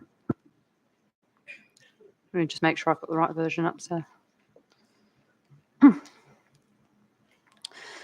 Good. Well, sir, these closing submissions are made on behalf of one of the two Rule 6 parties to this appeal at the Gurdwara. They address the following issues that are considered relevant to your determination of the appeal in turn. Firstly, the relevant policy framework, then the role and significance of the Gurdwara in the community and the appellant's understanding of the same, the effect of the proposed development on neighbouring uses, that's in terms of the agent of change principle with particular regard to noise from the Gurdwara, the effect of the proposed development on neighbours with particular regard to potential overlooking and loss of privacy affecting the Gurdwara, other matters including the relevance of housing to funding, Section 106 obligations, equalities and third-party representations, the benefits of the appeal proposals, and finally the planning balance and conclusions. The Gurdwara's role in this appeal has been to support the view of members of the local planning authority, the London Borough of Hounslow, who are referred to as the council, that planning permission should be refused on noise and other grounds, but based on its own professional independent evidence. It has had the benefit of reading the council's closing submissions in draft, and in the interests of efficiency will seek not to unnecessarily repeat those submissions, but will instead adopt them where appropriate. There are, however, a number of areas where the Gurdwara's evidence has diverged from that of the council, notably in relation to noise, or where the Gurdwara's evidence goes beyond or has a different focus to that of the council's, and these submissions aim to draw those areas out. At the outset, the Gurdwara would also wish to remark upon the attitude adopted by the appellant during the inquiry. Its perception from the interactions that it had prior to the application were that the appellant had little regard for it or its concerns, and that attitude has also, unfortunately, been perceived during this appeal. It is disappointing that the MO adopted has been to attack the motivations of the Gurdwara and to dismiss its concerns rather than to seek to work collaboratively or to express professional disagreement courteously. This is particularly so in circumstances where, as Mr. Tickle accepted in cross-examination, the appellant has had to provide, quote, significant additional evidence to ensure that you, sir, have, quote, again, sufficient information to determine the appeal, information which he acknowledged ought ideally to have been provided pre-application in accordance with MPPF 95B. The approach is one that has done the appellant a real disservice with the community that it purportedly wishes to benefit, and that is to be regretted. Turning then to the relevant policy framework, the starting point, as always, is that the application for planning permission should be determined in accordance with the adopted development plan unless material considerations indicate otherwise, and this reflects the principle that development should be plan-led. The tripartite statement of common ground sets out at section 4 the agreed position in relation to the applicable planning policy framework, and this includes the agreement as to the adopted development plan that applies, as well as agreement to the principal relevant policies of some of those documents. That's the Hounslow Local Plan and the London Plan. No policies in the West London Waste Plan identified as being relevant. And it's further agreed that the emerging local plan review is relevant but should be afforded very limited weight given its current status. There are 2 points to be made about the relevant development plan policy context. Firstly, it's trite law that compliance must be assessed having regard to the development plan read as a whole, and that different policies may pull in different directions, such that non-compliance with some may not result in overall non-compliance. Accordance is not, however, a numbers game, and some policies are sufficiently important that non-compliance with a small number, or even just one, will give rise to a finding of non-compliance with the development plan read as a whole. The agent of change policy contained in D13 of the London Plan is one such policy, amongst other things making clear on its face that local authorities should not normally consent proposals where an applicant has not clearly demonstrated how effects will be mitigated and managed. Plainly, the object of that policy, ensuring that existing development is not threatened by the introduction of new noise-sensitive development, would be seriously compromised if wider compliance with the development plan were able to outweigh failings relating to it. Secondly, and in a similar vein, and as agreed with Mr. Tickle, Whilst compliance with the planning policy allocation for a site will be an important aspect of a proposal's compliance with the development plan, it is not determinative. In a case concerning an application for full rather than outline permission, compliance with the overarching allocation will not absolve the proposal for the need to comply with other, more detailed development control policies. In the present case, whilst it is accepted that the appeal proposals do comply with the allocation for the site and a range of other detailed development control policies, for example, in relation to matters such as parking provision, the policies with which there are non-compliance are important ones and are considered to result in a breach of the development plan read as a whole. And then, sir, I identify the main development plan policies which Mr. Robinson indicates are not complied with. Further details of the nature of that non-compliance are set out in his proof and as appropriate addressed in these submissions. The other material considerations comprising national policy and guidance are identified in the Statement of Common Ground, and they include the NPPF, the 2011 Planning for Schools Statement, and SPGs and London Plan Guidance, including the Mayor's Housing SPG and the London Plan Guidance on Optimising Site Capacity. It's also agreed that local and other financial considerations are capable of being a material consideration, although their relevance in this case is disputed as set out under other matters, which I'll deal with in turn. Other matters considered to be material to your decision, sir, include the implications of the public sector equality duty, which is also dealt with under that heading. As with the development plan, there is considered to be material non-compliance with a number of the policies and statements set out in the above documents. In relation to the 2011 Planning for Schools statement, whilst that is relevant, it is not considered to materially add to the policy support for schools identified in the later NPPF, which is no doubt why the appellant had also failed to refer to it before now. In particular, it's noted that the presumption in favour is explicitly stated to be as expressed in the NPPF, that the provision for significant weight to be attached to state proposals is substantively no different to the provision for great weight attaching in the NPPF, and the government's view is that school development can and should be supported in a manner consistent with statutory obligations. Such statutory obligations self-evidently include the obligation under Section 38(6) to determine planning applications in accordance with the development plan. Essentially, in spite of its claimed centrality to the appeal, it does not actually materially advance the appellant's position beyond that flowing from the NPPF. Overall, sir, it will be appreciated from what I've just said that whilst there is relatively little between the parties as to the correct policy framework to be applied, the principal issue is the extent to which the appeal proposals comply with those policies and how the planning balance is to be struck. This largely depends on how you, sir, determine the substantive issues between the parties.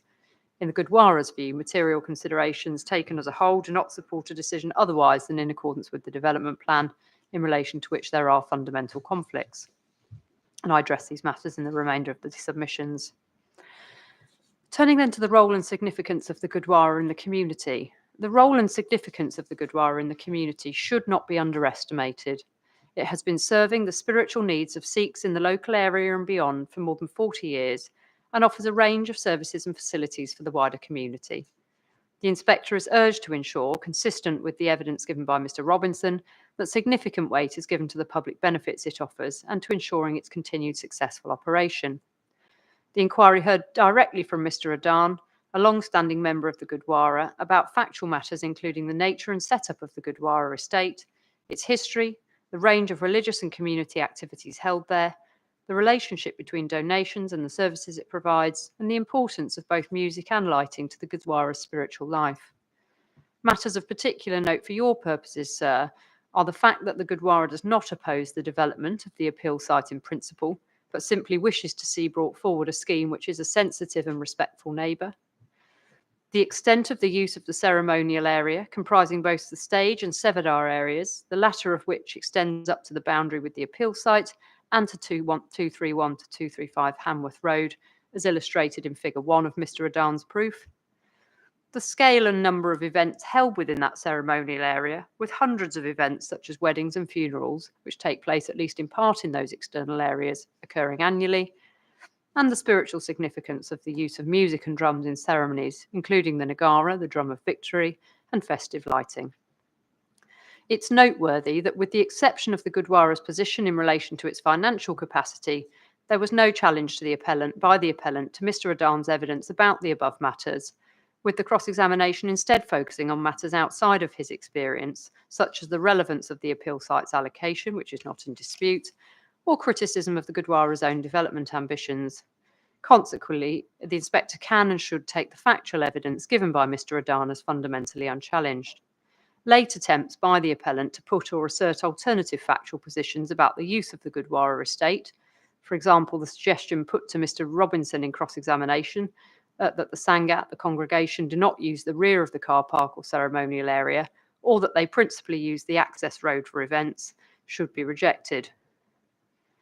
In terms of the understanding of the Gurdwara's activities, it's rightly acknowledged by the appellant in its evidence that the Gurdwara has a regional level function as a place of worship for the Sikh community, as well as a role as a local community facility, hosting a range of religious services and other services and activities that meet the local community's educational, social, cultural and health needs. And that's a matter that's set out in Mr. Tickle's proof.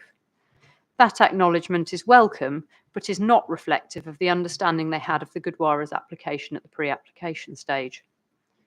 Activities, forgive me. Although Mr. Tickle sought to suggest otherwise in both his written and oral evidence, the appellant clearly did not have a full or proper understanding of the nature, range or location of activities, whether noise generating or otherwise, undertaken by the Gurdwara in its external areas. This is in spite of Mr. Adan's unchallenged indication that he did advise the developers team of such matters in the pre-application meetings that were held, but which details were evidently not passed on to those with responsibility for the acoustic assessment and the design. Firstly, the fact that there was no such proper understanding is evident from the acknowledged absence of any reference to the same in key application documents, including the planning statement, design and access statement, and statement of community involvement. Secondly, there can be absolutely no doubt about the fact that neither Thomas Leach, the lead acoustician, nor Lee Mannering, the lead architect, were aware of the full range of activities undertaken in the external areas at the Gurdwara, including the playing of the Nagara. Thirdly, all of this is consistent with the reported experience of the Gurdwara during those meetings, which was the sense that they were not being listened to and that their concerns were dismissed. Mr. Mannering's evidence was notable for a particularly dismissive attitude towards the Gurdwara, which should have been considered a key design constraint. Under cross-examination, he admitted that he did not know that weddings and funerals were regularly held in the external areas outside the Gurdwara. He did not know about Milni, which involves meetings between the bride and groom's family outside the Gurdwara and the exchanging of gifts. He was not aware of the monthly Gatka, held outside the Gurdwara. And the extent of his understanding of these external events was, and I quote broadly, people travel there by car, arrive in the car park and walk into the Gurdwara, which is a gross and inaccurate oversimplification of the sensitive and often noisy uses of the Gurdwara's ceremonial area and courtyard. Based on this erroneous understanding, he sought to draw inaccurate and inappropriate comparisons between the Gurdwara and other places of worship, without considering or evidencing whether they actually operated in the same or even a similar way. When these points were put to him, he sought to lay the blame at the Gurdwara's door, saying that they were not raised in response to public consultation, demonstrated, he said, by the absence of any reference to the ceremonial events, Gatka, use of the Nagara, or the frequent weddings or funerals in the appellant's statement of community involvement. Also, given that it is the appellant that was responsible for the production of that document, the blame for their non-inclusion lies with it. The appellant plainly did not see fit to mention them in any of the planning statement, the SCI or the DAS, or to treat them as a constraint on the development of the site. It is clear from the application documents that they were ignored. The significance of the above is that it is now tolerably clear, as had been the Gurdwara's suspicion, that its activities could not have and did not inform the design of the appellant's scheme from the outset, and Mr. Mannering confirmed in cross-examination that he had not revisited that design thereafter. It is in these circumstances unsurprising that the scheme's design gives rise to unacceptable effects in relation to it. Turning then to the effect of the proposed development on neighbouring uses, and dealing here with noise, in terms of the relevant policy considerations, the principal relevant development plan policies engaged in relation to this element of the appeal are London Plan Policies D13, D14, and the Hounslow Local Plan Policy EQ5. The Gurdwara has read and adopts the analysis of those policies set out in the Council's closing submissions.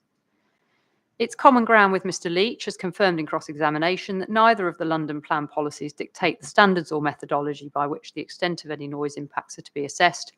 That is a matter which is left to the judgment of the acoustic experts involved in any given case.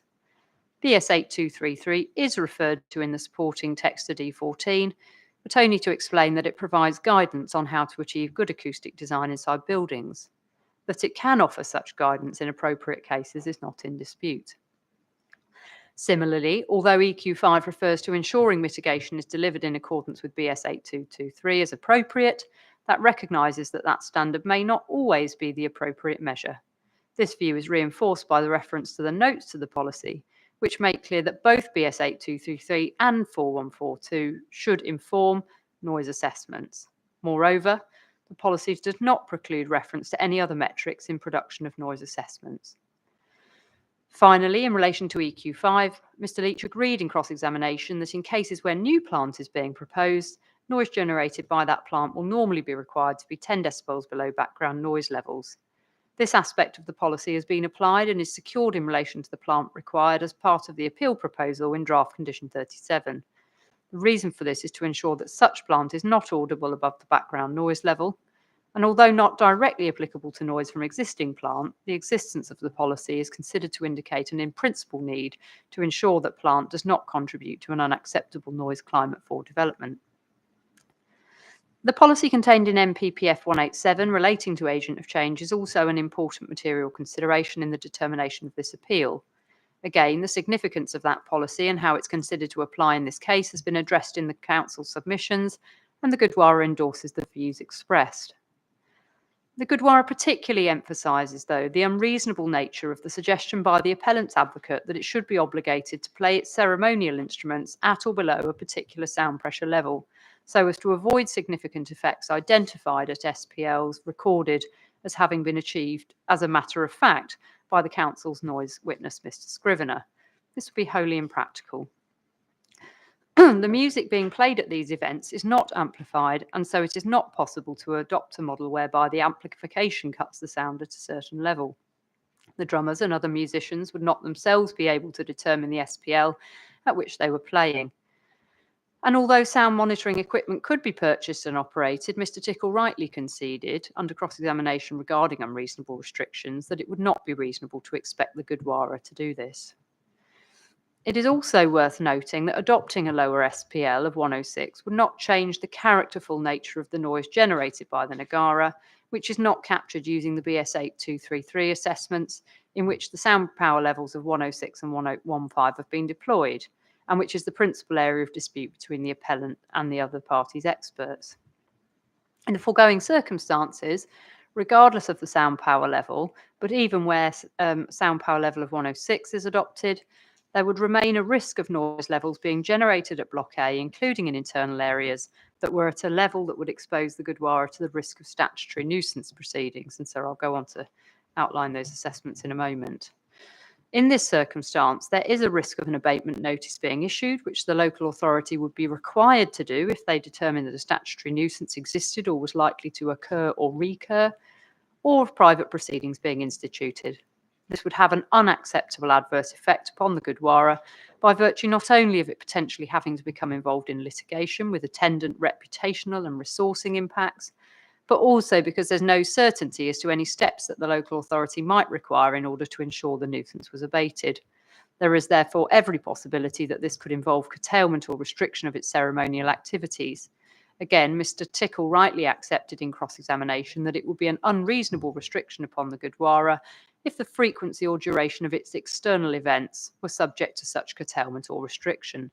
The risk of an unreasonable restriction arising as a consequence of new development is sufficient to engage the agent of change.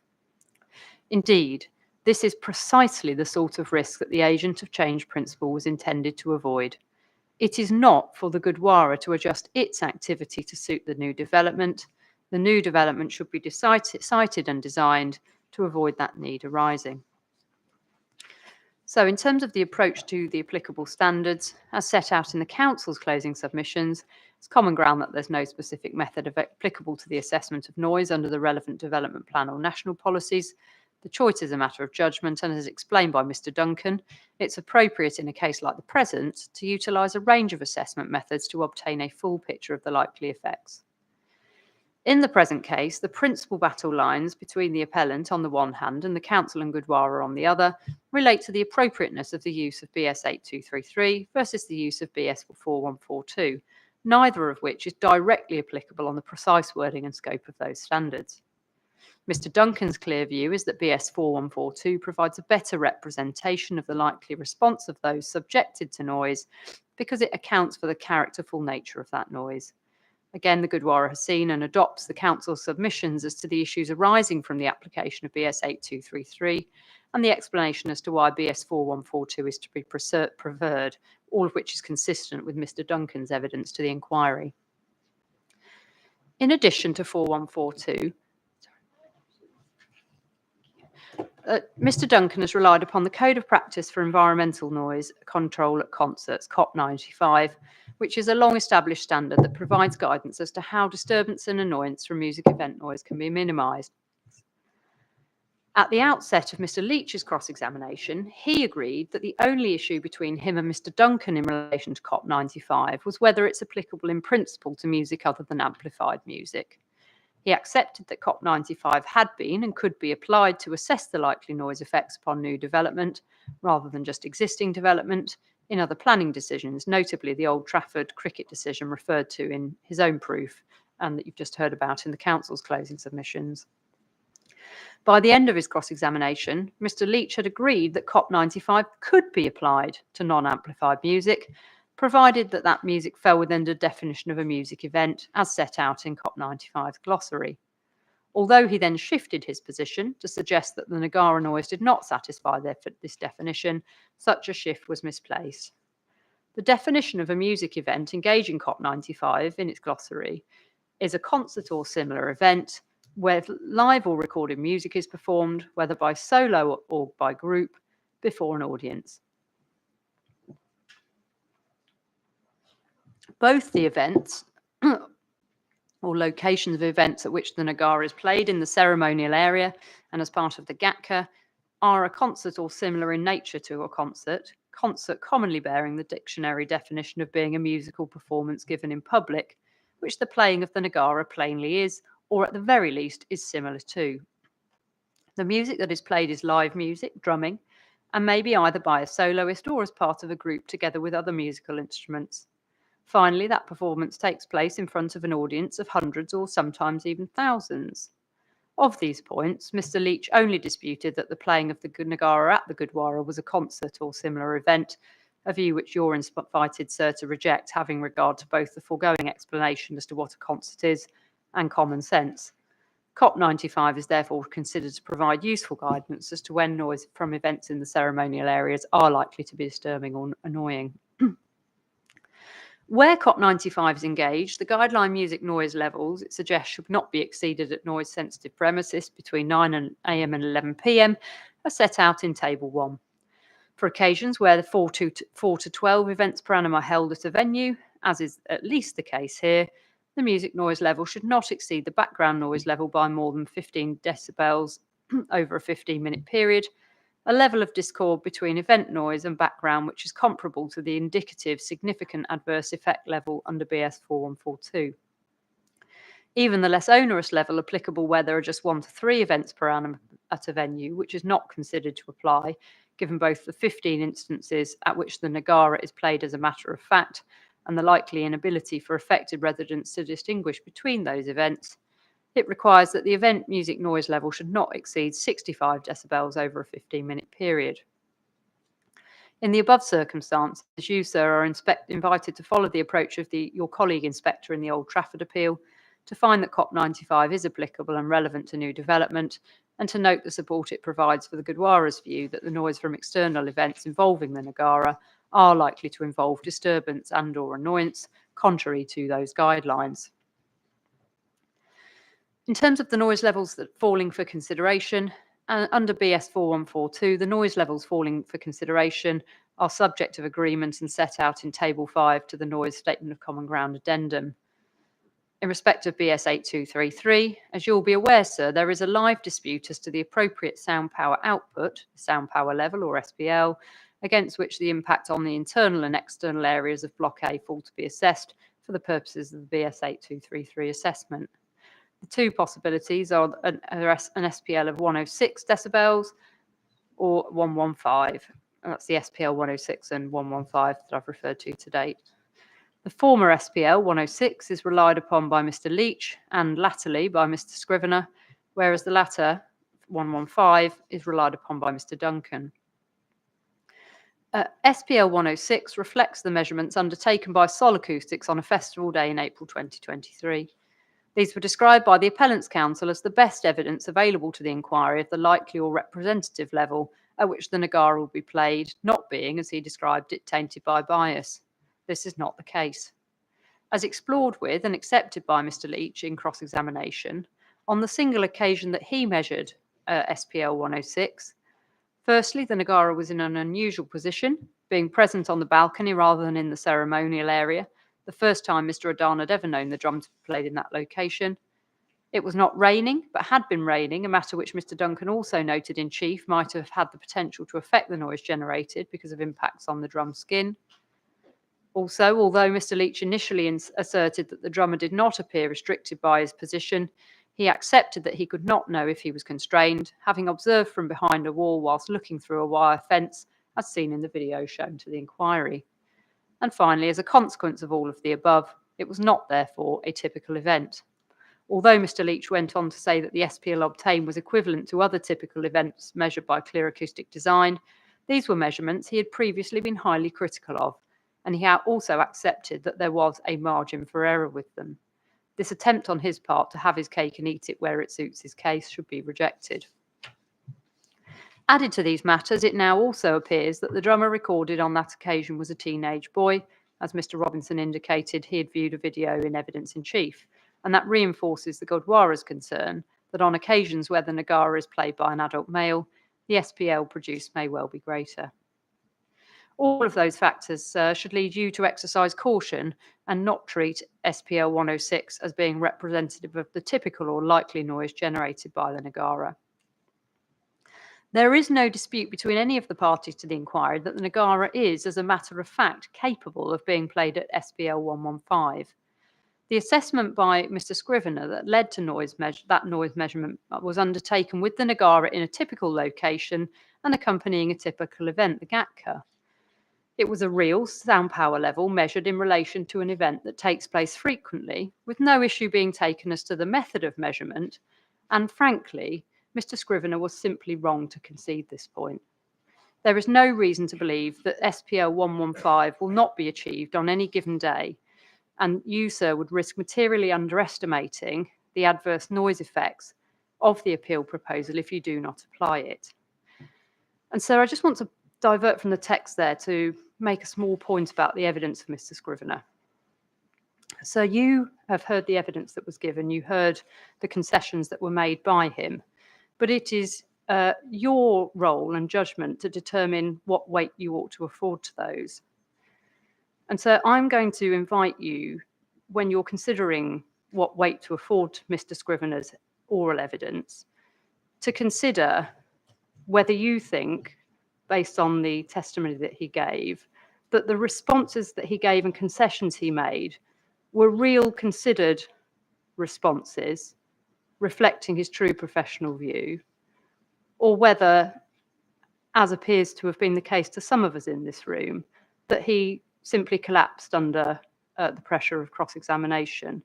And so obviously the weight that you afford to that evidence is a matter for you based on your assessment of the witness's performance. And in those circumstances, so my submission is that the weight you ought to afford to his evidence ought to be limited because he clearly struggled with that process.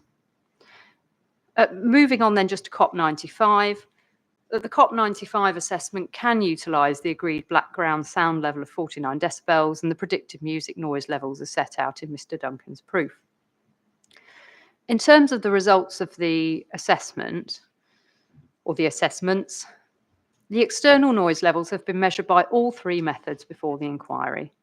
Both BS4142 and COP95 methodologies indicate that there will be unacceptable impacts arising upon Block A from noise generated by the Nagara. In the language of BS4142, even on SPL 106, there is likely to be a significant adverse impact arising from the noise generated by the Nagara, whether it's played in the ceremonial area, on the balcony, or in the courtyard. This is because in all assessment scenarios, the noise generated is considerably more than 15 decibels above background, and you can see that from the agreed noise levels that are in Table 5 to the Addendum Noise Statement of Common Ground. On SPL 115, it is as much as 45 decibels above background. These adverse impacts account for the characterful and thereby disturbing nature of the noise generated, and which occur on average more than once a month, being based on both GATCA and events in the ceremonial area. This is, on any view, a frequent occurrence. Purchasers of the new dwellings could reasonably expect not to be seriously disturbed every single month of the year, and sometimes more than once in a month. The same view as to the acceptability of frequency was shared by the inspector in the Old Trafford appeal in relation to events occurring 14 times a year across just 7 weekends. This view is supported by the outcome of the COP95 assessment, which is presented in Mr. Duncan's proof. And just note there, so that the background noise level, he presents a range of which the 49 decibels that's now agreed as the background level is in the middle. And so I've based it on that. You can make adjustments based on that. Broadly consistent with the 4142 assessment, this shows excess noise above background levels of 18 decibels with the Nagara being played within the courtyard area, i.e. every month, and 32 dB above background where it's played in the ceremonial area. This is a clear breach of the guideline noise level applicable to 4 to 12 music events per annum, noting that the disaggregation of those events makes no sense, and given noise levels of at least 67 dB LAEQ 15 minutes of the more generous threshold applied to 1 to 3 events per annum. It thereby also clearly indicates disturbance or annoyance to residents equivalent to that will occur on more than one occasion per month. It's acknowledged that the noise levels reflected above are facade noise levels rather than internal levels. However, we know that the appellant's glazing specification is designed to control noise only to average noise levels internally, their assessment being predicated on BS 8233 and the 16-hour LAEQ average only. It was Mr. Duncan's evidence, which the inspector at USA are invited to accept, that such noise events would be clearly audible above these controlled noise levels within flats in Block A, and would, in his view, be present and intrusive. The consequences of this are addressed below.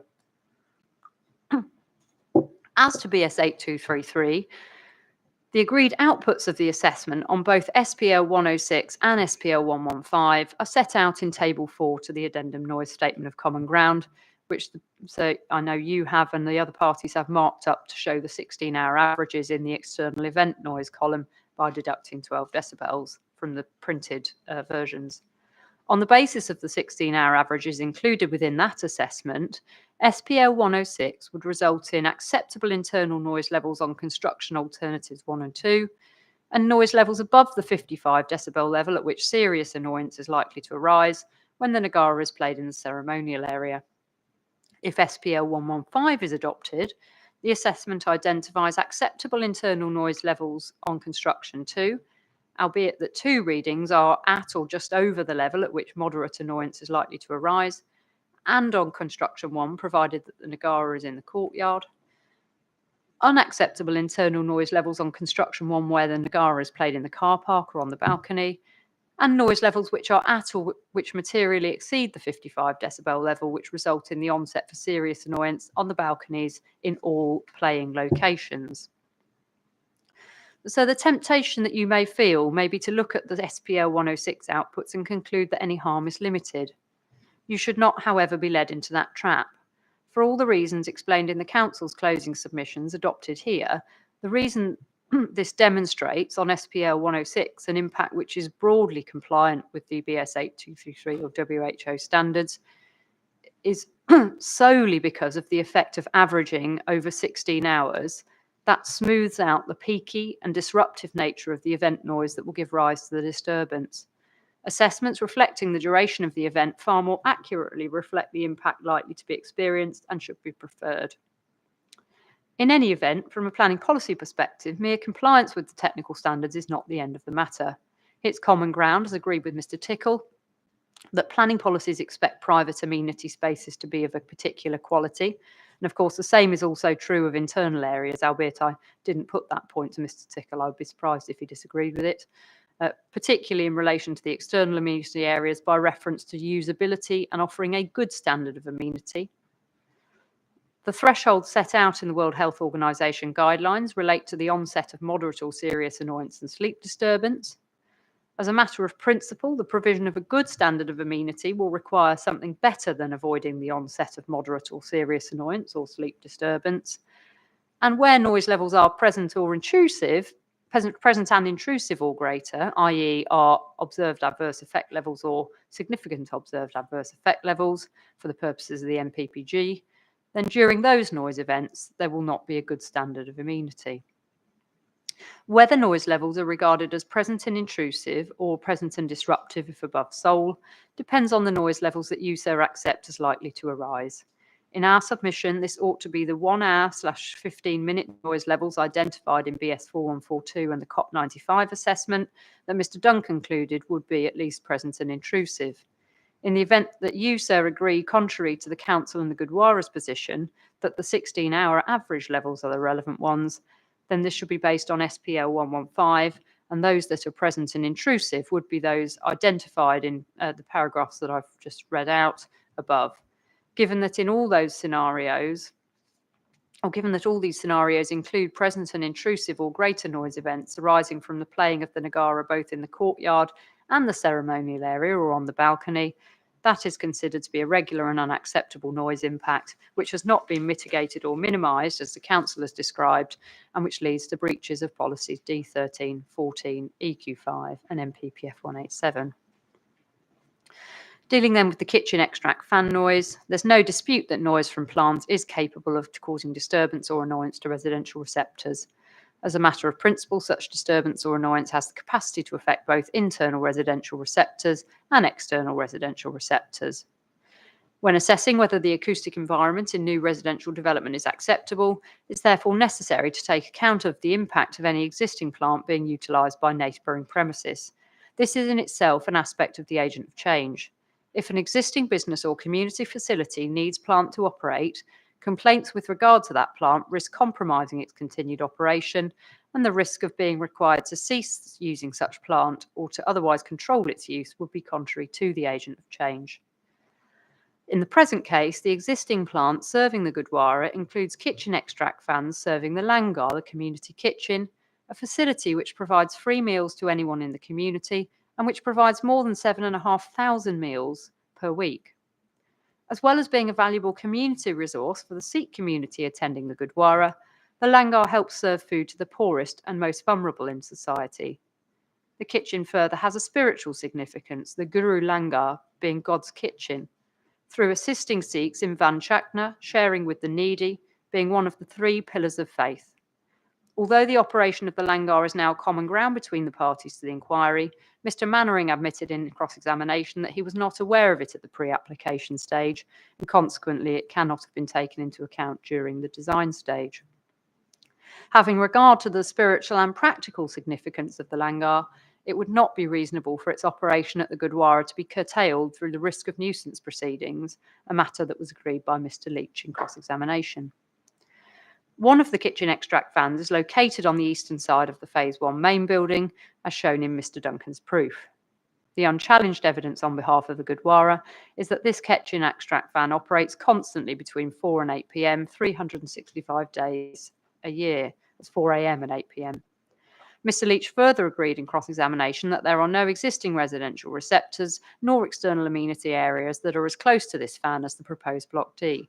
And consequently, it was accepted by him that the effect of that kitchen extract fan is required to be assessed and addressed, utilising the method set out in BS 4142. No such assessment has, however, been carried out by the appellant, whether at pre-application or pre-appeal stage, or even during the inquiry. Such an assessment is, however, before the inquiry, having been undertaken by Mr. Duncan, and that's presented in his proof at section 6.3, and in the other sections I identify. Adjusting for the agreed lower background sound level of 49 dB rather than the 52 that he originally used, the result of that assessment is an adverse impact upon the balconies of Block D. It's noted that this is a noise level that would not be permissible under policy EQ5 if this were new plant. Under cross-examination, Mr. Leach accepted that if the results of that assessment are correct, then there will be an adverse effect upon Block D's external amenity areas that could and should be mitigated. Although Mr. Leach raised a number of issues with Mr. Duncan's measurements, albeit accepted he did not ask him directly for the alleged missing information, if you, sir, are not to have to proceed on the basis that there is no evidence before you relating to kitchen extract fan noise, with the implications of that for compliance with agent of change being adverse to the appellant, then Mr. Duncan's measurement is the best available evidence. As a consequence of this line of questioning in cross-examination of Mr. Leach, the appellant has now included within the final Section 1 agreement provision for a financial contribution to be made to enable the relevant kitchen extract fans to be provided. So we've talked about those in the session this morning. I note there the concern about the blue pencil test that I raised in cross-examination with Mr. Tickle.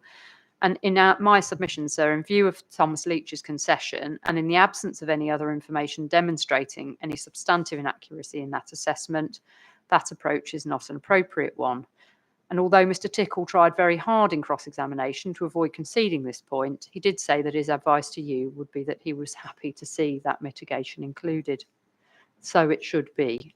The failure to include this provision within the Section 106 through the operation of the blue pencil test would result in an outstanding noise nuisance issue, one that will be experienced every single day of the year throughout the daytime hours when residents of Block D might wish to be using their balconies.